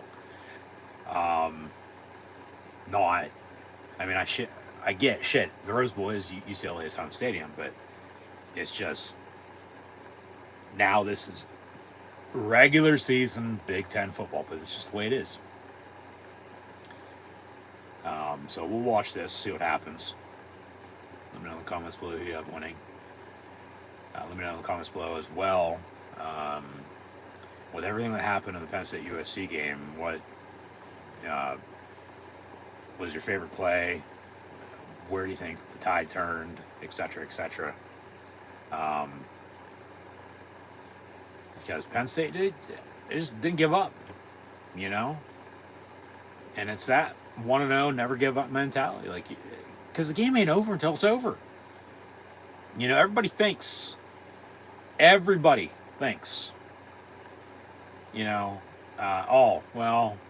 matchup, yeah, I'm going to pick this team. This matchup, I'm going to pick this team.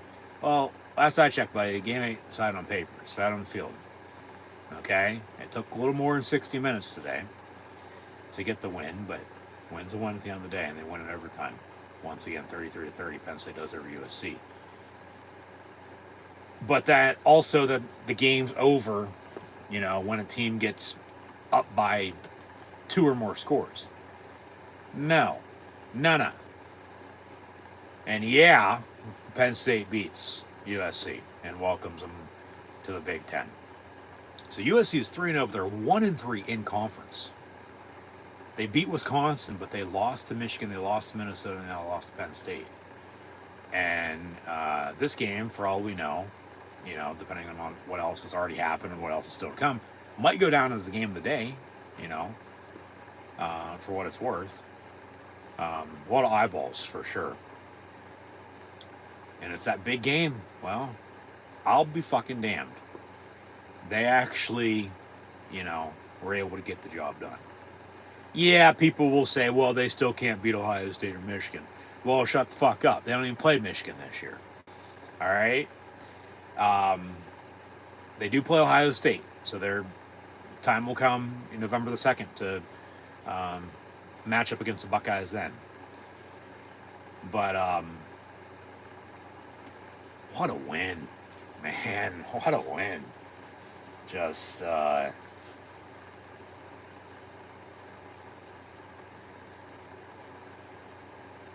I said, a lot to unpack. We knew that, mid-third quarter with them starting to come back. And that's why I said don't go anywhere, because we ain't going to be going anywhere. And from Sunday night, Monday morning to how I was feeling to how I'm feeling right now, as Ohio State scores, touchdown Buckeyes, 5 minutes in. They take an early road lead.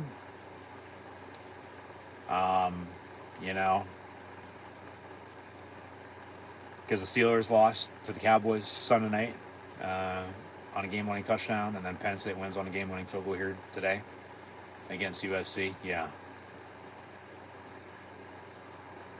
Sort of makes up for it. Not in full. Steelers play at the Raiders tomorrow, so we should tune back in live here on YouTube for those. A lot of people watch long reactions as well. High snap, extra points up and good though, 7-0.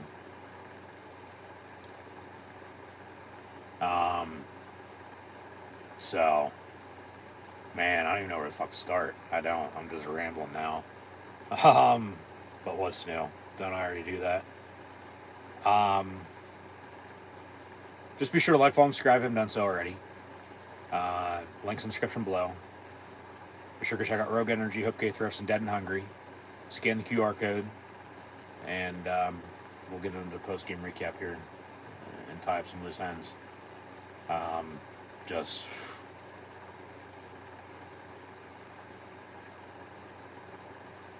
Yeah, one of those games that, well, we would be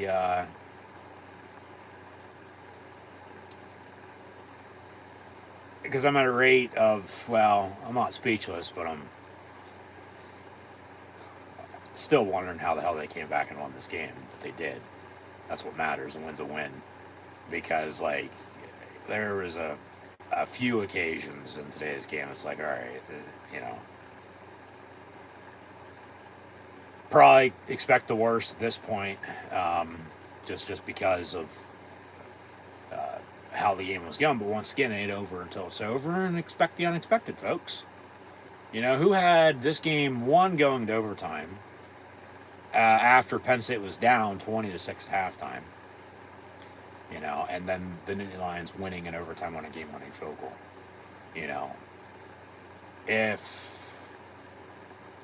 you probably would have said that to anybody on either side of the fan bases, before this game kicked off, they probably would have told you you're fucking crazy. But that's just how exciting this game was. As they're showing highlights of this game off everywhere else that's happening in college football right now. Like, that's how big of a win, but good of a comeback it was for the blue and white. Never say die. Never say die. And like I said, it ain't over until it's over. Never give up. This shows you that right there. I'm trying to think last time they won on a game-winning field goal.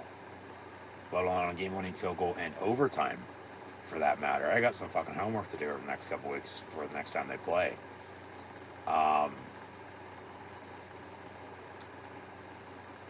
They've won 3 in a row on October the 12th.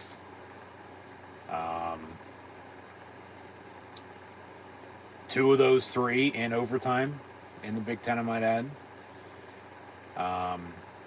They're back in the win column in overtime games because their last overtime game was the 9 overtime loss to Illinois. And that's when the first of the 4 consecutive 5-0 seasons started to go down the drain. Because they were coming off of a bye, but remember the week prior, they were in the top 5. They lost at Iowa. So 5-0 to 7-6, 5-0 to 11-2, 5-0 to 10-3, 5-0 to 6-0 for the second consecutive year. And now bye week again next week, and then they'll go to Wisconsin. So that's the next game on the schedule, and then they'll host Ohio State, and then Washington. And then they'll have to go on the road twice more because they've only gone on the road twice to this point, West Virginia and USC. And then, of course, Senior Day after Thanksgiving. But you're at that halfway point. You're 6-0. Like I said, where do you go from here? Obviously, continue to go up. You don't want to go down. You don't want to, stagger and go sideways by any means. Like I said, you don't want to be too high with this win, though, either. You'll celebrate it, but you don't want to be too high. And you don't want to get too low after the losses. You want to be right there in the middle. And so, yeah, don't get too high on your horse and then fucking lay an egg in 2 weeks at Wisconsin, who's not playing bad right now, like I said. You know, they lost at home against Alabama. They went to USC and lost. Also have lost their quarterback for the year in the meantime. And they've just capped off a couple of wins in a row. You know, whether they're against this opponent or that opponent in the Big Ten, doesn't matter. Win's a win still at the end of the day. So, and Wisconsin last time Penn State went there, they needed a defensive performance in the second half, you know, like a game-winning score, game-winning stop to begin 2021. And so, because Camp Randall ain't a easy place to play. Yeah, Penn State's gone there and won a few big games, but they've gone up there and also got their ass kicked before too, you know, or lost a close game once in a while. You know, so yeah, they're going to Wisconsin in 2 weeks after the bye week next week, obviously, of course. So like I said, all the nation that is out in LA right now, wherever your home is, get home safe. And of course, once again, we are Penn State. So,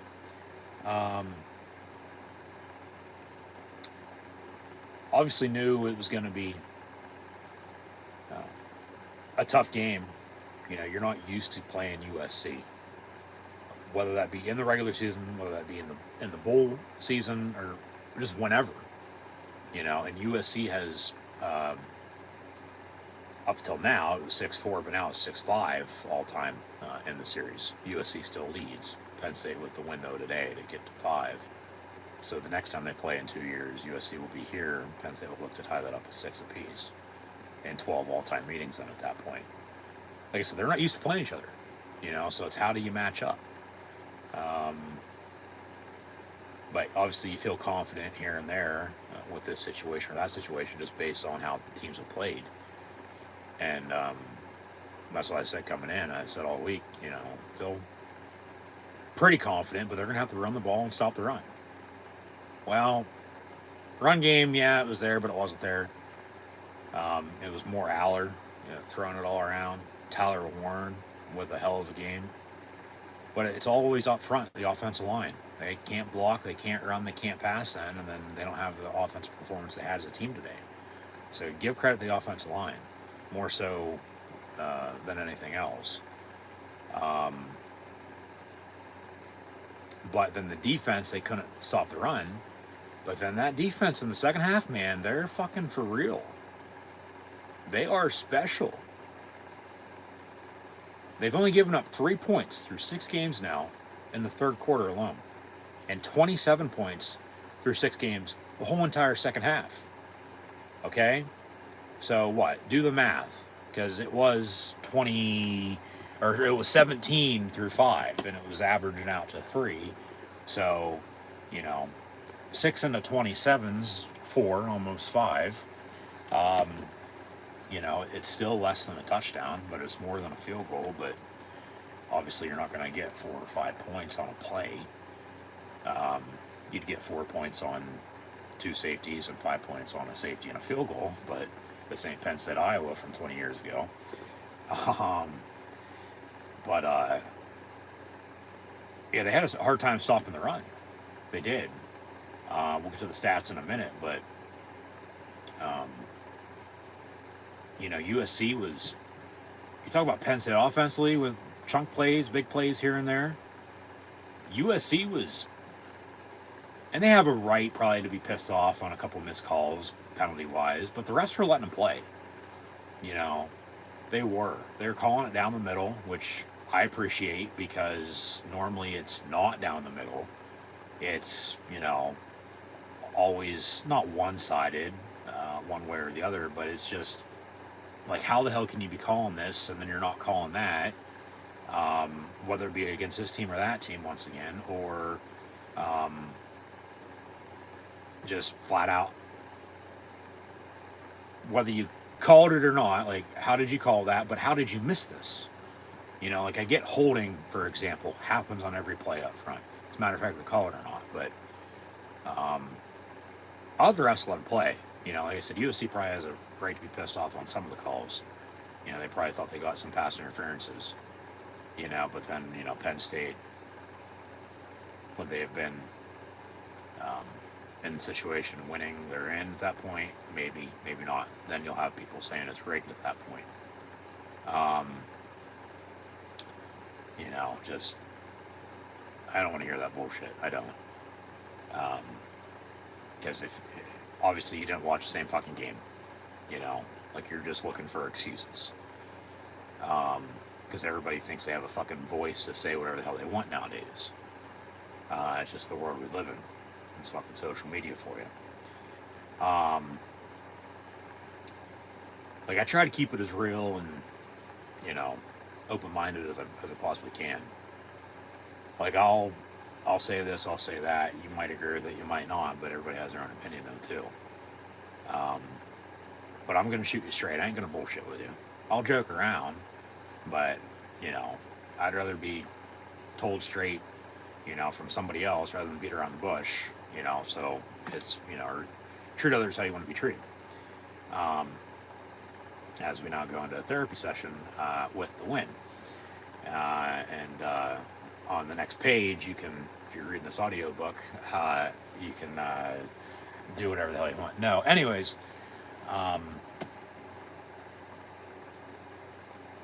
yeah, Penn State defensively, run game, they're having trouble stopping the run.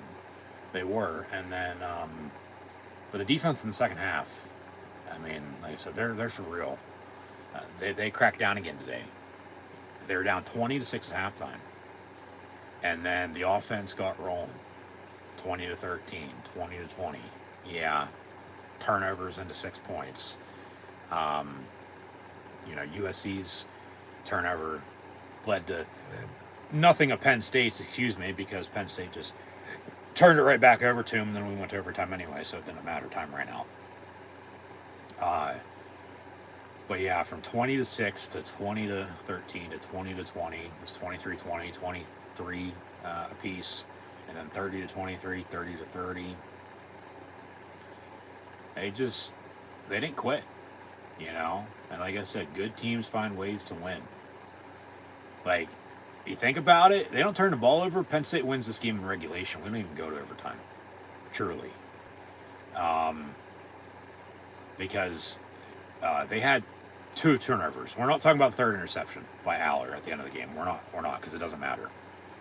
And we won't even talk about Miller Moss's interception to Penn State, even though it gave Penn State momentum into overtime to then win it after USC missed their field goal, and then Penn State wins it on a 36-yarder, 33-30 once more. The 2 interceptions Aller threw, which, you know, obviously you make up for it because you got the team in position from the 25-yard line, a couple yards more. I get, because that's where you start out in overtime, but you got a couple yards on, you know, a few plays, you know, command of the offense, you know, that whether he's a pocket passer, he's a field general, you know, he very rarely makes mistakes. So that's the thing with the 2 interceptions today, were crucial, and then they lead to 6 points of USC, whereas in the game it was, you know, at a time or two, 17-6, 20-6 at halftime. Well, 3 of those points were there, so it could have been 14-6. It's an 8-point lead. And then the other one was later, when they went up, when the game was tied at 20, it was 23-20 then. Okay, just 6 points in general, okay, with how it played out. Because then Penn State was down 30-23. They would have only been down 1, 24-23 if they don't turn the ball over with a couple minutes to play there. Not needing 2 fourth down conversions. You know, you might have needed 1. You still might needed 2. Just, you know, looking back on it, depending on where the ball was at. You know, and so on and so forth. And, just getting to field goal range at that point, I can't remember off the top of my head, as the big dog's still celebrating. So if you're any barking or howling in the background, it's just him. Like I said, it's probably goddamn neighbors. But obviously, what's new? Anyways, they were up, 24, or would have been up, USC, that is. This is 24-23 if Penn State doesn't turn the ball over. And then Penn State only needs a field goal to win it, let alone a touchdown to win it. Game doesn't go to overtime. But then USC has 6 points with everything else they already had, 30-23. Penn State needs those 2 fourth down conversions. 4th and 7, Aller to Julian Fleming. 4th and 10, 4 plays later, to Julian Fleming once again. I mean, poise. And they were able to execute. They were able to convert. And we talked about it earlier. Penn State offensively on 3rd down up against USC defensively on 3rd down might be where the game's won at. And, 2 4th down conversions. You go score, tie it up at 30. You get a stop on defense on the last drive, or the next last drive technically, because USC was getting close into field goal range, but then they threw it, and the ball was intercepted, so Penn State has a chance still to score themselves before the end of regulation. It was picked off, so then we go to overtime. So I said just tackle them. We push them out of bounds. So when we go to OT, and then USC misses a field goal, Penn State makes theirs, and the Lions win 33-30. Julian Fleming made up for the penalty he had on the opening touchdown drive with those 2 fourth down conversions, obviously. Those 2 catches that were crucial in the 4th quarter, no doubt about it, because that was a touchdown to begin the game. And they had to settle for 3.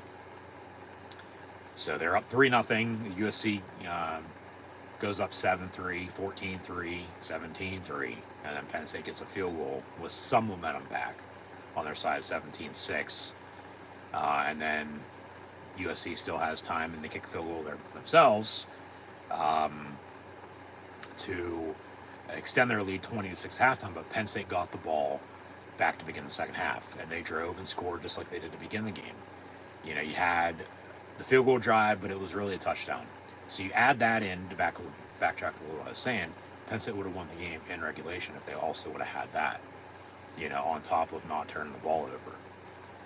Whether they were able to run the ball as good as they would have liked to today or not, let alone stopping the run or not,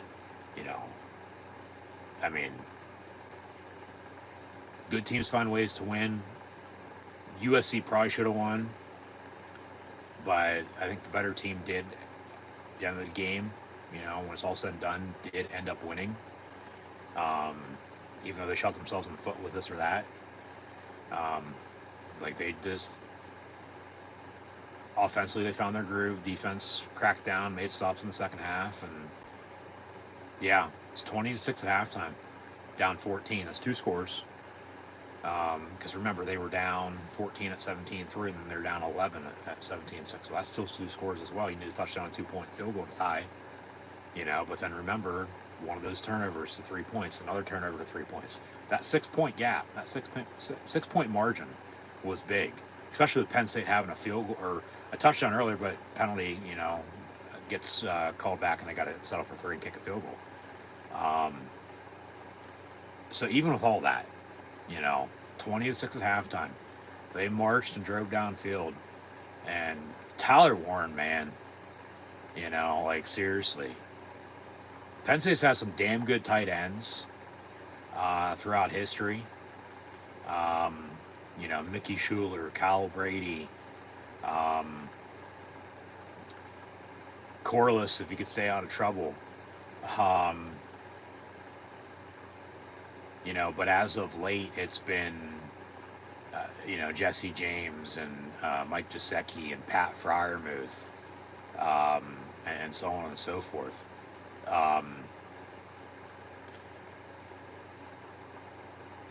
Tyler Warren's up there with them, if he ain't already, for that matter. Because he's broken school records now at the tight end position, let alone has a tie for first place for most receptions in a single game by a tight end in college football FBS history was 17 that he caught today. Okay? But he's more than just a tight end.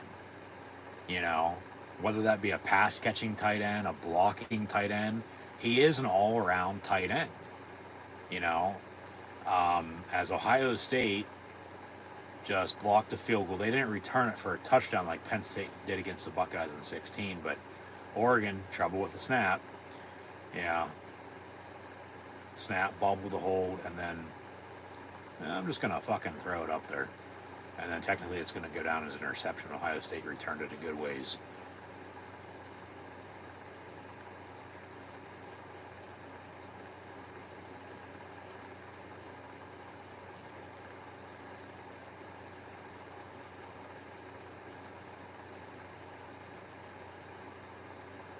But anyways, Tyler Warren, I mean, James Franklin said it after, it might have been Kent State, it might have been Illinois. I know it wasn't last week, but it was recently, it was within the past month. That he's the best all-around tight end in the country. And I would think after today's performance that, yeah, I'd say so. Okay, that miscue on the kick was the extra point. Oregon had scored, so it's 7-6, but extra point no good because of that. It's going to go down as an interception technically, even though it was snapped, fumbled, and then the holder threw it, picked off Ohio State, ran it good ways back, but no 2 points on the return. So it's 7-6. It could be 9-6. But early still in this game, first quarter. Anyways, yeah, Tyler Warren, he's Mr. Do-It-All. He's Mr. Incredible for Penn State. He is. Just, obviously at tight end, he's going to block. He's going to catch. But they've been having him take snaps. They've been having him throw passes. They've been having him direct snaps and running the football. Today was the one that, what the hell was that, you know? Because, like, I've been joking around about it, but because of the kicking problem, well, you might as well have him go out there and fucking kick now, you know? But they've gotten that figured out with Ryan Barker. That, well, yeah, okay, next, put him on defense, see if he can make a fucking tackle. Put him in the return game. They need some help there. But the one today was Tyler Warren at tight end. And this ain't fucking, you know, pee-wee football or junior high or high school football. When was the last time you saw an offensive lineman, let alone the center, wear number 44? Okay, USC should have knew something was up when he snapped the ball. Because it was the opening drive of the second half. And Andy Kotelnicki and his Blizzard offense, they were running a ton of trick plays in the first half. And then, even though it was working and the offense works better and you know, up-tempo, hurry-up offense, you know, they still only had 6 points to show for it. 7 really, 10 really, 7 on the first field goal, and then they get the other field goal. But remember the penalty again. And then,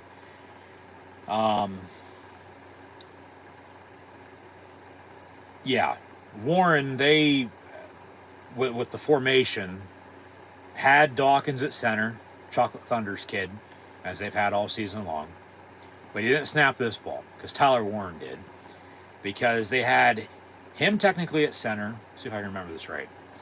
And then they had both quarterbacks in on the play, both Drew Aller and Bo Perbula, with, I believe, a running back and then a couple of receivers. You know, you got to have 11 on offense, 11 on defense. So whatever it equaled out to, I'd have to see a still image of it, let alone just a replay of the actual play again.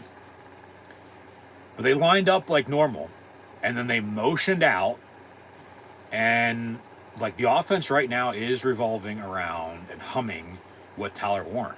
get him the fucking football. Continue to get him the ball. I mean, shit, he had 17 catches for over 200 yards and a touchdown today, for God's sakes. I mean, come on. Like I said, some receivers, some tight ends, you know, might not even have that through 1 game, 2 games, 3 games, let alone the whole entire season, for that matter, depending on where you're at on the depth chart. So, yeah, he lined up at center after they motioned. And he was the one furthest to the left. They had nobody on the other side of him. They had the rest of the offense line to his right, had a receiver near side, if I'm not mistaken, with Prebula at quarterback, a running back, but then blockers to the top of your screen because it was going left to right early third quarter, and Aller behind them. And basically what it was just a double pass play. But they had the tight end, Tyler Warren, number 44 for Penn State, line up at center. He snapped the ball, ran right down the middle of the field. Like, this is backyard football, okay? Like, you got to snap the ball to your quarterback, and you're playing 2-on-2. And then you got to also go out for a pass. Prebula got the snap from Warren, threw it behind the line of scrimmage, so it was a backwards pass, so the next pass can be a legal forward pass. And it was a legal play. Aller chucked it deep down the middle of the field, Tyler Warren, and caught it in the end zone for a touchdown. That's when they cut the lead to 20-13. That was the spark. It truly was. And then they got another stop on defense, drove and scored again on offense, and tied the game at 20. Another turnover led to more points. They were down 23-20, but then ended up tying it at 23 again. After being down 20-6, they tied it at 20, tied it at 23, and then USC went up 30-23. That's when that 6 points off the 2 turnovers really deep comes into play. Because Penn State, if they were able to work clock then late, would have just been able to win it with a field goal touchdown, of their own. Let alone already had a lead, from the touchdown on the opening drive to the field goal because of the penalty, so on and so forth. But it was 30-23, and then they tied it at 30 with 2 fourth down conversions. Aller to Julian Fleming, not once on 4th and 7, but twice, also on 4th and 10 a couple of plays later. And then they drove and scored and tied it at 30. And then get a stop on defense. We go to overtime, and USC misses their field goal, and Penn State makes their field goal. And the Nittany Lions beat the Trojans 33-30 here this afternoon in some big-time Big Ten college football from Southern California at the Los Angeles Memorial Coliseum. And we are Penn State. So, update some final stats and scores. So, a wild game in the Wild West, to say the least. No, you're not California dreaming with what happened. But they're 2-0 in the state of California the past couple years. They got to go to UCLA now next year.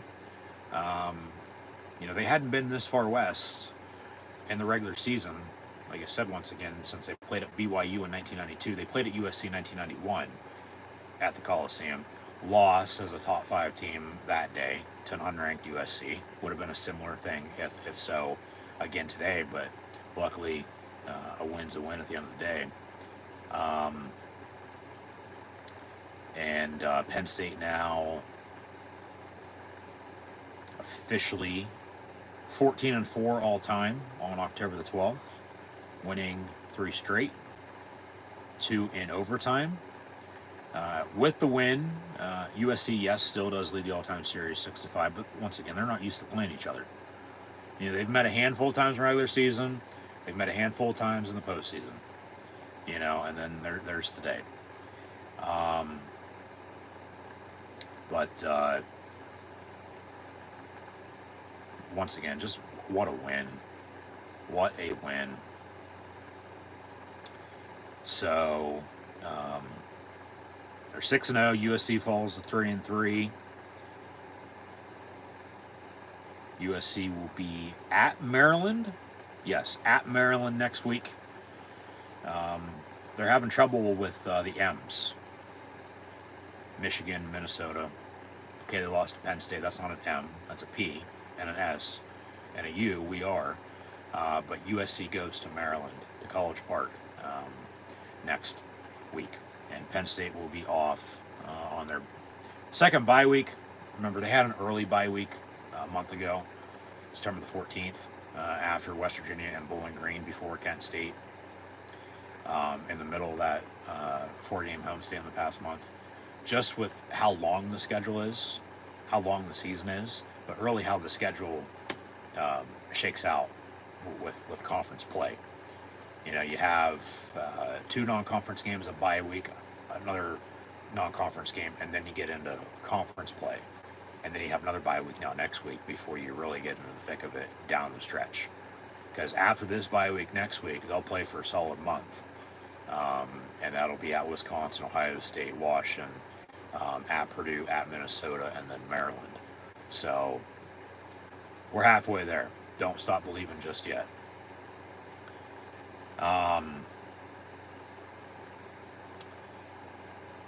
So 33-30, your final score. Penn State wins it in overtime.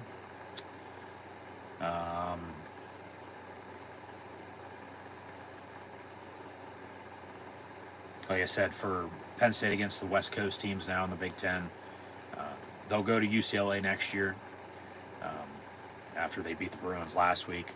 Go to USC today. USC will come to Happy Valley in 26. Penn State will go to Washington in 26, and Penn State will go to Oregon in 27. So that's about it with that. And now we'll give some final stats and scores. And at this point, we're just going to recap everything that's happened so far this weekend in college football and preview what's to come now next week as well. Sometime tomorrow during the Steelers-Raiders live play-by-play watch-along or action stream, so be sure to tune in for that if you want to hear that info, or if you just want to look it up yourself. Voila, go right ahead. But obviously, Penn State's going to be off next week. So no game. They won't be on. They're not playing. 2 weeks from now, they'll be at Wisconsin. Kick time still to be determined. Might be a noon game, might be a 3:30, 4 o'clock game, might be a night game for all we know. Should be finding out sometime soon.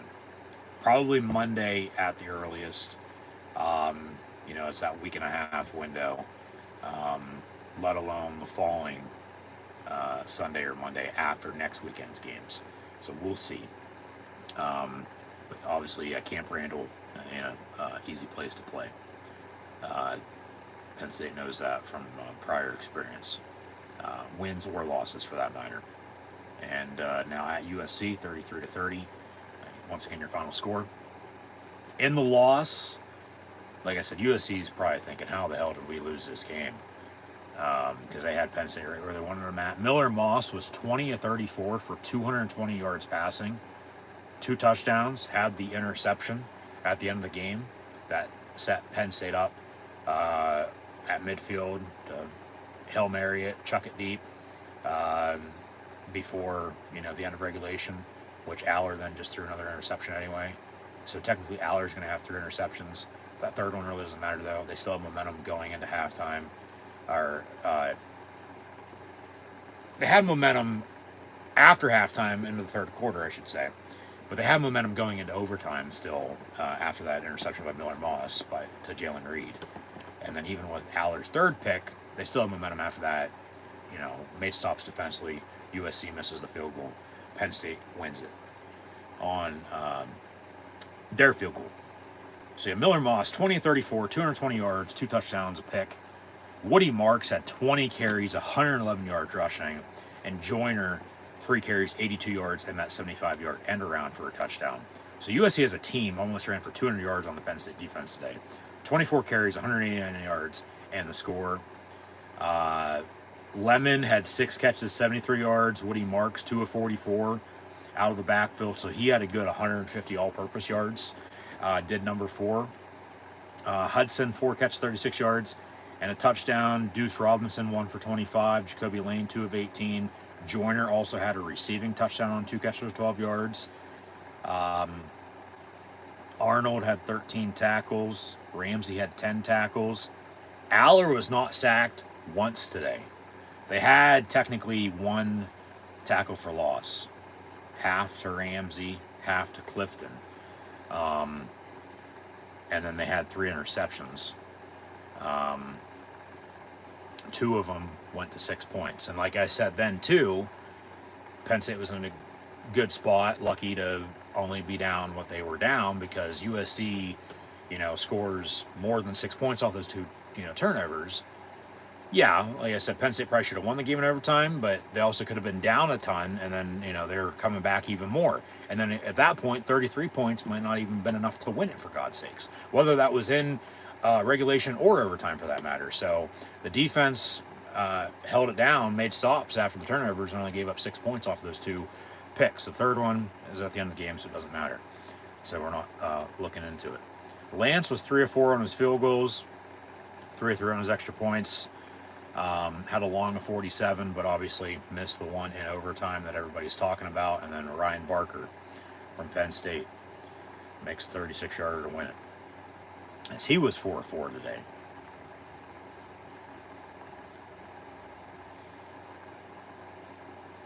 Game winner from 36 yards. Penn State, Drew Aller, 30 of 43 for 391, 2 touchdowns.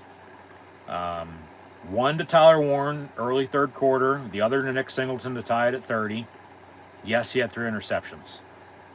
2 of those led to 6 USC points. We've talked about that. Fat man, Katron Allen, 16 carries, 56 yards, and a touchdown. Aller had 4 carries, 32 yards rushing, so he had over 400 all-purpose yards himself. Singleton, 10 of 26 on the ground, but then Singleton had 4 catches, 39 yards, and a touchdown. So Fat Man was better on the ground, but then Singleton had a better game receiving than he did rushing. But then they both were, making plays. Penn State on the dot, 400 yards total, was what they threw passing, because remember, Warren was 1 of 1, 9 yards. That to the Fat Man. So yeah, Warren blocked, he caught, he threw, he snapped, had a receiving touchdown on 17 catches for 224 yards receiving and the score. Also had 4 yards rushing. Remember on that confusion play, whether it was 2nd and 2 to 3rd and 1 or 2nd and 2 to 1st and 10, and then the refs, spotted it where they spotted it at, and then Penn State had to call timeout, and then Penn State got the timeout back, and so on and so forth. Yeah. All right, so let's run through these. Drew Aller was 30 of 43, 391, 2 touchdowns, 3 picks. Warren, 1 of 1, 9 yards. Katron Allen, the Fat Man, had 16 carries, 56 yards, and a rushing touchdown. Aller, 432. Singleton had 10 carries, 26 yards. Warren, 1 of 4. Warren had 17 catches, 224 yards receiving, and a touchdown. Singleton, 439, as mentioned, and that touchdown to tie it at 30. The Fat Man, 1 of 9 out of the backfield as well. Said at halftime, where the hell are the other wide receivers at? Well, Harrison Walls finished with 3 catches, 53 yards. Fleming, 2 of 33. Both of those were on 4th downs. And then Clifford had 3 catches, 26 yards. Omari Evans, a catch for 16 yards as well. Make sure I got all those. Yeah, Warren, 17 of 224 and a touchdown. Wallace, 3 of 53. Singleton, 4 of 39 to score. Fleming, 2 of 33. Clifford, 3 of 26. Evans, 1 of 16. And the Fat Man, 1 of 9. Penn State defense with an interception. Jalen Reed, 22-yard return. Kobe King led the team in tackles with 7. They had 6 tackles for loss and 1 sack. That goes to Abdul Carter on defense. So only 1 sack the whole entire game by both defenses, because remember, USC did not get to Drew Aller. But yeah, 6 tackles for loss. 2 denied Dennis Sutton. 1 for Kobe King, 1 for A.J. Harris, 1.5 for Abdul Carter with his sack, and then Zane Durant on a half. They still have no return game, but we're not getting into that today. And then Barker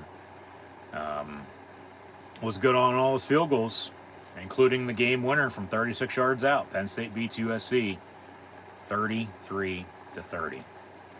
Overall team stats, 28 first downs to USC 16. Talked about third down at the start. Penn State offensively on third down, second in the Big Ten. USC defensively on third down, first in the Big Ten. We all can see who won that battle. USC was 2 of 11 on third down, where Penn State was 4 of 13, but then they're also 2 of 2 on fourth down. And that was that touchdown drive to tie it at 30 to continue the momentum into overtime to win it. USC did end up with 409 total yards today, but Penn State with the win. Penn State had 400 passing yards to USC's 409 total yards. USC had 220 passing, 189 rushing. Penn State had 518 total, 400 passing, 118 rushing. Yeah, they turned the ball over, but they controlled the clock.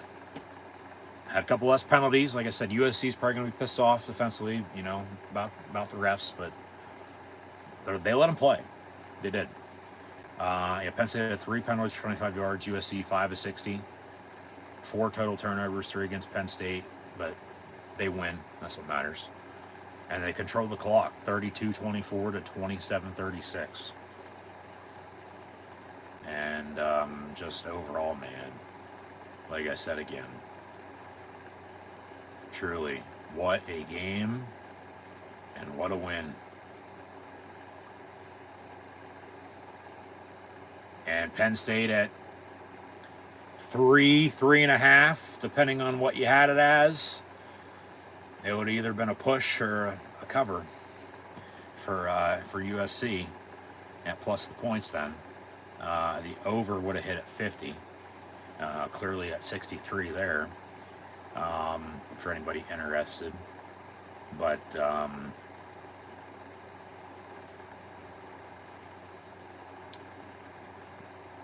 big win, no doubt about it. Very big win for Penn State. Very, very big win. Like I said, I'm going to have to really go back and do some digging on winning on a game-winning field goal, winning in overtime on a game-winning field goal, winning on the road the way they did, down by 14. Largest deficit of the season was 11, and then it was 14. And down 20-6 at halftime, they came back and won it. So, like I said, what a game. Give USC credit. Obviously, we are Penn State, but they had lines right where they wanted them at. But as Dennis Green once said, let them off the hook. So you want to crown them? Well, crown their ass. Well, USC's 3-3, Penn State 6-0. Don't get too high on your horse. Celebrate the win, but don't get too high on your horse. Safe travels to everyone back home to Happy Valley or wherever you may reside as a Penn State alum. And let's bleed blue and white. We are Penn State, and just like I said, a big win, especially a big road win. That's the thing, and how they did it. Just it was the game of waves of emotion and momentum, and just one of those. It wasn't back and forth from the start. Like, it was a lead and then a blown lead, and then back and forth from there. And at the end of the day, like I said, good teams find ways to win. And like I said, we might be looking back on this Penn State win at USC here today, later on this season, depending on what happens from here on out. and like I said, look back and say, well, yeah, that's when, and that's when you knew, they had something going, or just however you want to put it, like just, yeah, that's when you knew this team was for real. Just good teams find ways to win. We'll see if they can be that great team. And it goes back to good, great, elite, and all that. If you know, you know. How we got to that point after all this time beats the hell out of me. It just comes naturally. But thanks again for tuning in and watching. As always greatly appreciated. Be sure to like, follow, and subscribe on social media. Links in the description below. Yeah, I'll be off next week. Penn State on a bye week, so no live play-by-play, watch-along reactions. But I'll see everybody in 2 weeks' time. Penn State at Wisconsin. Kick time still to be determined, as mentioned. But just be sure to subscribe if you haven't done so already, and press that notification bell next to it. Hit it, smash it, so you can get updates. Yeah, it's the easiest way to stay up to date is, in fact, on social media. So like, follow, and subscribe. Links in the description below. Scan the QR code if you haven't done so already. And once again, thanks for tuning in and watching. But yeah, in the meantime, that'll do it for myself, your host, Encyclopedia Sports, Cohen Luke 96, live right here on YouTube. As Penn State goes to sunny Southern California, and after being down 20-6 at halftime, the blue and white Nittany Lions come back in the second half and overtime and defeat the men of Troy, and are fighting on in a 33-30 win over SC in overtime. So that'll do it. Thanks for tuning in and watching. Be sure to like, follow, and subscribe on social media. Once again, links in the description below. But 33-30, Penn State wins it in OT. And as always, we are Penn State.